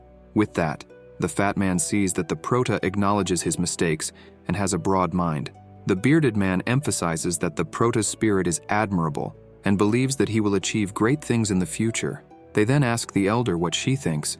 She trembles slightly and says they are right. At this, Ifan smiles and thinks that he does not acknowledge his mistakes, for if he had the chance to kill Teng 10,000 more times, he would. The reason he requested to go to the cliff for self-reflection is that the sacred land is full of all kinds of people, and since he possesses many extraordinary treasures, it is inevitable that he will attract unwanted attention. The benefits of taking the initiative to be punished are threefold. Gaining the favor of the sacred land's higher-ups and obtaining their recognition is the first reason. The Ghost Cliff of Sorrow is located in a remote place, a quiet spot where the Prota can practice undisturbed. This is the second reason. The third reason is that he can also secretly investigate the sacred land's traitor and capture the real culprit as soon as possible. The elder then tells Ifan that they will do as he suggested. He agrees. and 2 disciples call him to leave. Leo is worried, but Yifan tells him not to worry, as he just wants to use this time to rest and recover in that quiet place. Perhaps his cultivation might even improve to a new level. He asks them not to neglect their own cultivation. Leo replies that he will train hard as well. Sometime later, in another place, someone was shouting, asking if Yifan would only have to stay at the Ghost Cliff of Sorrow for 3 months. It was Meng. She was furious because Yifan had beheaded her brother in public, defying the sect's rules, and yet her master gave him such a light sentence. She asks her master if she hadn't said that Yifan was doomed. Her master, who is the elder, calls Meng a smelly girl and says she had not imagined Yifan would have so many adventures and achieve 3 consecutive extraordinary feats for the sacred land. She emphasizes that if she hadn't been perceptive in dealing with Gao, even Meng might not be there now. Meng becomes even more irritated, and her master warns her to be careful with him because if she causes trouble again, not even she will be able to help. Meng lowers her head and says she understands. However, she thinks that her family will not rest until there is death. If you enjoyed this video, subscribe to the channel, hit the bell icon, and like the video. Thank you.